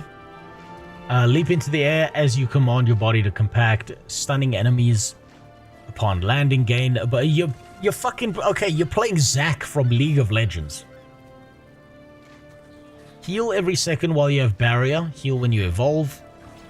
Disabling an enemy reduces the cooldown of evolve. Contagious mutation, strain enhancement effects are shared. Quickly melt down into a puddle, evading all incoming attacks. Sublimate, breaking, stun on yourself, remove movement impairing conditions and prevent their reapplication. Morph skills evolving, grant protection to yourself. Evolve no longer inherits bonuses from strains. Morph skills grant their strain bonuses at a reduced duration. Evolve has 2 charges and grants an increased attribute. Superheat your body and lash out damage. Okay. Slime rapidly spins around you, creating a magnetic field. Pull in nearby enemies as a metallic storm. Okay. Okay. Interesting. Interesting. You can morph into a black guy when you need to beat someone up, and then morph into a white woman to dodge any responsibility. Okay, but can you morph into a police officer when someone else morphs into a black guy? To counter them, obviously. Flux state. Shit, that's huge. That's a fucking gigantic AoE. Holy fuck. God damn.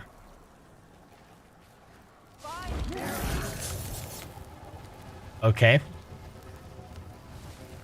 Lash out. Damage. Okay, so this is a damage increase along with condition. Condition. Stun. This seems like this would work well with condition states.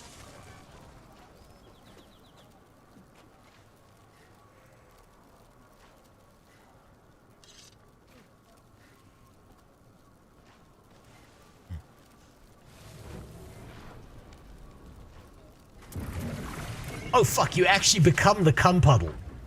Jesus, okay, I shouldn't have chosen a char for this. This is like a furry's wet dream. Jesus Christ. Never surrender. Yeah, you're the T100. You're literally the fucking T100 here. That's your heal. Evolve. Skill is unique per game mode. Okay, you evolve, which lets you heal.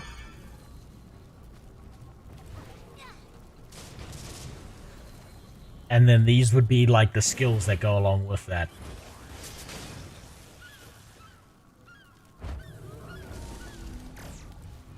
Interesting. Well, let's try them out, see what they do. So, F1 is going to be what? Gain a barrier and a magnetic aura? Back in fighting condition. Okay, that's not that impressive. Our might is your failure.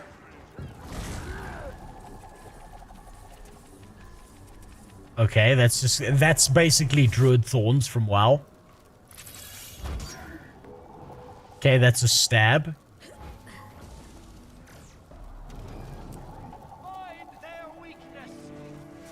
And that's... Okay, so... Essentially... Cleanse is gonna be like... one of the most useful skills for my dumbass because I keep on getting hit with debuffs. And dealing with anyone who's doing condition damage, this is gonna be amazing.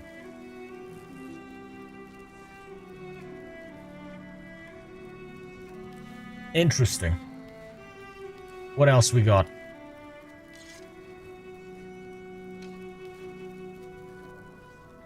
Briefly block. Okay, cum bubble block. Jesus Christ. Why does everything look like semen on this class?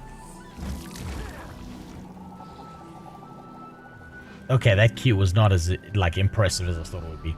Launch cutting discs at your enemies, piercing... okay, maybe I just aimed it downwards. They upgrade with the evolved skill. Yeah, I figured that much, but I want to go through all of these first. Okay. That feels good. Okay, that doesn't do as much as I thought it would do. And then we've got obliterate. Sharper still. Jesus, that's a long ass fucking weapon. Holy fuck. And then we evolve the skills. We've got big swing, bigger swing. Back in fighting condition.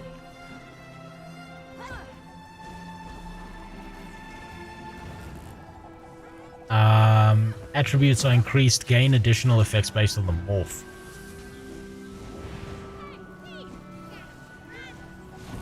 Okay, so this just gives you extra buffs. And ironically, this is probably going to be like an amazing tanking spec.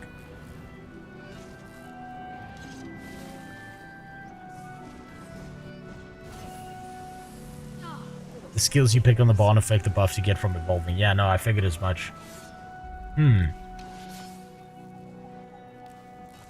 I'm trying to think how would you use this?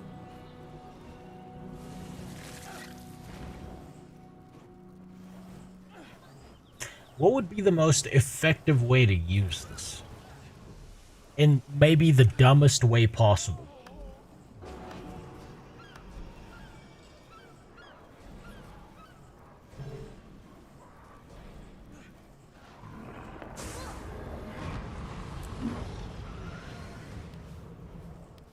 So we've got the amalgam.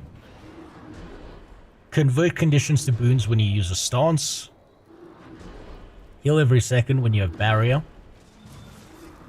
Morph skills and evolving grant protection to yourself. If that's DR, that's healing, and that's get rid of conditions. I'd probably go DR because that's going to be the most consistent.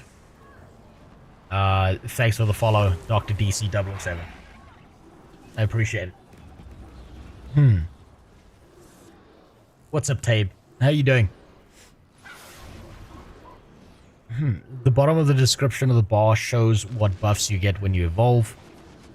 So you can get quickness and alacrity at the same time when evolving for Giga Solo DPS.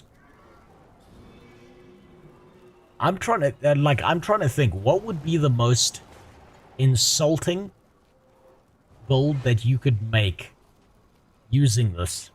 Like, what weapon would work best with this, probably? Disabling an enemy reduces the cooldown of evolve. Poison on hit, poison inflict lasts longer. Evolve no longer inherits bonuses. Strains.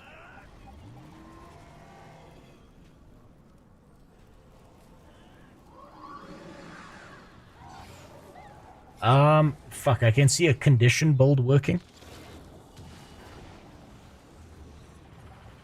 Evolve recharges morph skills. Morph skills deal increased strike damage. Strain enhancement effects are shared when activated with a reduced duration.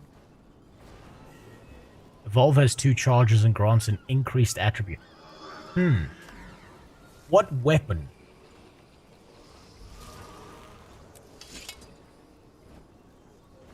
Would be the single most infuriating shit to use with this?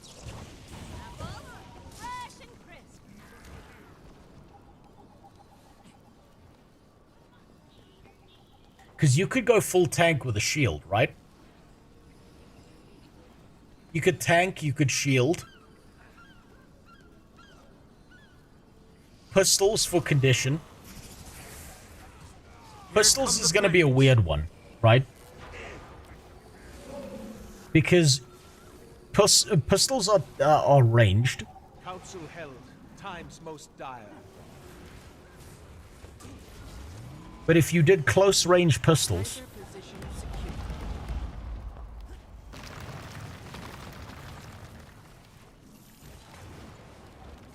I just realized there's also other stuff I didn't try out here. There's the gassy estate. I don't think I tried that one out. Condition remove, condition remove. Okay, that's full tank. Mace shield was annoying to fight in World vs. World. Spear is the best Condi weapon currently. If you want Condi, Spear it is. So, if I can see this working very well with condition builds, because it keeps on giving conditions and it keeps on giving you buffs at the same time.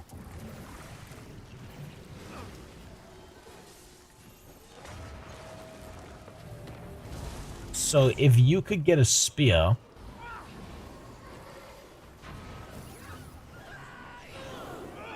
which I don't think I have. I chose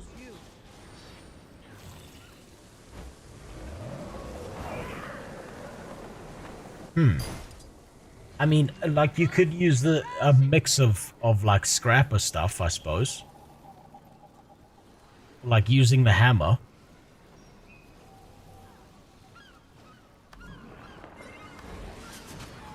Oh yeah, that's right. Let me open that. Hold on. Wait, where's the demo gearbox? Is it in my inventory? Probably is. Jesus, I need this many bag slots normally. Conditions, power, support. Kill them all.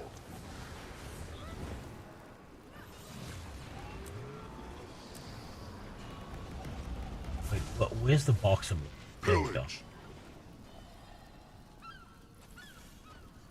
Huh.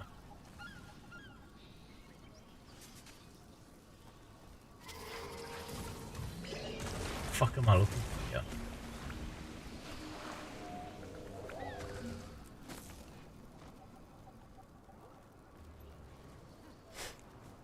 blue one. Oh wait, there. Okay. Okay. I thought those were regular bags. I'm a dumbass. I've never tried out the bow. I've yet to try out a bow. Does this give condition damage? No. Spear gun.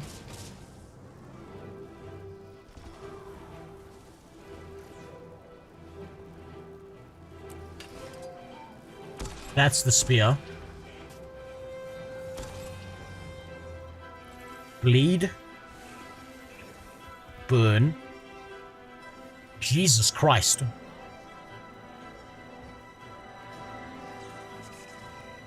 Jesus fucking Christ.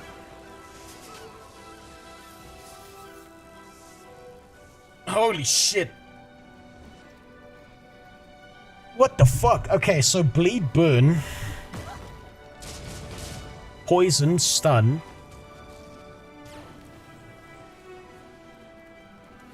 And then you would go for conditions here.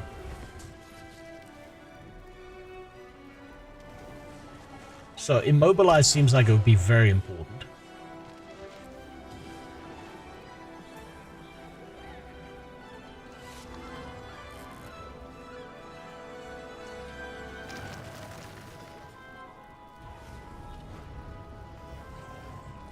And maybe vulnerability.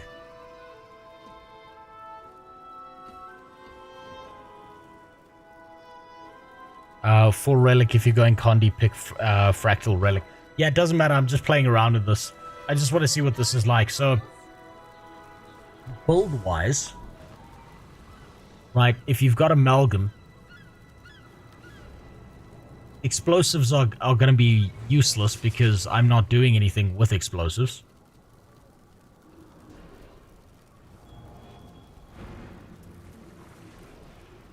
Would tools be better then?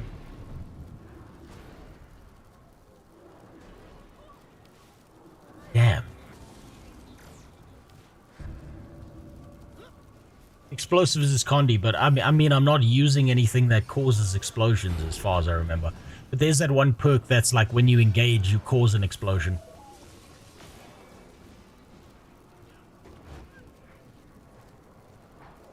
Strike damage dealt increased when above. Okay, so go for the explosion. Explosions cause vulnerability. First attack explodes. So we explode. Fury. We cause vulnerability.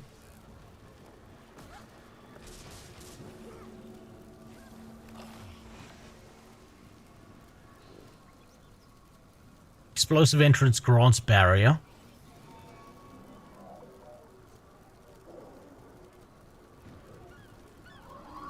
Heal increased strike damage for each stack of vulnerability. And then condition, we want bleeding. It's been so long. Say something controversial. You want a hot take? Fine.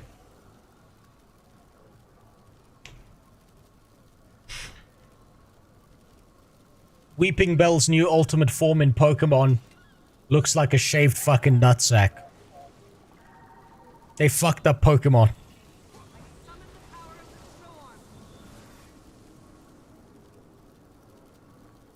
They also missed the opportunity to call it Victory Balls.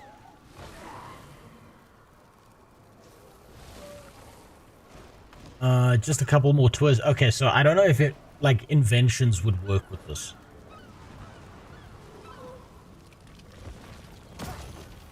What would be better? Jesus. Tools?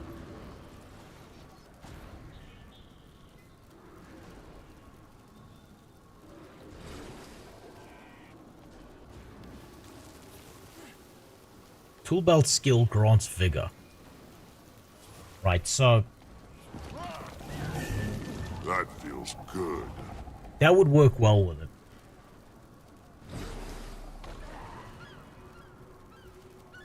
Hit multiple foes with arcs of lightning. Critical hits with his ability deal increased damage. Reduce the recharge of your elite skill when you dodge. That would be nice. Vulnerability and burning, both of which are good.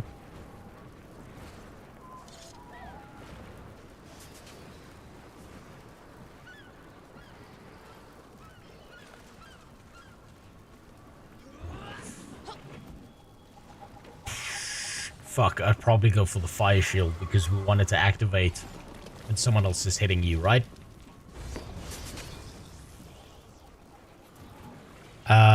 Just get something from here. No. I refuse. Here, let me explain this to you, Deathwall, right? Because I'm still learning Guild Wars 2, right? There's a few ways you could play the game. You can get really, really good at the game, right? Or you could be a retard like me forever. And what happens is, if you are still learning a game and you're not playing at a high level, right? I want you to imagine that this is the legs of your girlfriend or wife.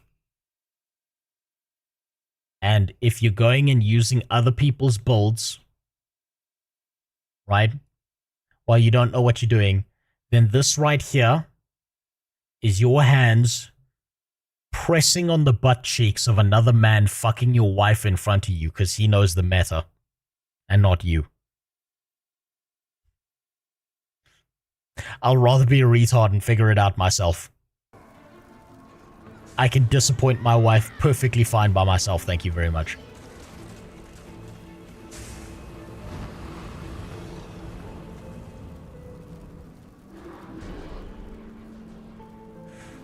Endurance regeneration is increased. Gain kinetic charges when you use a tool belt skill at maximum charges. Oh shit! The tool belt, tools and explosions work really well with this. Because like everything here is like reliant on tool belt skills, right? If you've got everything in conditions, and then everything here causes conditions, and then you've got everything here causing conditions, Jesus Christ. The levels of suffering you could cause someone seems almost infinite here. And you got speed buffs, you got a jump, you got this, and that's not even touching the tool belt. Right, then you got a barrier. Jesus Christ. That feels good. I can imagine this is going to do a stupid amount of fucking damage. Or for someone who actually knows what they're doing. God damn. Engineer's got the Cum Master build going for it. Holy shit.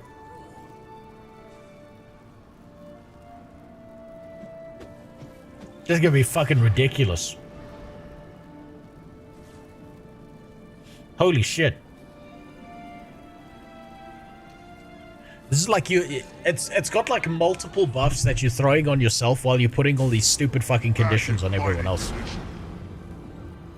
There's a golem you can test the abilities on if you want to see your damage. I wouldn't have an accurate enough gauge to know what would be good damage and bad damage because I'm not playing the game at that level. I just wanted to see what this was like. Fuck me. That's gonna be awesome. Holy shit. Well, once I'm done fucking around with Rifle Mechanist one of these days, then I'll go for that. I'll go for being the T100 Cum Master. Now then, where was I? Back onto my main objective. That's right. We were here. Looking at the goddamn... fucking, where is it? It's not my masteries. I was looking for the pieces of Caladbolg.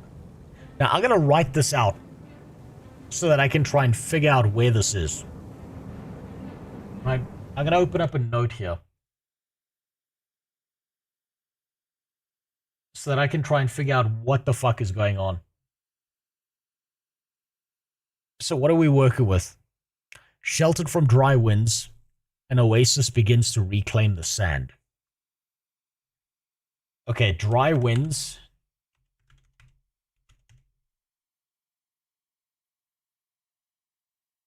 I don't know why, but the word that sets off in my head is dry top. Because I think there's an area called Dry Top, but I'm not sure. Or maybe it's an oasis.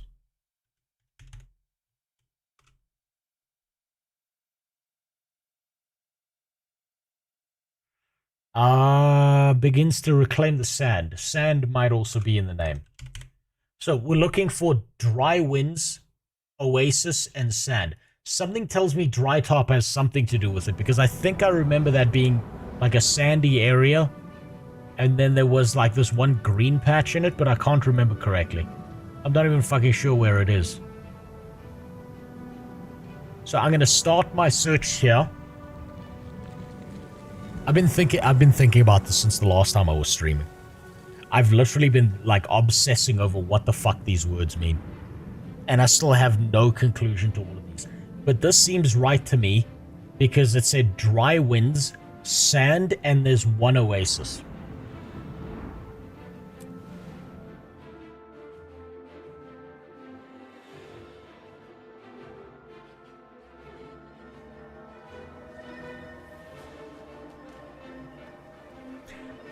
Gee, which one of the only two desert areas in the base area could it be? Look, I've nearly gone into the expansions thinking there's some shit going on in the expansions. Multiple times. So, now here's the problem. This fucking thing here doesn't tell you anything beyond that. So this piece of shit could be anywhere in here. Or it could not be here at all. And I could just be wasting my time in the wrong area. So I'm gonna pray to sweet baby Jesus that I'm in the right place. The elite specs coming in the next expansion are in beta for people to... Yeah, I don't... You know what's wild to me is they're already thinking of another expansion. I get the feeling they just released the previous expansion, but maybe I'm just like... You know, not paying attention to the passage of time. Okay, I need to think like a dev. We know that the devs are sacks of shit and they like hiding things in corners and stuff. They've done this to me before. They released it last year. Damn. Damn, I'm definitely not paying attention to the passage of time then. What am I looking for? What's the name of this thing? Patient moat.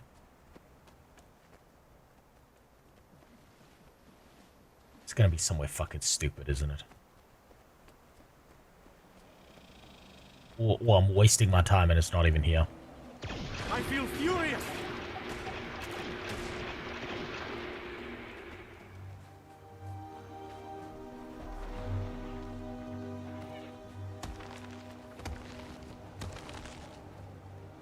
But is there any more... Is there any more hints in this? Sheltered from dry winds, an oasis begins to reclaim the sand.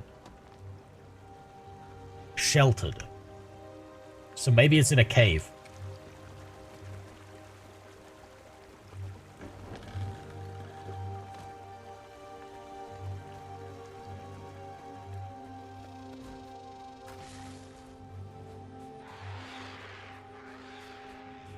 It may very well be in a cave.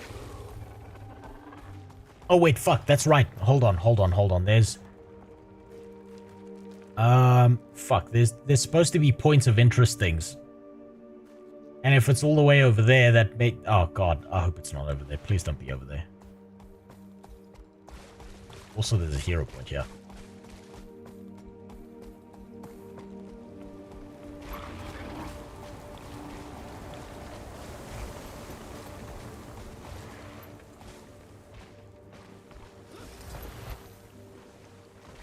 God damn it, it's above me. What I need... Who has time to help? Not me. You can fuck off. What I need is to be able to look around. I need like a high vantage point that's gonna tell me where everything is. I think that little thing there is probably gonna be the best spot to go to. The question is, how the fuck do I get up there?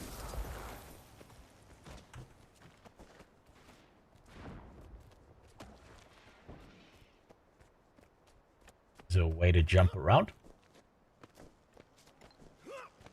Maybe I don't need that. Oh, there, it's right. Oh, it's right in fucking front of me.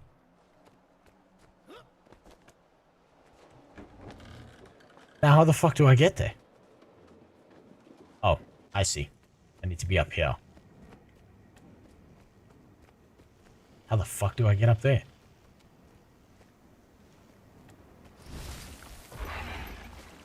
I think I'm gonna have to run around.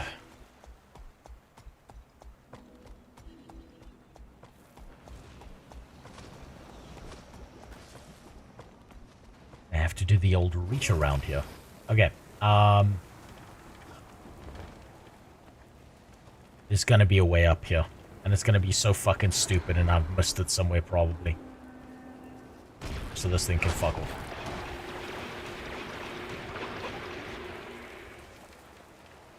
The reason we keep bringing up what the state of things were like back then is because for the most part the old content has not been updated much. What you see is what it was like back in the day. Well, I wish they would update the base game experience. Like, Heart of Thorns has been fantastic. I really liked Heart of Thorns. Even the Living World seasons were great. But I'm still, like, kind of in the state where I'm trying to decide whether I think the Heart of Thorns seasons were great. I mean, the Living Worlds were great because of how I felt, or because I'm suffering from extreme levels of hypercopium just because of how exceptionally bad the Zaitan fight was. Please, please, please, please, please. I think that's the right spot. Oh, thank God. Oh, okay, we're off to a good start. Surrounded by rock, the oasis persists. You feel inspired by the perseverance of nature. Okay. Next one.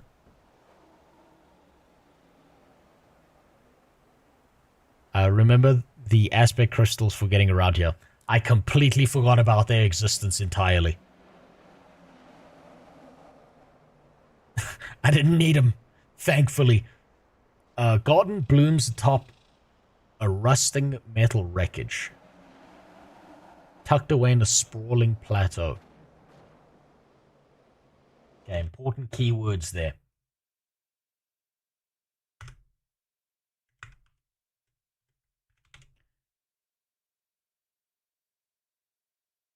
Wait, sprawling plateau.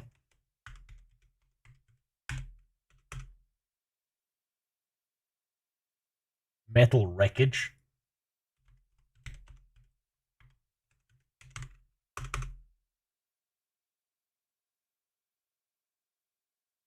Garden blooms. Okay, garden. Okay. A rusting metal wreckage. That sounds like it might be char.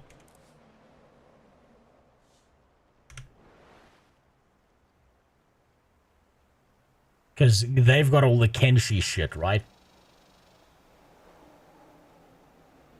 Like, everything they build is a fucked up wreckage. Where the fuck's the char? God, where the fuck are the... Where's the char homeland? God damn it, we were just there.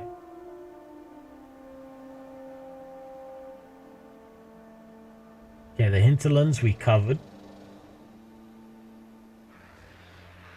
Dry top. It's the worst thing that can happen to a gay dude. Dragon... No, that's expansion shit. You know what? I'm just gonna do this the cheap and cheerful way because I can't fucking find it on the map. We're gonna make this nice and easy. I'm gonna teleport my way to Lion's Arch and use the portal.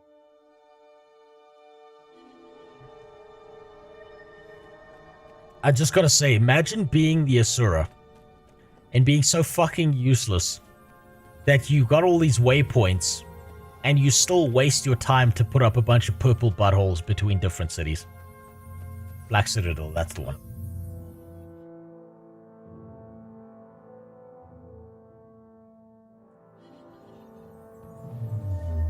Right. Okay. Char region. Sprawling plateau. Hello. Wait, I might have actually been to this garden on another character.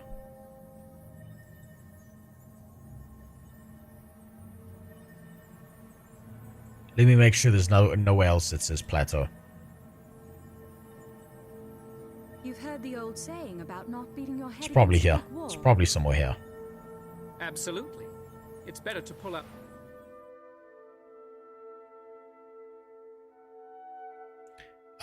Purple portals were there first. Waypoints on new tech. So basically, they got outdated and they're too stupid to know how to take them down.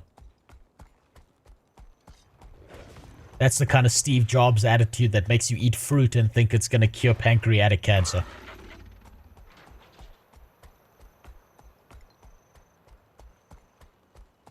Oh man, I've been looking for that tower forever.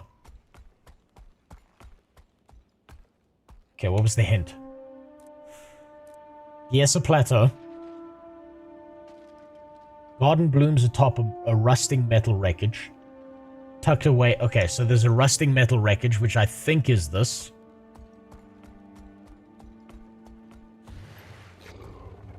Do I need to find the cow launcher?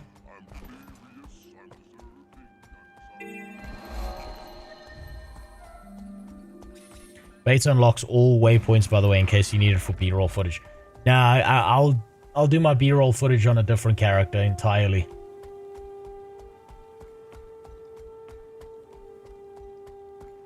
Particularly because I need to play through the game again anyway, to make sure that I can do a bunch of, like follow the story and double-check everything and make sure I didn't miss anything and so on and so forth. Because making a YouTube video is very different from the first impression streaming experience, if that makes sense. Please be atop of this thing.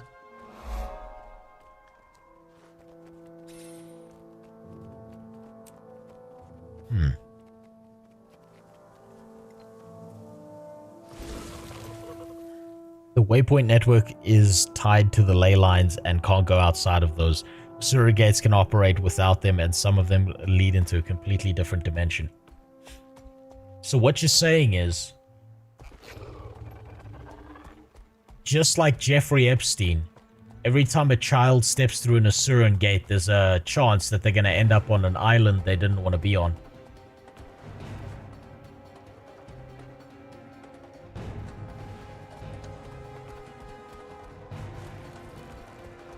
I wouldn't put it past them to do that. I mean, they are Asura.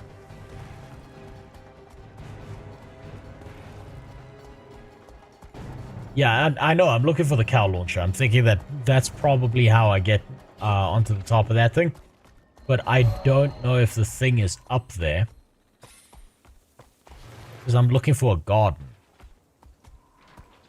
And as far as I remember, there wasn't a garden on top of that thing. So there's a free hero point here. I might as well take it. I'm out of apples, you stupid cow. Look, enemies.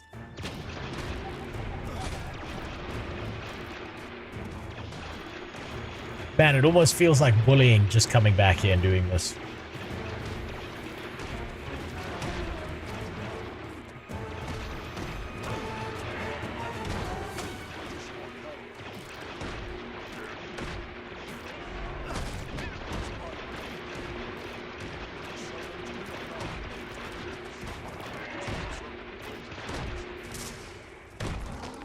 Might and glory. Damn. Told you so. He's such a good fighter. He made you look good.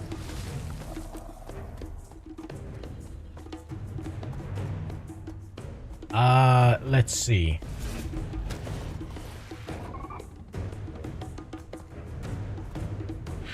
Where's that cow launcher? Well, there's something over there. Is that it?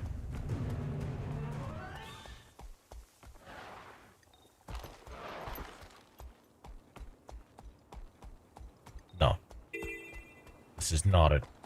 This is definitely not it. The cow launcher was definitely somewhere in a field to the south of this thing. I do remember that much from playing my char.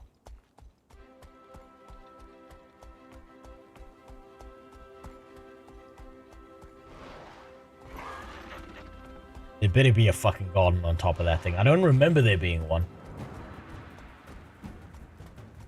Otherwise, I know what I'm going to have to do is I'm going to have to travel around this entire map, uncover everything, and then figure things out.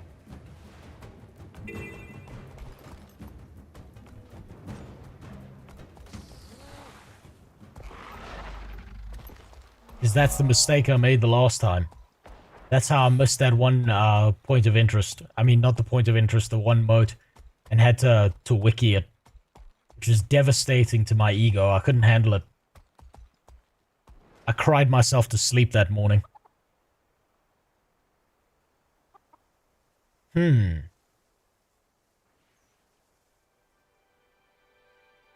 the fuck's that cow launcher gone? It's probably somewhere here. No, it's probably somewhere here.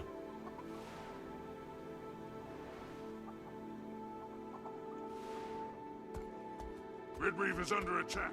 The separatist trebuchets have us pinned down. We need help. Best part will be if it's the wrong map. God, I hope not.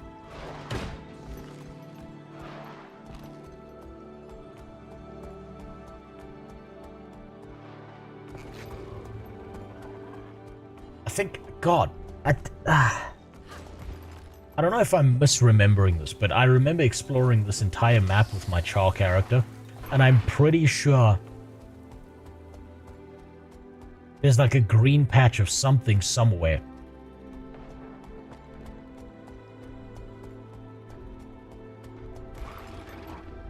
And I don't know if I'm hallucinating it or not.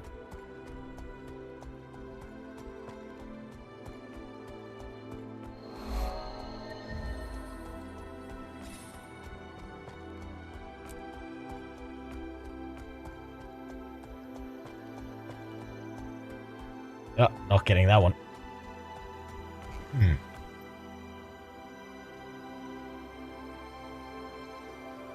There's the thing. I think it's there.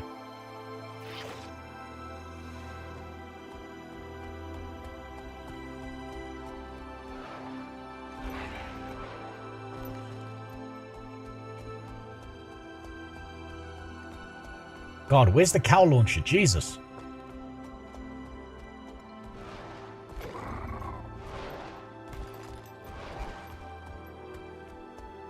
Ah, there it is.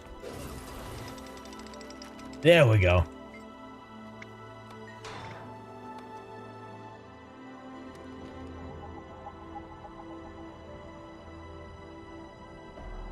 So there's no garden here, but let's get this while I'm here at least. 0 hints, but last time it always worked when you follow the keywords from the clues. Yeah, well, this is a rusting piece of shit, and I see no garden up there, so it can't be up here.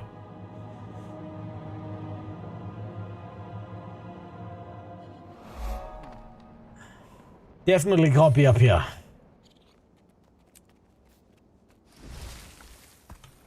Where haven't I explored? What? Hold on. Metal wreckage, garden. Glen, plain, hills, spider nest. I think the keyword is probably wreckage. which is probably going to be somewhere over here.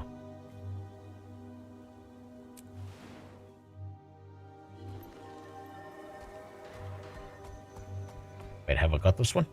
Okay, yeah.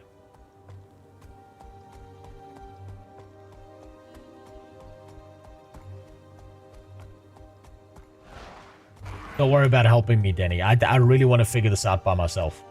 Like, part of the joy Guild Wars 2 is being really bad at the game and just bumbling around like a fucking moron, figuring shit out for yourself.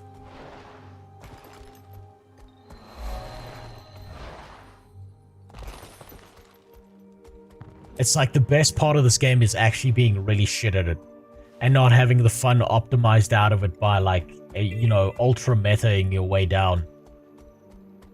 And then doing the pirate software thing. Well, you see, if you've got 5% less damage than me, I'm kicking you out of the raid. Meh. Did you know I worked at Blizzard? Meh.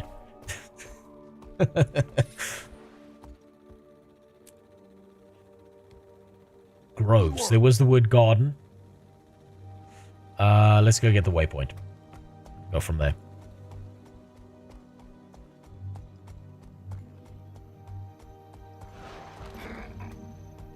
You know, one of my favorite clips of Pirate Software that has aged like a fine wine is that one where he's playing Ash as a creation and he's talking about when he finds out who fucked up the pull. He's gonna kick them from the group, and then he discovers he's the one who did it, and he just immediately starts making like excuses and justifying exactly what he did. Fuck, it was beautiful.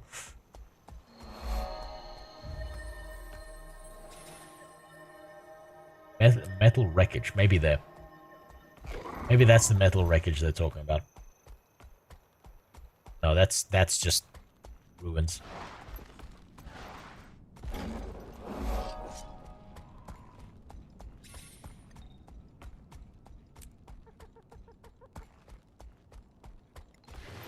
Top of metal wreckage.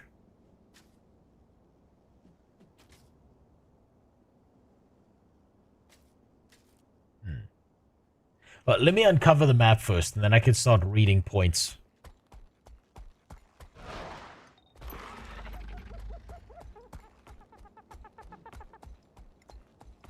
Of course he's playing old school RuneScape. That's the popular meta now for the streamers. Meh. Actually, everyone followed me. I didn't start I started playing old school RuneScape 7 years ago when I worked at Blizzard. Man. Let's get the free hero point while I'm here.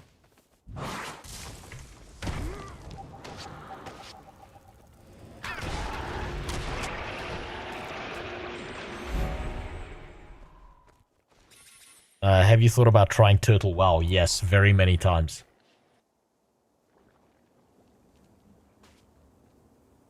I'm still half considering, but like one of my concerns is that WoW is a very boring game to watch. It feels better to play than to watch, just like sex.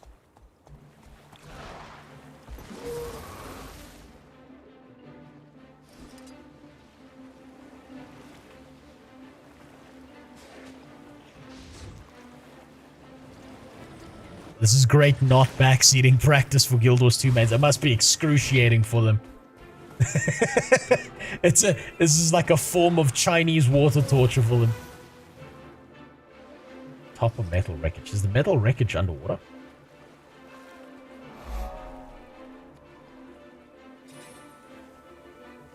Can't be here. Hold on. Garden blooms atop rusting metal wreckage.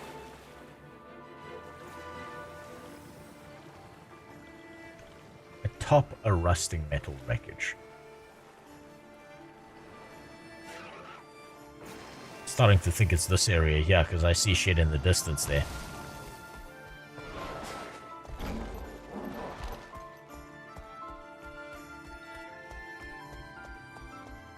Well, that certainly looks like a wreckage.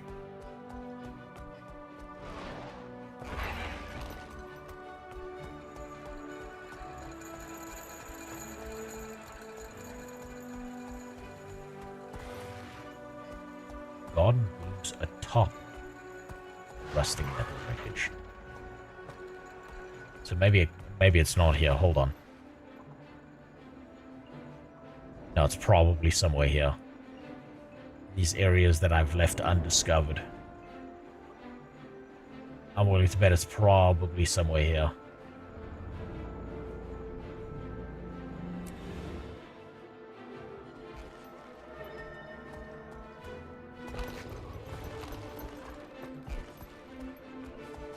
Come on.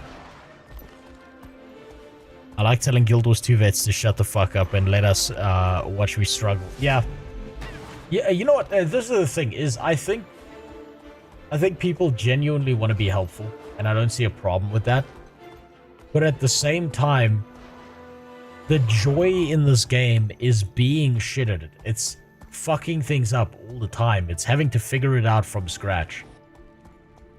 It's knowing how trash you are, and having a unique and novel experience because of it. Because you only get to have that experience once.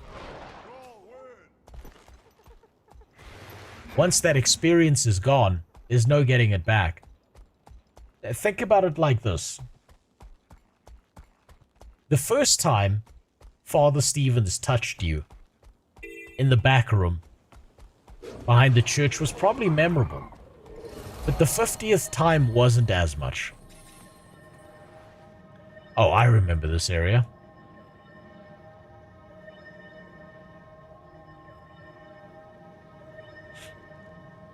Okay.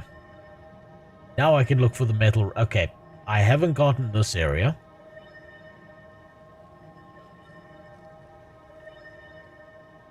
And I have a sneaking suspicion it's going to be exactly the last place I go.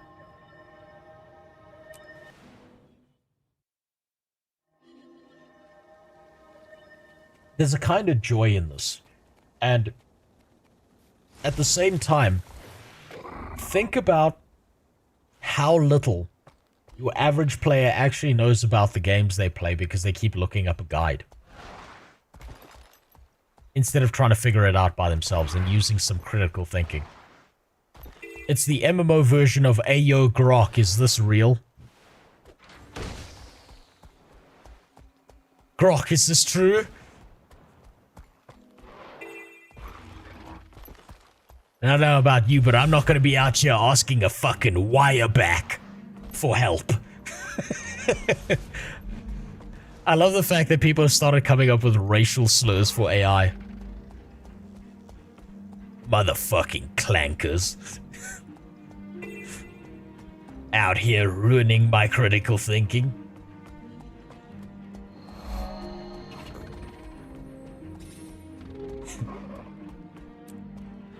Fucking chip teeth bitches.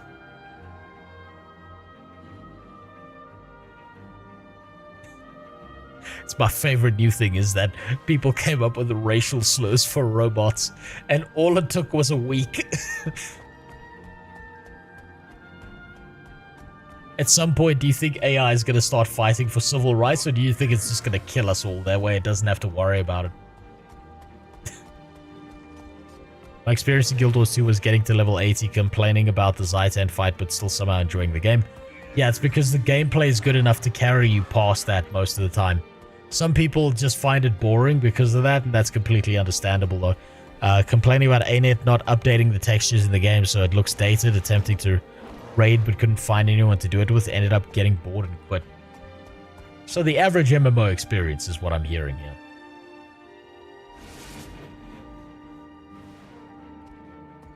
A rusted metal wreckage.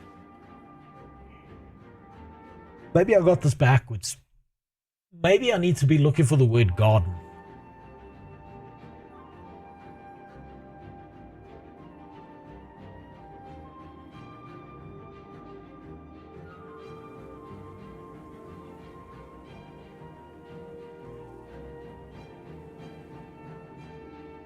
You see, there's these little points here that make me think that it's one of those. Rusted metal wreckage.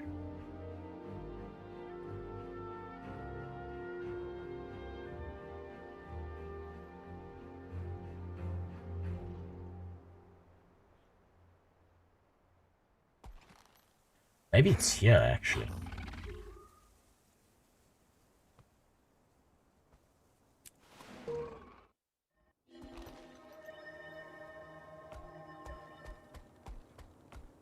Don't worry, I won't be groomed. I'm married. It's very difficult to groom someone who's as old as me.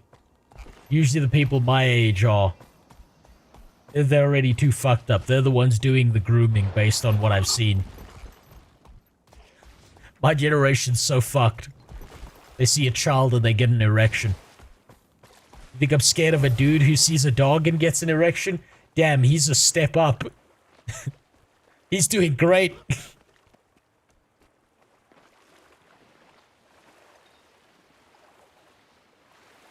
The guy who wants to fuck his cat?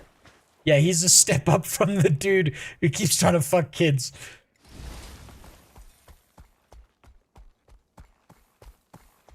The bar has been lowered. And if you can't find yourself a girlfriend in 2025, then it's time to get yourself a gun. And make her your girlfriend one way or another.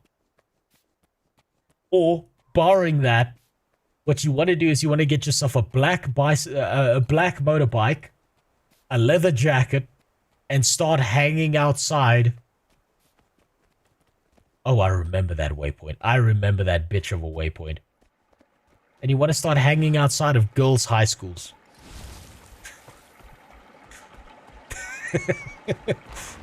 Follow me for more dating advice.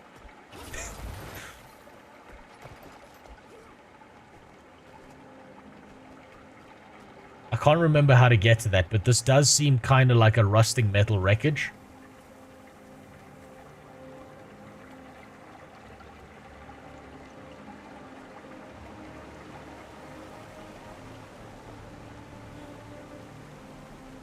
Find inflatable doll. No, what you gotta do, if you want to go the inflatable doll route, what you want to do is you want to wait until, they've mastered soft robotics and they can put your AI GF inside the body of that thing. Yeah, it's not here. It's not here. This is made of stone, not metal.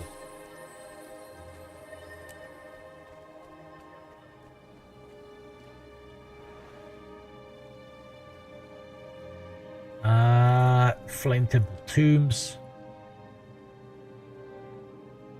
Incendio Templum. Sanctum Way. Arsenal Groves. That might be a garden. Reached Wall. Oh god, it's making me think it's over here, but there's no metal wreckage there. Atop a rusting metal wreckage.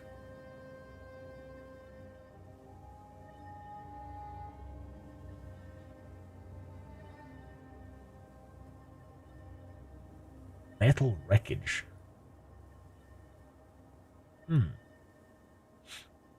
Dating advice: find where the sexual addiction centers near you are and just wait outside. You know what the funny thing is about you saying that, Cassio, is you see what those women look like and you no longer want to bang them. Was Trahern groomed by the player? No. Trahern, it turns out, was too busy taking the fucking PlayStation 5 controller called Caladbolg and spreading it around the entire map of Tyria because he was so spiteful he never wanted you to be able to use it. What a bastard. What an absolute rat. Mom says it's my turn on Caladbolg, and then what does he do with it? He sits there reading papers. He didn't even use the fucking sword. He just needed to spend all that time making sure you couldn't use it.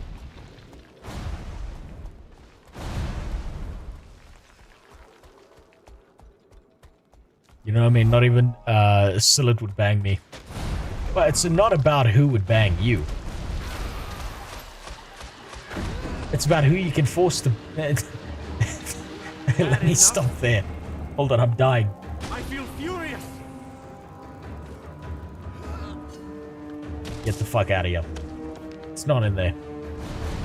Rusting metal wreckage.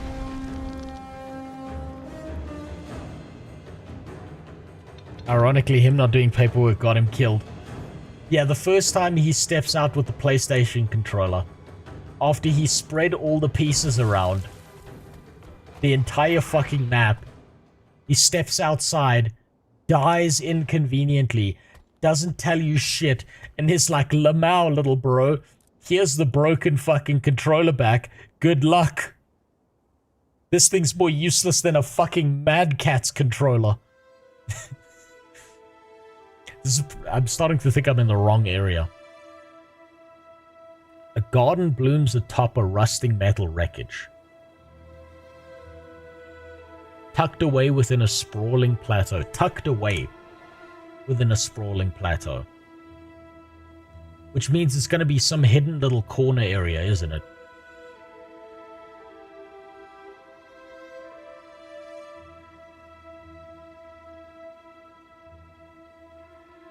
I'm going to start going for the POIs.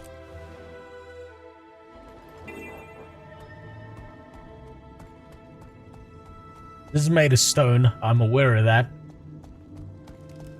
But let me get the POIs so that way I know what I'm looking at.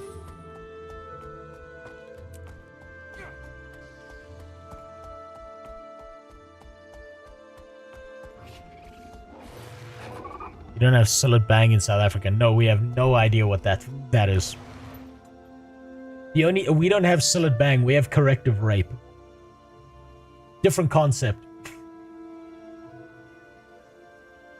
You know, it's if you're a little bit too gay, they're gonna fuck the gay out of you. Jury's still out on how well it works though. Hold on, I need to keep this up on a second monitor.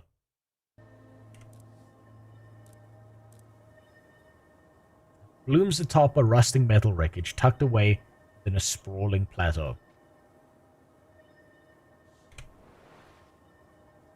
Diessa Plateau, char area, rusting metal wreckage. Is it in the Black Citadel?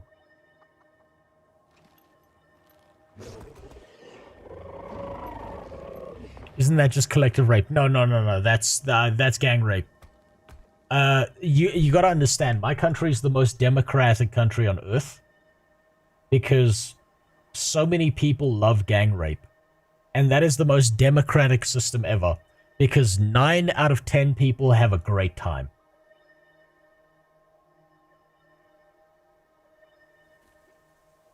Starting to think it's here. I haven't uncovered this. I don't know if this is part of the plateau.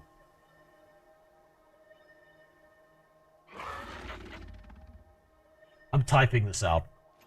I need to look at the full sentence with this. I need to look at the full sentence. The garden blooms.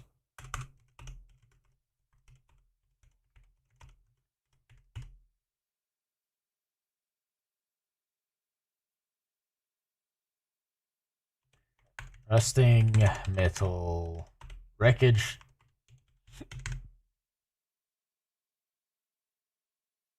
Tucked away within a sprawling plateau.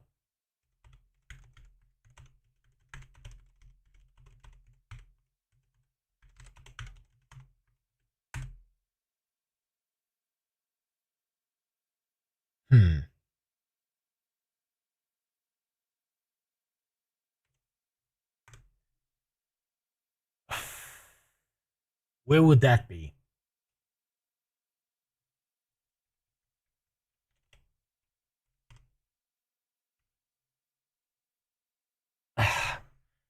Within a plateau. It has to be in a plateau. So unless there's another area that's a plateau. Because the last one was like here.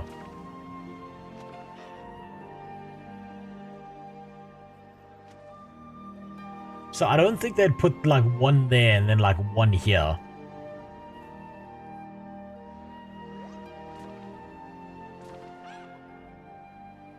The rusting metal wreckage. The But there's no rusting metal wreckages here.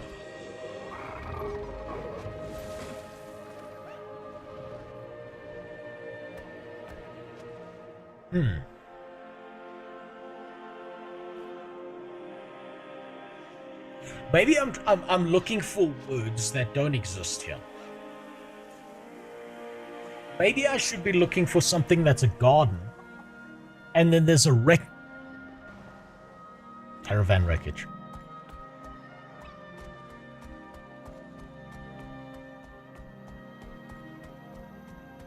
I saw the word wreckage. I have to try. Okay, this is not a rusting metal wreckage. This is just a fucking wreckage.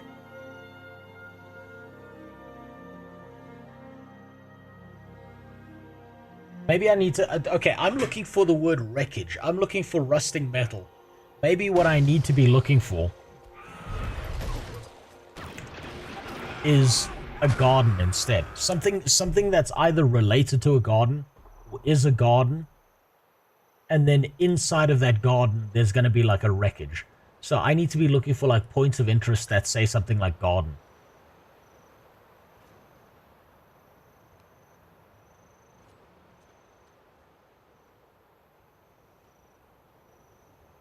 Maybe I'm looking at this backwards, and that's why I'm fucking it up. Rain Timber Mill. Abby. I know who she is. Isle. I've got too many undiscovered points of interest. I need to start looking for points of interest. That'll make it easier.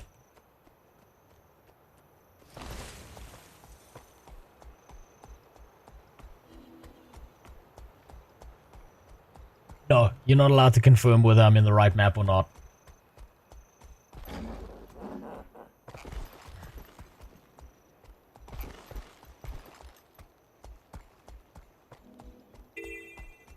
That's the joy of this game. Plus, I kind of like exploring.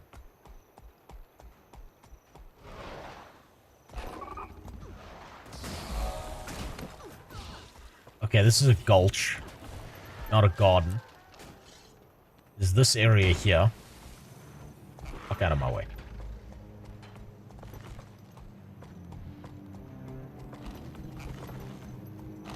Maybe if I go here... maybe there's a garden tucked away in here.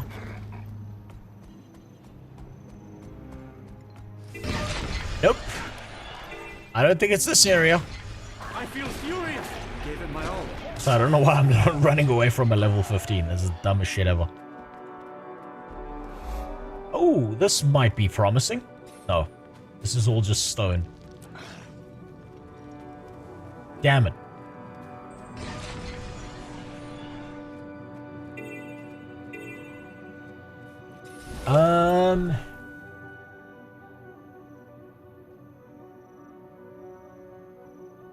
Hatchery. That's not a garden. That's where we crank out kids.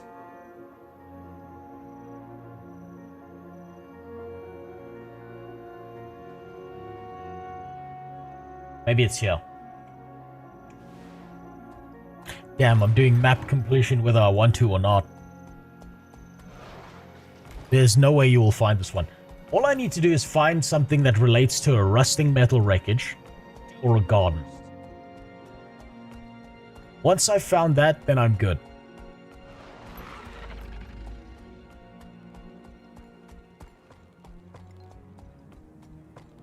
I know there's probably someone in the car, like there's one of you who knows exactly where this fucking thing is, and you're probably losing your shit, and I've like run past it like 5 or 6 times. I used up all my luck the last time I was playing Guild Wars 2 when I just barely managed to scrape by that underwater mode. But by like sheer accident.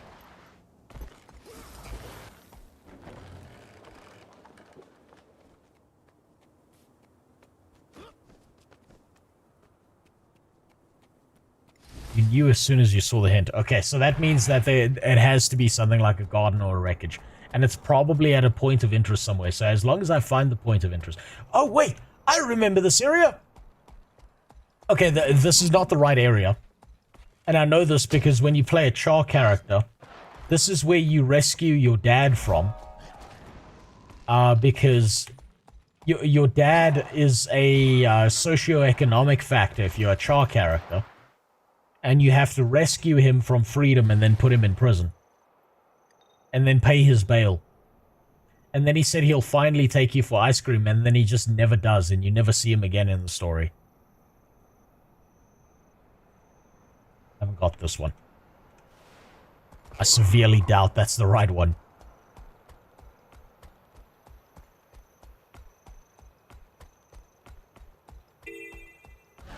Garden or wreckage? Garden or wreckage? That's all I need to look for.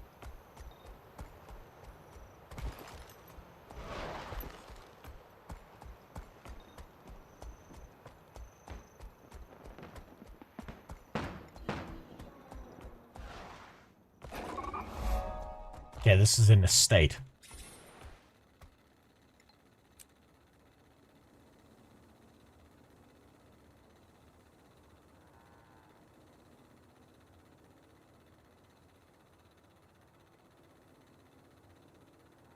How the fuck is this one so difficult?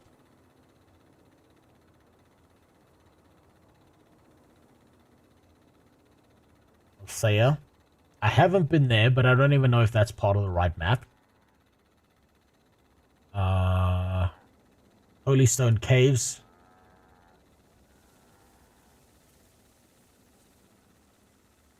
That's a temple. Hold on, let me read that again. Where's my... There it is. A garden blooms atop a rusting metal wreckage.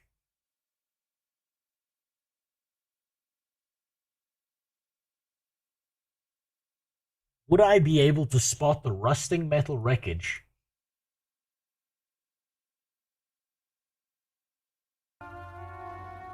from somewhere?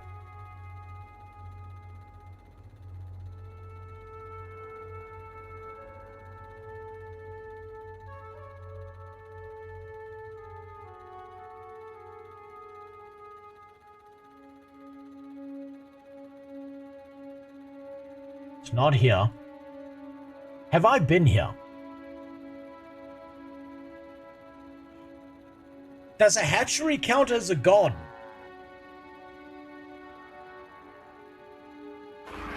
I only found this because I was exploring before I did this, and I remembered if you didn't explore that area and if you don't remember it, I don't think it's possible to find it.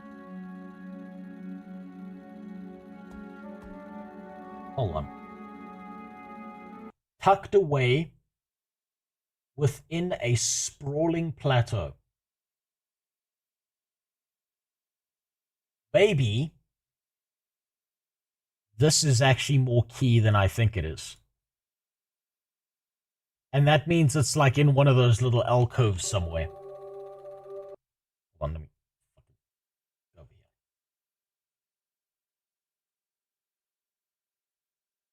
Tucked away.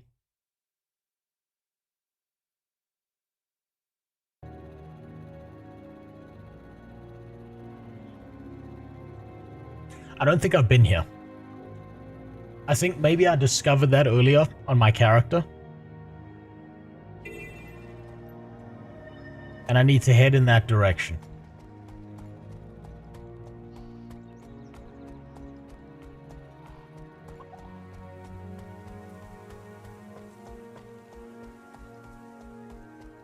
Wait, am I going the right way?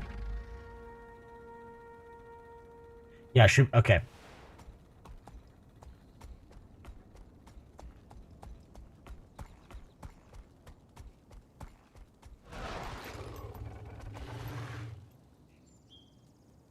No, it's not. It's not going to be in an instance.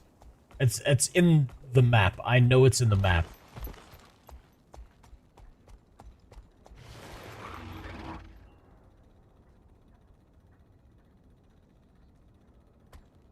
Is that a... Is this metal? Is this metal? Is that a metal wreckage over there? And if it is, how do I get there? Fuck, I'm getting desperate here. I'll fucking look everywhere. Fuck it. Okay, everything else has been made of stone. This has metal and it looks like I see rust there. This is like, God, I'm fucking... Come on. Please. Okay, there's a lot of metal here. And that's... Okay, that's... God damn it. Ah. That's the Black Citadel.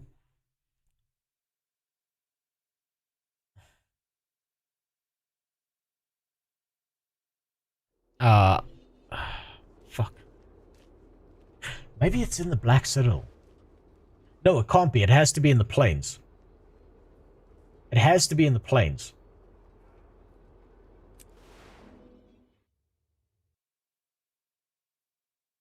Vistas, hero points.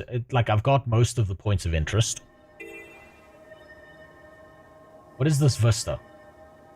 If I... maybe I need, like, a high point. And I'll be able to see something.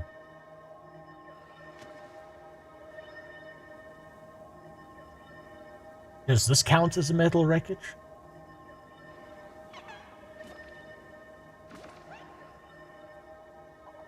No, because that's like a whole building thing. I swear to God, if this thing's underwater, I'm gonna be really mad.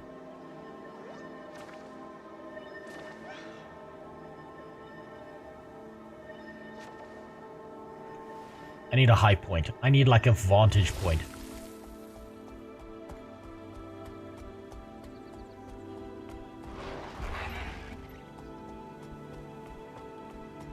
I need to go somewhere that's like a high point that I can stand on and then look for metal wreckage from different areas. So I'm just gonna look for like the highest... What the fuck is this thing? Get the fuck out of here.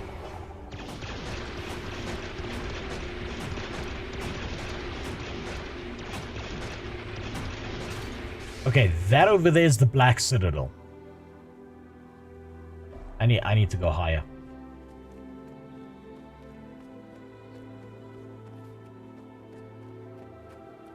I need to go higher. I need to go much higher. There's metal here, but this doesn't count as a wreckage. Oh wait, there's a... What's that? I might as well... look, I might as well get that. I'm running out of fucking ideas here. Maybe it's through that gate. Maybe I've got to go through there, actually.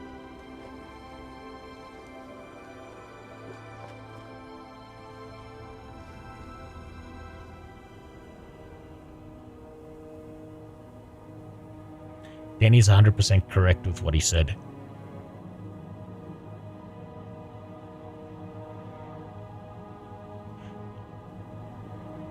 I said what I wanted in Hungarian, so it wouldn't help. Yeah, that's not going to help me at all. You basically just... You cast a spell in chat. Is this metal or is this wood?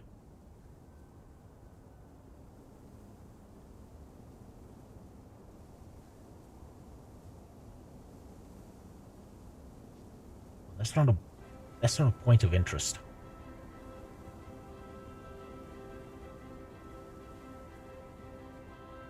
This isn't rusting. This is like covered in green semen. Does this count as rusting? Or is this just overgrown by trees and shit?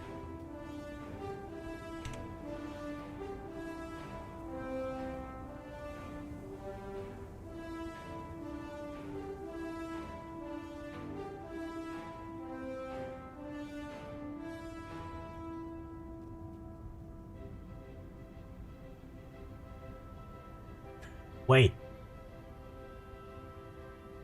Can I zoom in further? These are gears and shit, right? These can't be made of wood. This does kind of look like a wreckage. This place is haunted. No way. I haven't seen any ghosts around here. There's no other explanation. Where else would the singing be coming from? From your butt. Maybe it's here. Like it's gonna be hidden under one of these gears or some dumb shit like that.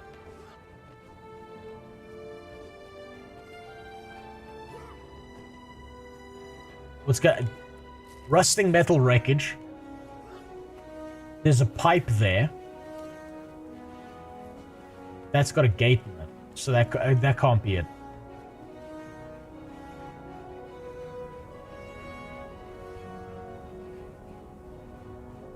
The fuck is that? Strawberry patch.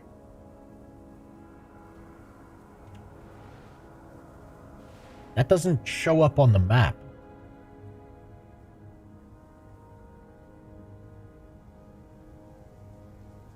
Does the strawberry patch count as a garden? I'm so desperate I'll try anything at this point.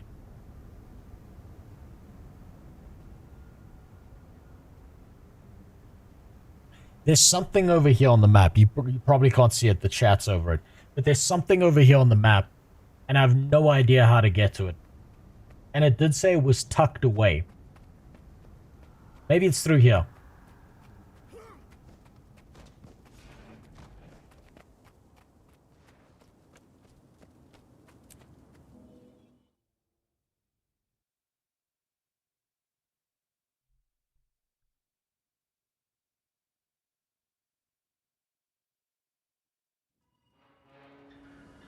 The fuck is this?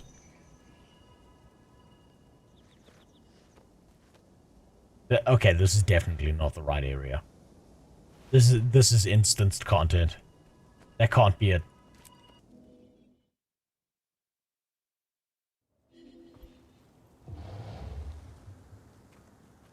There's a bunch of fucked up metal here.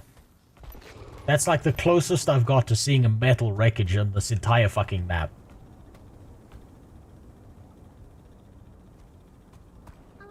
Don't tell her. Is that a path there? Hold on.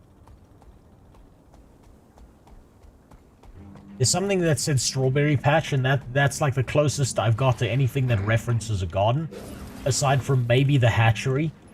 And if that fails, I'll go look at the hatchery afterwards. I don't know if I can get in this pipe, but there's something over here.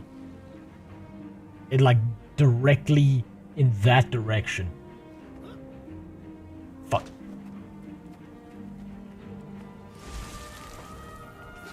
God damn it. Man, this is... I'm gonna be doing a fucking jumping puzzle or some dumb shit. I'm gonna get through an entire jumping puzzle just to find out I'm in the wrong fucking place. I can see it coming already.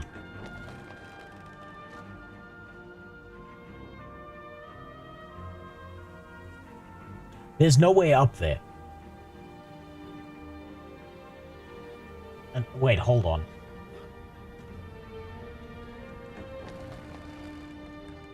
No, you can't even get up there.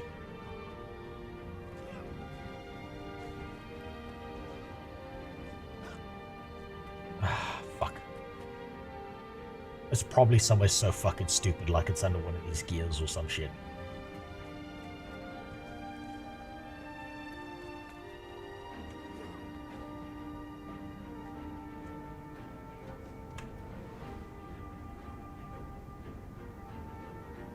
Okay, maybe this is meant to be a hint, but it's not actually here. Because there's a bunch of fucked up gears here in the corner. Maybe I'm supposed to look for, like, fucked up gears somewhere that are similar to that.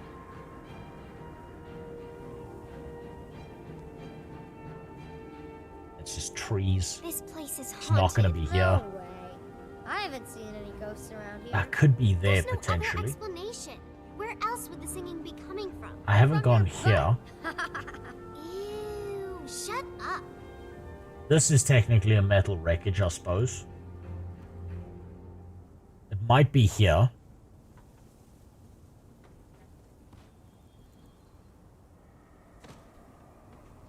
Oh, okay. Let me think about this.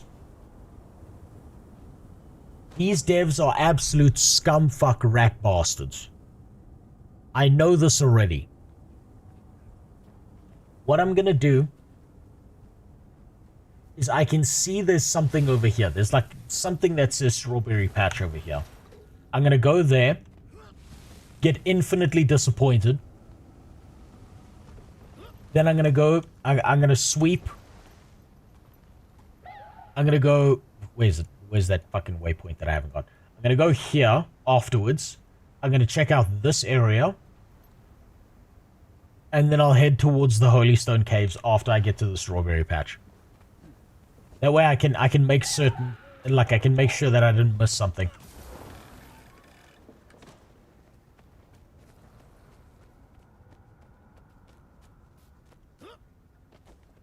I know they've already hidden shit underwater. They've hidden shit in, like, jumping puzzles. There has to be some way to get to that pipe and get up there.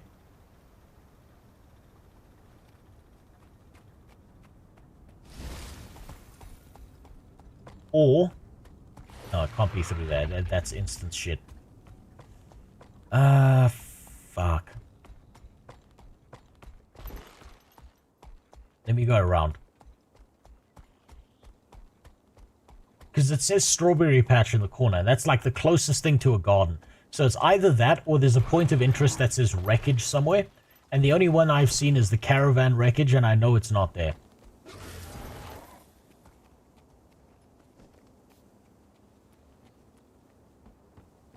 Can I climb this ladder? No.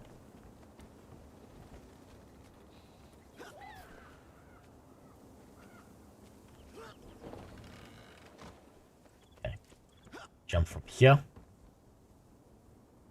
How did I originally get to that waypoint? It was somewhere I jumped off of. I think it was up here that I jumped off of.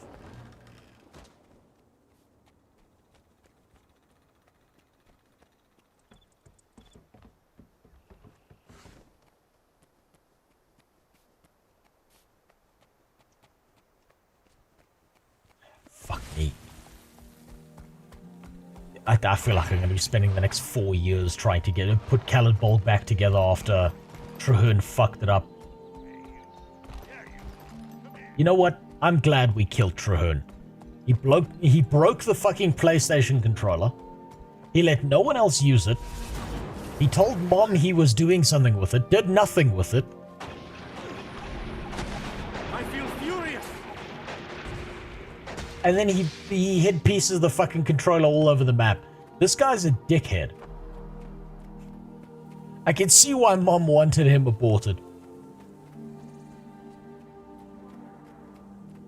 It only broke after he got captured. Yeah, because he was pulling pieces off of it the entire time. He was literally ripping it apart. He used it once because he'd fucked it up so much that it fell apart on first use.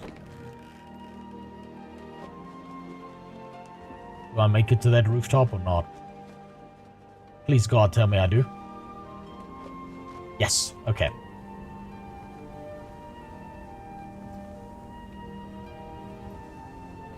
Is that a climbable wall?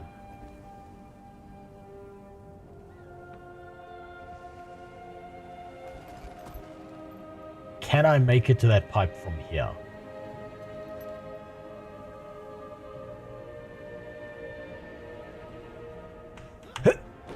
Please, please, please, please, please, please, please, please, please. Ah, fuck. God damn it.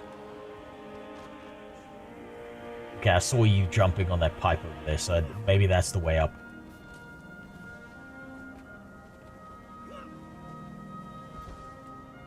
No, they can't be, because that's not high enough. I'm gonna try something dirty. Fuck. Thought that would work. I thought I could get away with that one.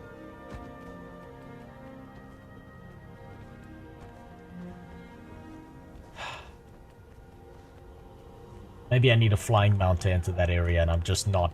I don't have one of those yet, so... I'm not supposed to go there.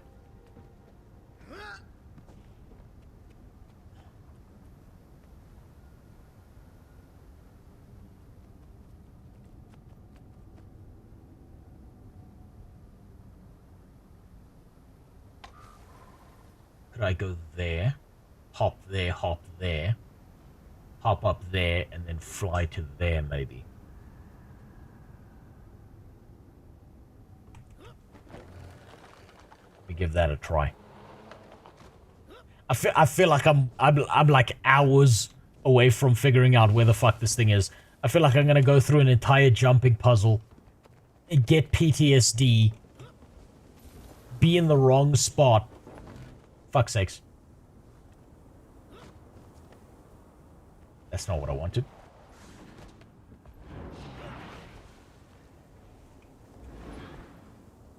Hup.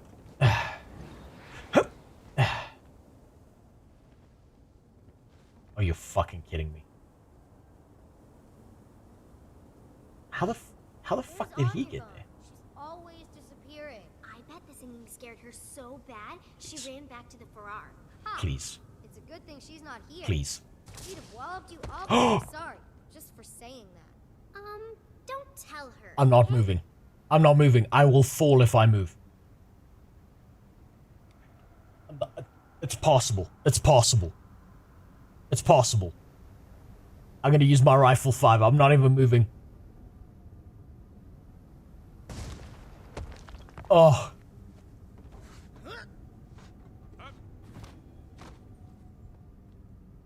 Can you... Okay, you can't walk up the pipe.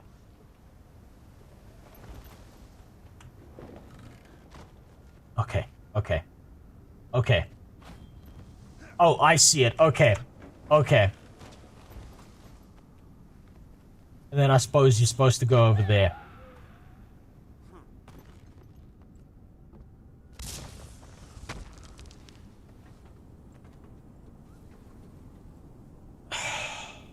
It's there, isn't it? It's through that fucking pipe, isn't it? This... Okay. This is the metal wreckage. I'm sorry. These... Okay, no. Someone needs to fucking give these fucking Guild Wars 2 devs therapy. Someone get Dr. fucking K on the case. These fucking pieces of shit put a grated pipe right over there and then hit the pipe you can go through. No. No. These people are sick.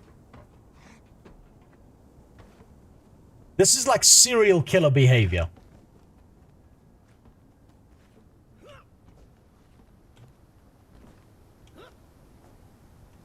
Please, please, please, please, please. Oh. Okay, now I'm gonna get through this into... Okay. Okay, this is looking promising.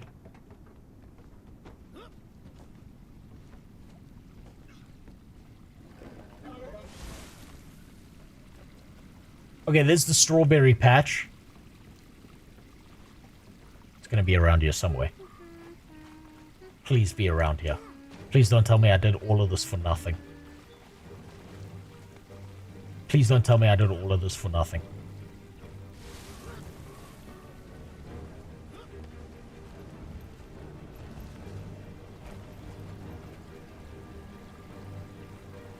Are these just... Is this just a place for gathering? Hold on. Okay, you can't tell anyone about my strawberry patch. If you promise, I'll let you take some for yourself. Seriously, it's a big secret. I can't share it with anyone. I promise it's our secret. I suppose if nobody else shows up, there'll be plenty to go around. Script bait. I can't believe you found my hiding place.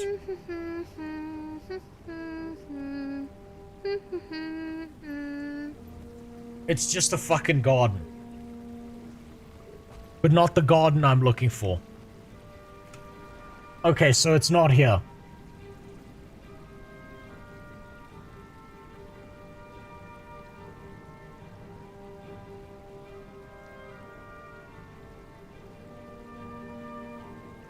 Okay, let me do this methodically. Town of Nolan. Ruins of Old Gate. Foothills. Glens. Clearing. Maybe it's the Glens. Maybe that's the wreckage. And it's like on top of that. Pastures. Pastures are technically gardens.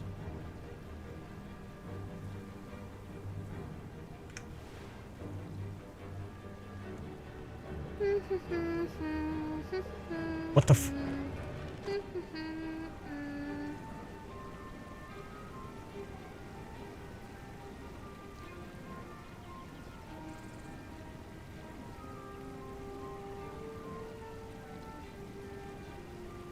Something is wrong with these devs.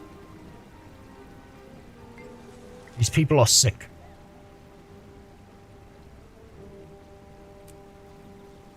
These people need help.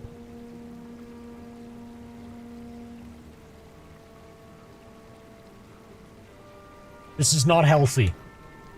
This is not healthy behavior. Nestled atop a metal wreckage.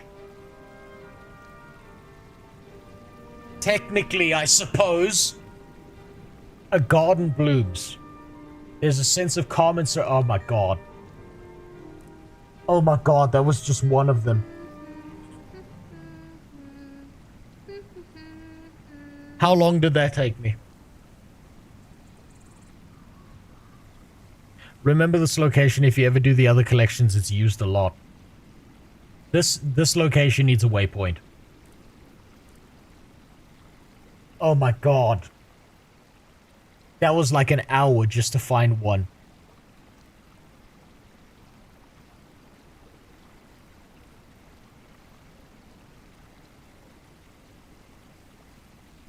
Okay, at least it's just 4 more. So that's 5 days of me looking for them, and then I'll have all of them. Okay, what's the next one? Okay, now I can delete all of this shit. Bountiful fields. An ancient shrine is blessed with life. Okay, bountiful fields.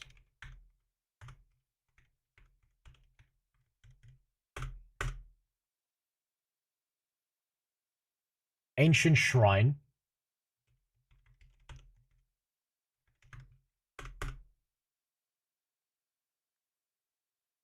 Blessed with life.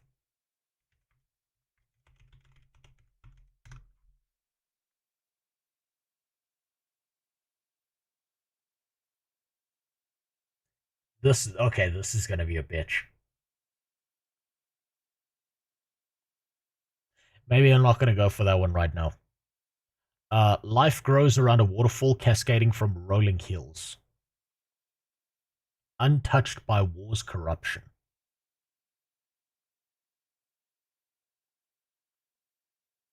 Rolling hills sounds familiar to me.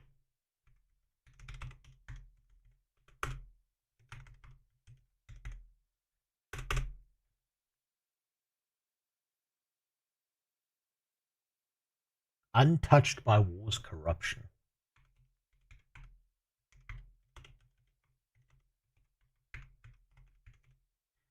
Rolling Hills sounds familiar to me. That at least sounds like something I should know.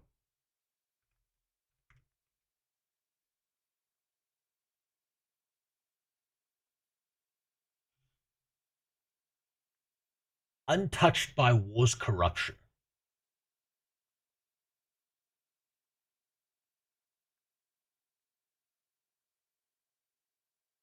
Rolling Hills. Why do I recognize Rolling Hills?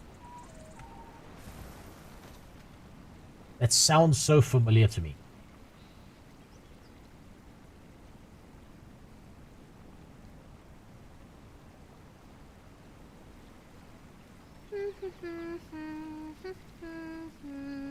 Rolling Hills, Rolling Hills. Cliffs. Foothills? Untouched by war's corruption.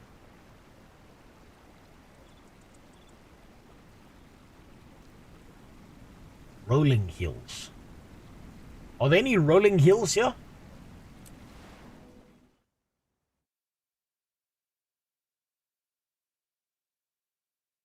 There's another one with, there's another thing with hills in its name. It's like a beginner area.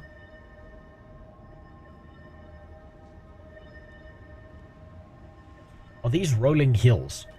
I don't feel like these are rolling hills, really. I feel like these are just shitty flatlands.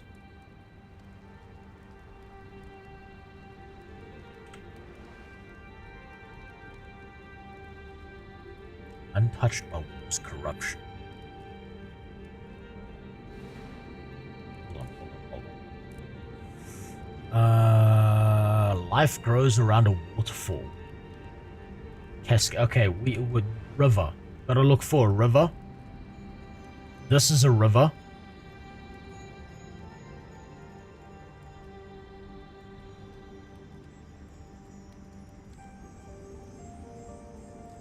Are there any waterfalls here? Maybe here?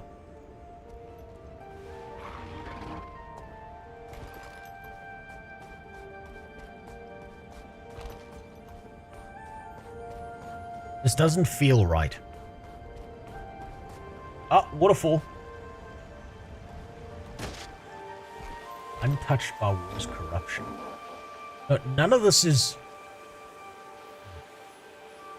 This doesn't feel right. There's another area that's got hills in the name. I know it. I know for a fact, and I think it's a green place. Because it's rolling hills, it's not foothills. There's a place that's green and it has hills in the name. I know I've seen a place like that.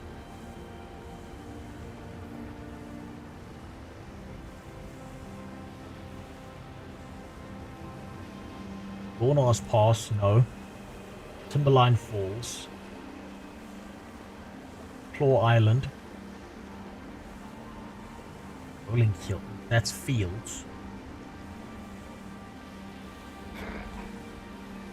Kessex Hills? Maybe? Let me read that again.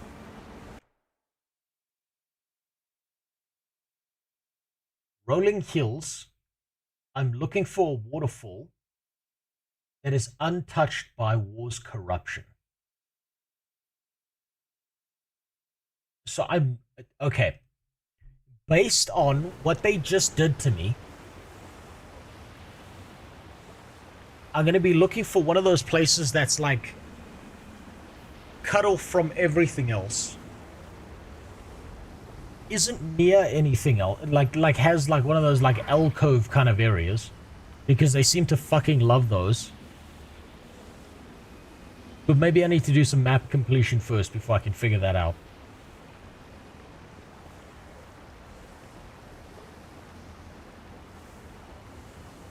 I'll start here, and then I'll move this way, because there's all of this area over here.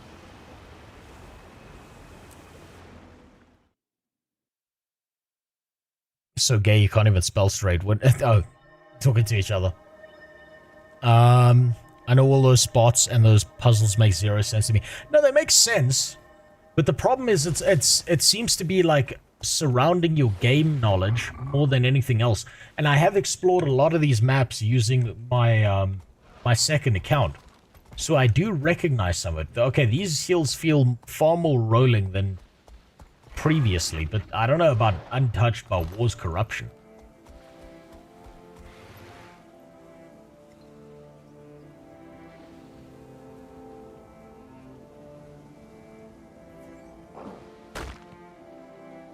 Oh, for fuck's sakes.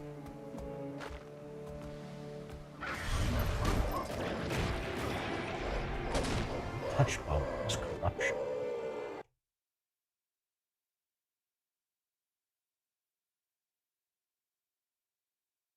Rolling hills, untouched by war's corruption.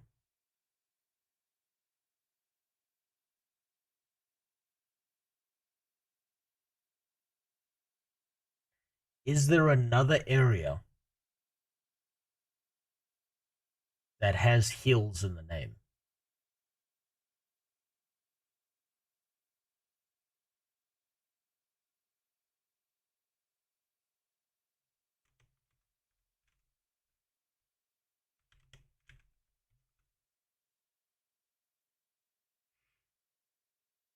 You know what I feel like I need?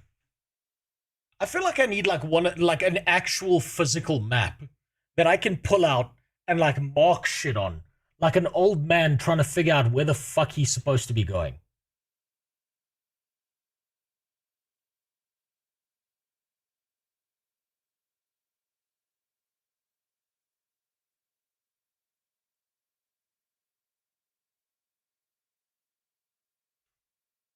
Untouched by war's corruption.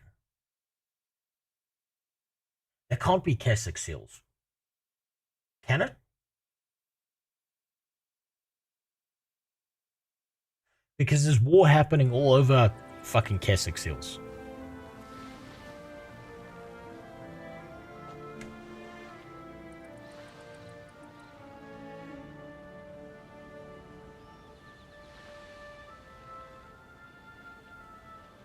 Yeah, I need to go south here.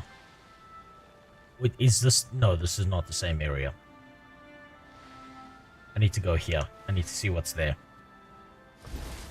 Because this is gonna... Okay, this is just swamp, so this is the wrong area. Can't be here. Let me go look over here. I bought 2012 Brady Games official strategy guide off eBay a couple of weeks ago. I'm not quite sure what that has to do with anything.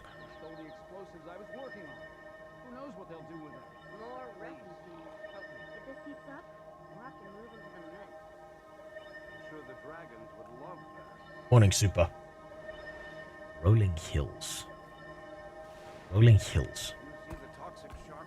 I'm thinking of a green area. It might be Keswick Hills. But there's a few areas on the map with the word hills in the name. Yeah, this is definitely not an area that's untouched by war.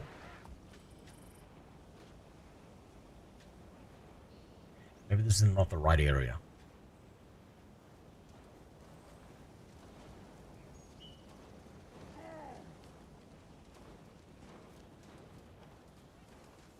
I feel like it has to be a human area if it's rolling hills.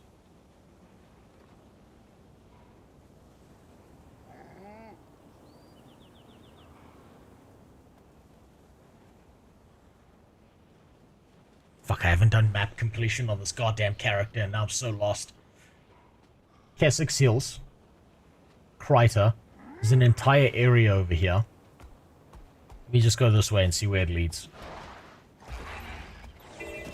You ever worried if Twitch gets cancelled because some influencers keep inciting radicalism, like stating someone has to do something and it's a moral obligation? Can I be honest with you? I kind of hope that Twitch gets cancelled because there are far better experiences for a viewer going to another platform than being on Twitch, right? I feel like Twitch has a whole bunch of manipulative systems to try and make you donate and to try and separate you from your money. If Twitch died, I would shrug my shoulders and continue to multi-stream to every other platform. It wouldn't bother me if Twitch died based on the behavior that they've shown.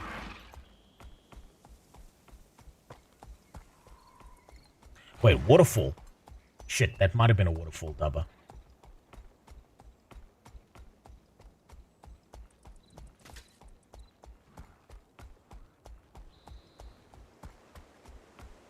Oh, you might be onto something.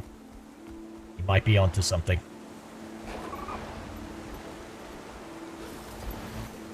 Let's get this.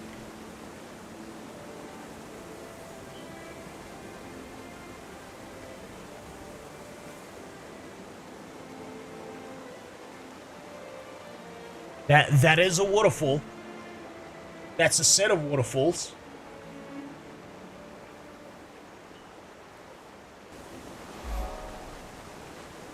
I don't think I did react to that video, Saro. You're gonna have to link it again in the Discord. You gotta understand. Right now, I'm going through what's probably the most mentally ill thing imaginable. Is this part of Keswick Hills? Yes, it is.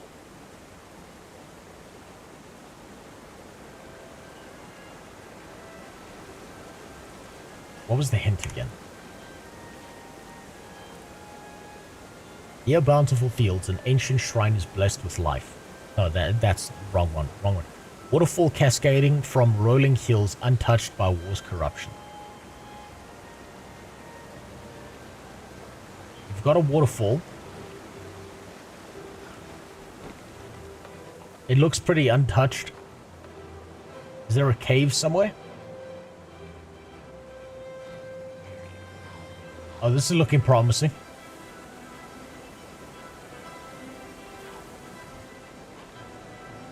Hey, look, it's the next engineer spec sitting right here. The cum bubble.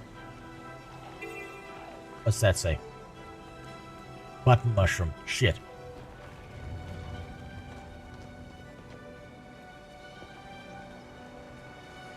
I feel furious. Get out of my fucking way. Take that.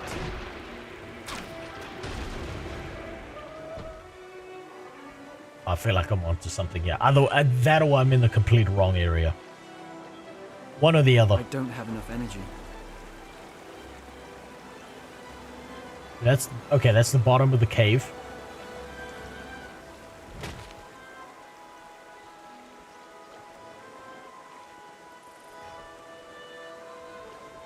If Twitch dies, we'll just keep streaming on Kick and YouTube. Yeah, and I'll find a third platform, maybe Twitter.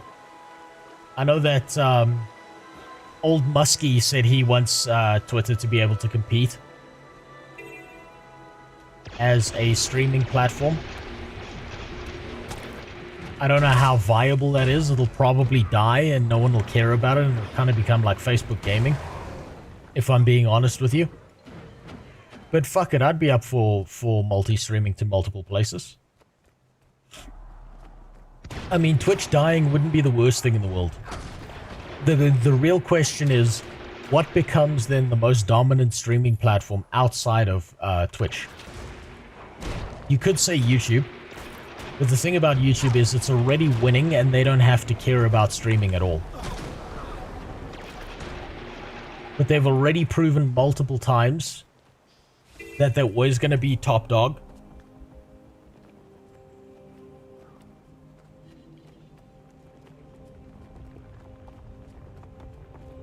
Yeah, I don't think it's here. Maybe it's, yeah, maybe it's at the top of the waterfall.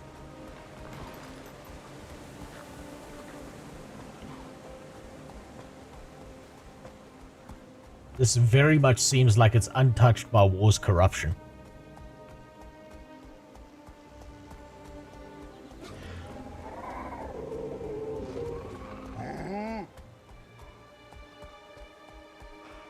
Basket supplies. Oh, waypoint, thank God. Wait, I've already got that one. Shit.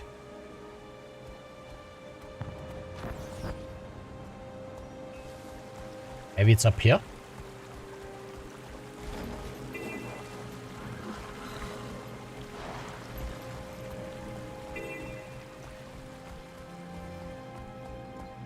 Is there more waterfall this way?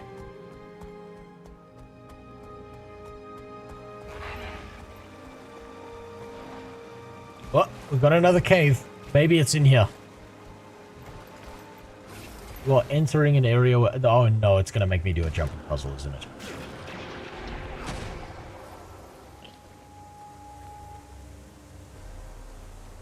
There's a fucking jumping puzzle. God damn it.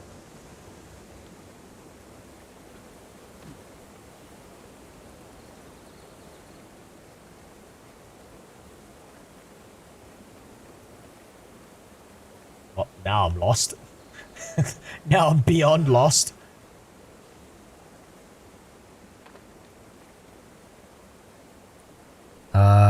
Sure would be nice if the chat was moved to be above the map. Yeah, I'll move it now. You know what? Fuck it, I'll move it now. I need a bit of a break to think about this. There you go.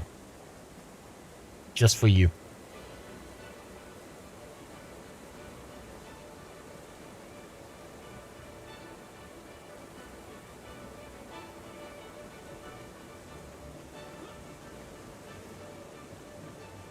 Okay. Maybe it's down here. Is that... Okay. Great, there's an invisible wall here. Oh, never mind, I'm dead. I swear to God, if that moat is here, and I just killed myself right next to it, I'm gonna be really fucking mad. Oh, this is... Okay, this is seeming... This seems like it might be promising. Or maybe I'm just going down the wrong fucking path.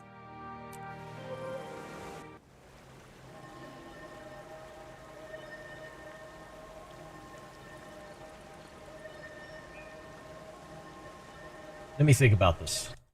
Where's my... Rolling hills, waterfall, untouched by war's corruption.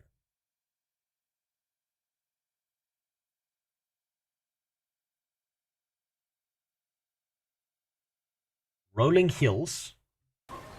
Oh, do these count as rolling hills? Was this... Okay, this is a canyon. But maybe if I...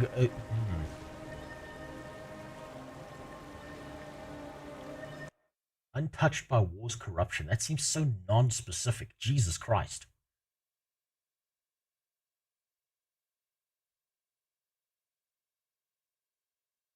I could be in the complete wrong area.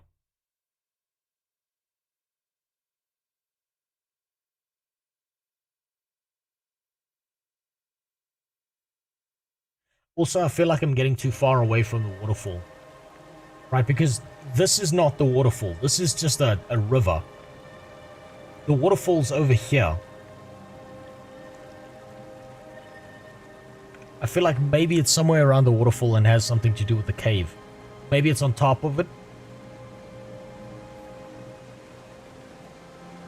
Or maybe it's on one of these ledges and I need to be like up here to see where the fuck it is.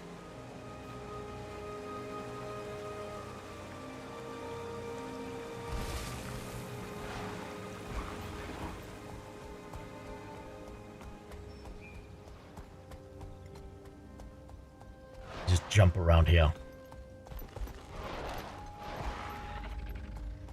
There's also a big waterfall northwest of the map. Northwest. What, like if I follow the river?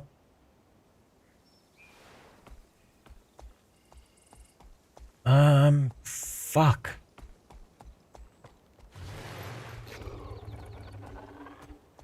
See, there's the waterfall. Untouched by war's corruption. This doesn't seem like there's war going on here.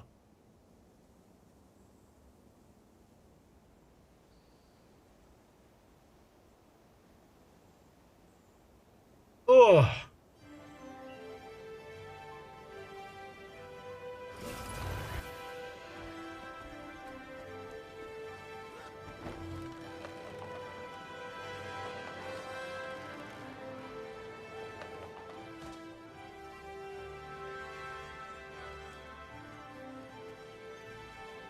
Maybe I'm too far away to see yellow letters and shit. Shit. Oh my god.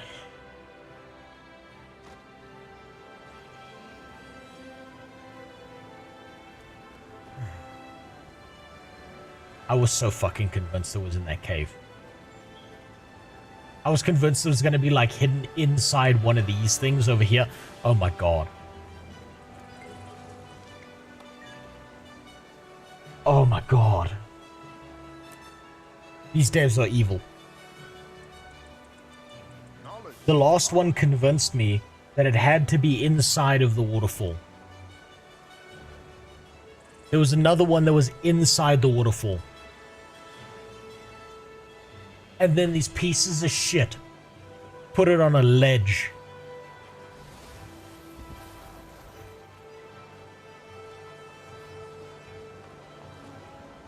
Oh, Jesus. Okay. Oh, okay. Just 3 more. Near bountiful fields, an ancient shrine is blessed with life. That one I have no fucking idea about. In a fen's gorge, walls of thorns safeguard warriors from the dragon's dead. The Fens Gorge.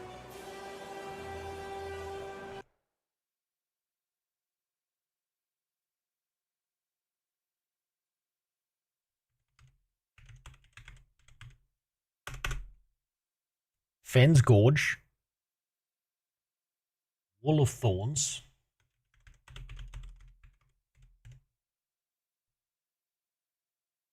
Dragon's Dead.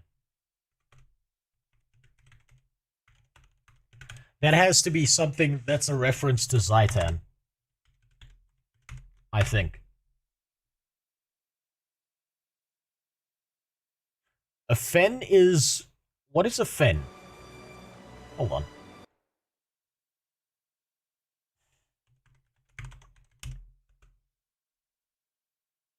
A marshy or frequently flooded area of land. Okay, so that's going to be the marshlands. That sounds like, to me... God, where's that Sylvari area? That sounds like it's going to be the swamp or something. Wall of Thorns. That might be this.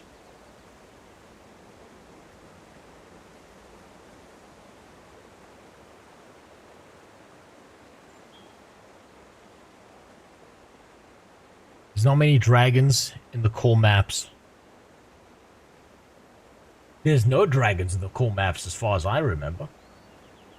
And it's not referring to the dragon, it's referring to the Dragon's Dead with an apostrophe S, which shows ownership, which means he's talking about the possession of the dragon.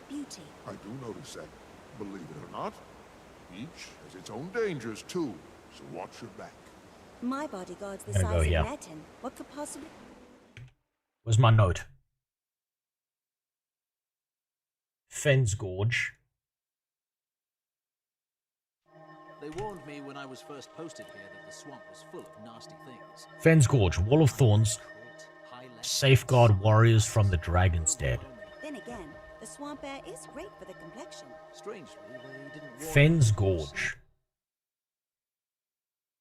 The Fens Gorge is protecting warriors from the Dragon's Dead. So that means there are undead assaulting something that's being protected.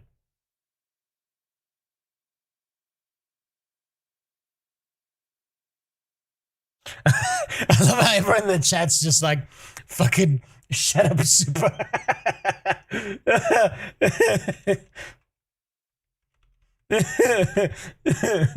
Everyone's just like, shut the fuck up.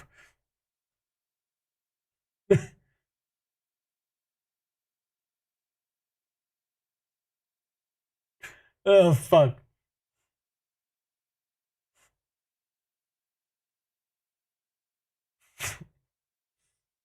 Fens Gorge, Wall of Thorns. It has to be this, right? It has to be this. Maybe?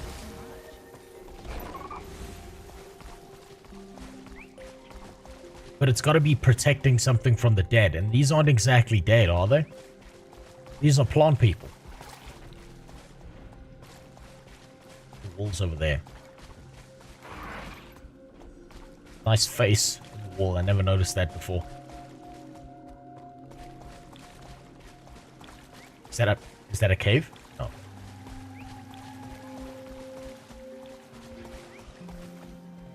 Fens Gorge. There's a gorge somewhere. That's like a valley, so I'm not seeing a valley. Perhaps we should spend some time in the grove. Reconnect with all... Wait, how many marshes are in this game?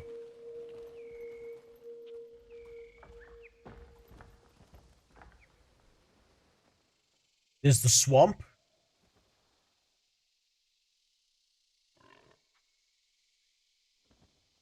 There's another swamp. I know there's at least one other swamp in this game. Where we killed the big shadow dickhead. Who's basically used as a loot piñata. I remember referencing it in the video I made.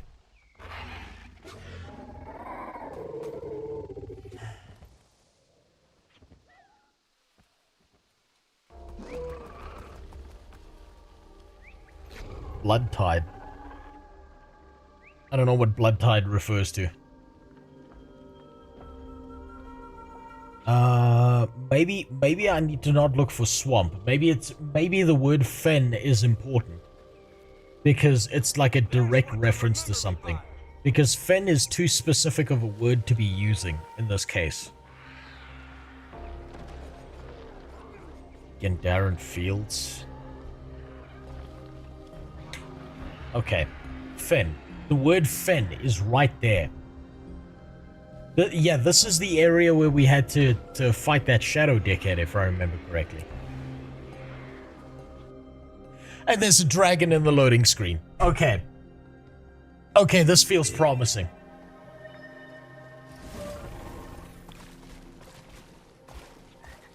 I'm seeing walls of thorns. Now I've got to look for...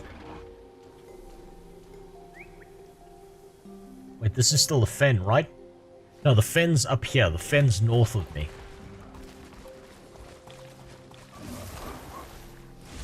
Alright. Don't take me off my mount. God damn it. Let me get some waypoints here first.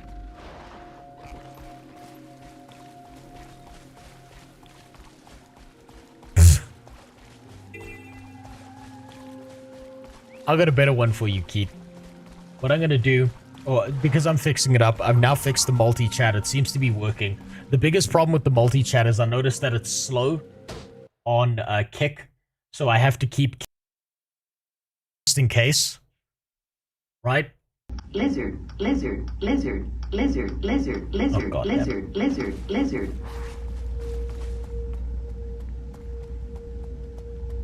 So I have to keep kick open there just so I don't miss messages over there. Because for some reason the kick messages take like a fucking eternity to get through. This seems promising to me though. There's a fen. We've seen little walls of thorns here.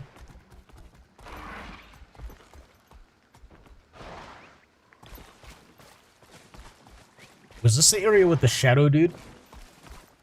With that, like, the shadow come sprite that everyone just beats the shit out of on the timer?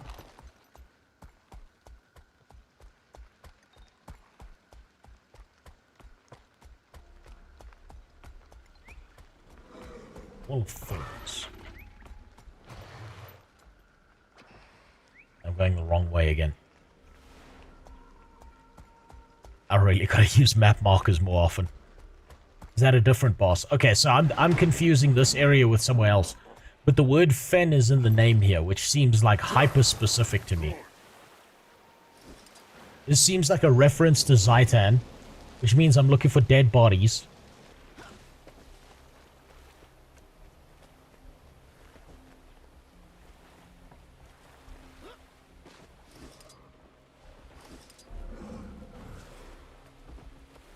You know how it's cool you were near thorns. Yeah, I know. I noticed that. I might want to go back, but I don't know. It seems like there weren't very many dead around there.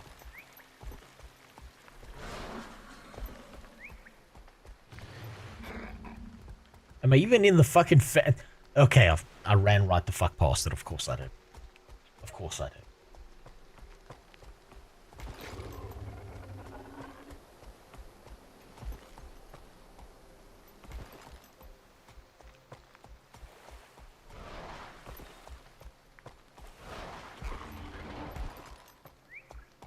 I trust nothing anymore.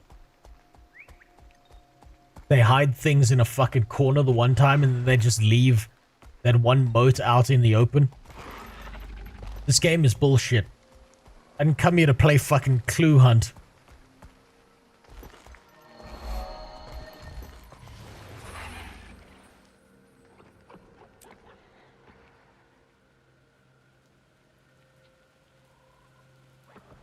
Wait. Hold on. This whole fucking area is Sparkfly Fen. Not this here. This whole thing. What was my hint again? Hold on. Alkis, you can't say that there. Unfortunately, I've left moderation off on kick, and even there, they still block your words.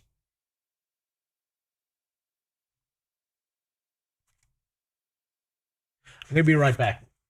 Just give me a second, okay?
Oh, okay, that's nothing. That's nothing. It's just some dude tripped the motion sensor outside my house.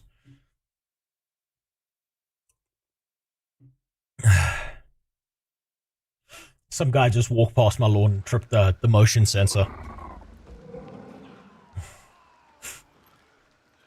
So this whole area is Sparkfly Fen.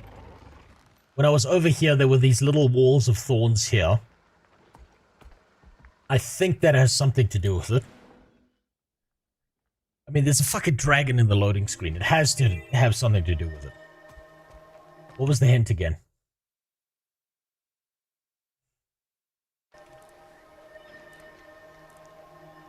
In a Fen's Gorge. Walls of thorns safeguard warriors from the dragon's den. So I'm looking for a gorge.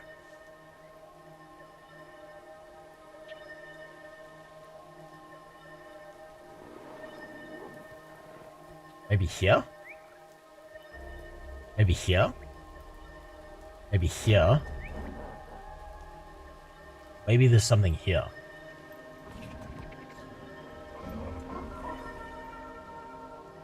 Well, it's gonna be somewhere fucking stupid, like right here, and I'm just missing it.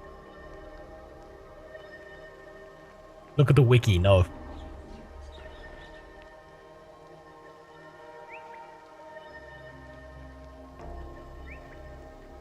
I don't have enough information right now. I probably need to run around the map a little bit. I'll start here.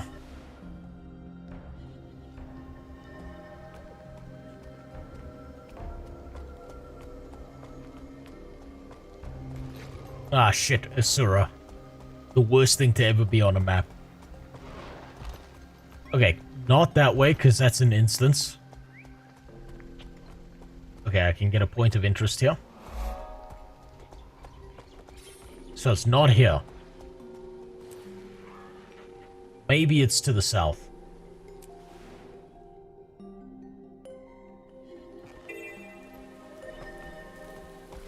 Yeah, I do need more information about this map. I don't have enough information yet about this map. I need to uncover areas.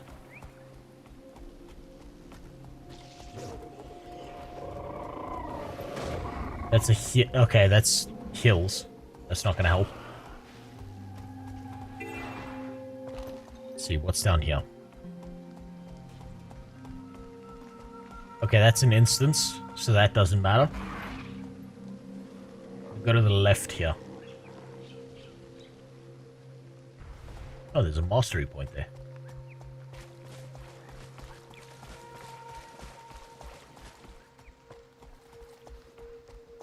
Fen's Gorge. Maybe there's a name somewhere. Yeah, with the word gorge in it. Gorge. Yeah.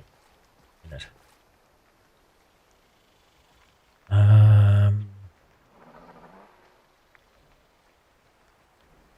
Maybe here, actually.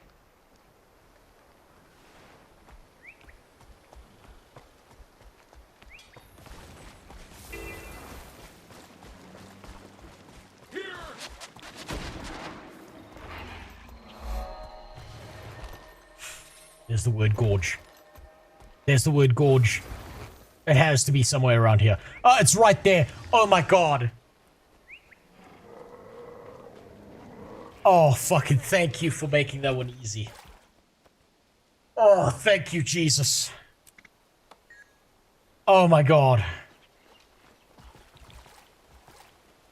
Oh, fucking holy fuck.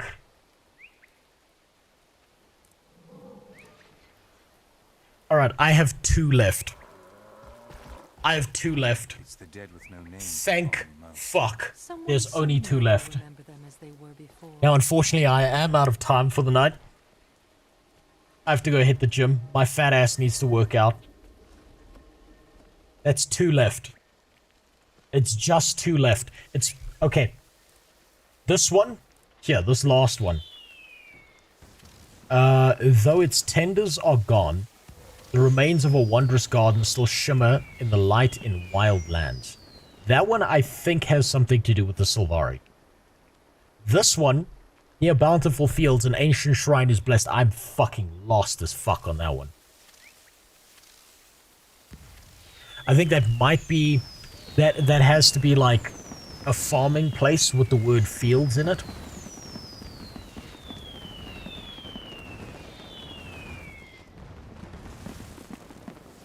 If you can click on the click the achievement on the right upper portion of the UI to take you to the right achievement you're watching quicker than opening the panel. Yeah, I know, but I've gotten into the habit of pressing H and then looking at it,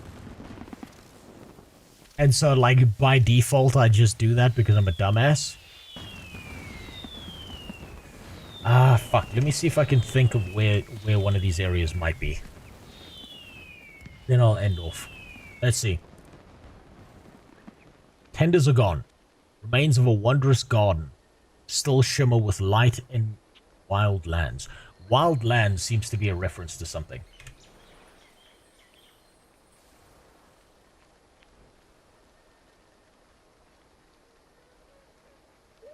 Man, fuck. I'm so lost on these two.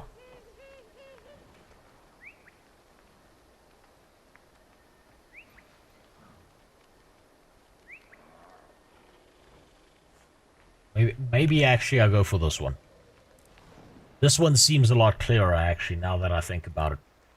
This one right here, Bountiful Fields and Ancient Shrine. Maybe that's the human starting area where there's like a bunch of farming land. Like I think it's over here somewhere.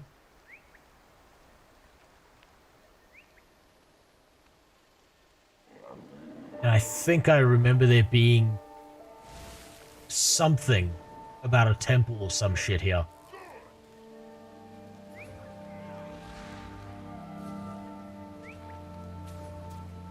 Yes, yeah, okay, so Bountiful Fields has to be a reference to like farming and shit. And I think somewhere here there was like something, there was like ancient ruins or something. So I'm gonna drop here. I'm gonna start my search next time over there.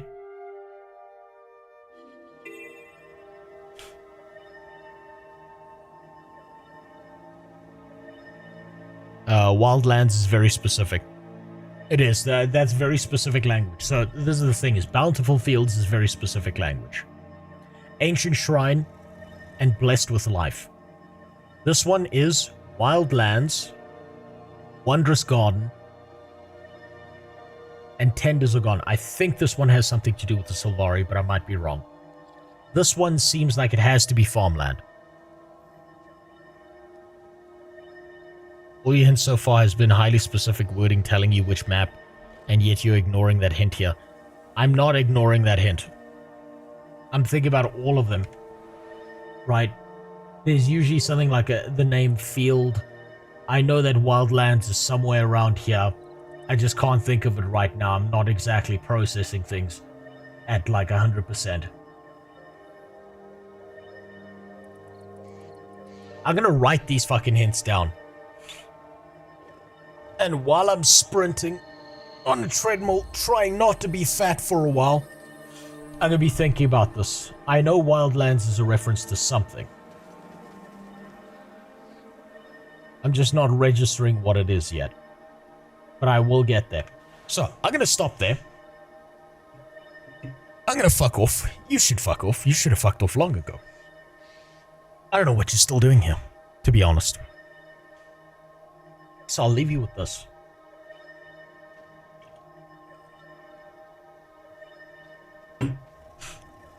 I'll leave you with this.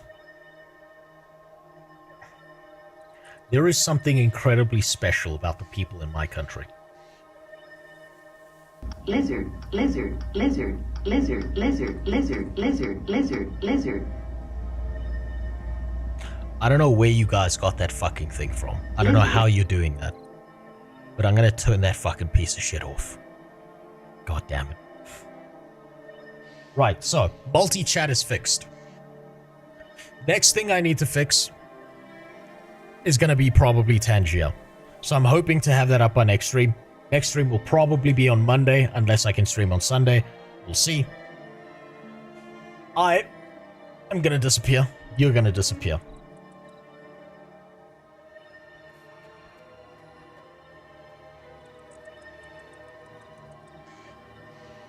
Ban Benji from here. That's not Benji doing that. That's super. I'm going to be starting to work on different things to add to the stream at this point in time because I actually have a little bit of spare time to myself while I rebuild all my fucking savings. At some point, I will have enough free time that I can like look at making everything in the stream the way it's meant to be. And at least 10% of it will be working. So yeah, I leave you with this. Whenever you find yourself in the situation to help someone out, don't do it. Unless there's some kind of mutual benefit for both of you.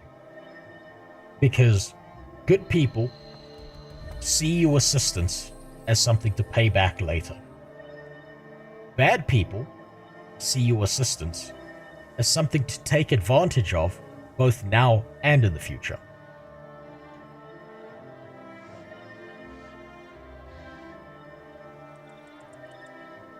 And horny people, like Khaldun, will take sexual advantage of you whether you wanted to or not. What you don't know is he's just Harvey Weinstein's alternate account. Now, good night. Fuck off. Go live your life. Enjoy yourself. I don't know what you're doing here.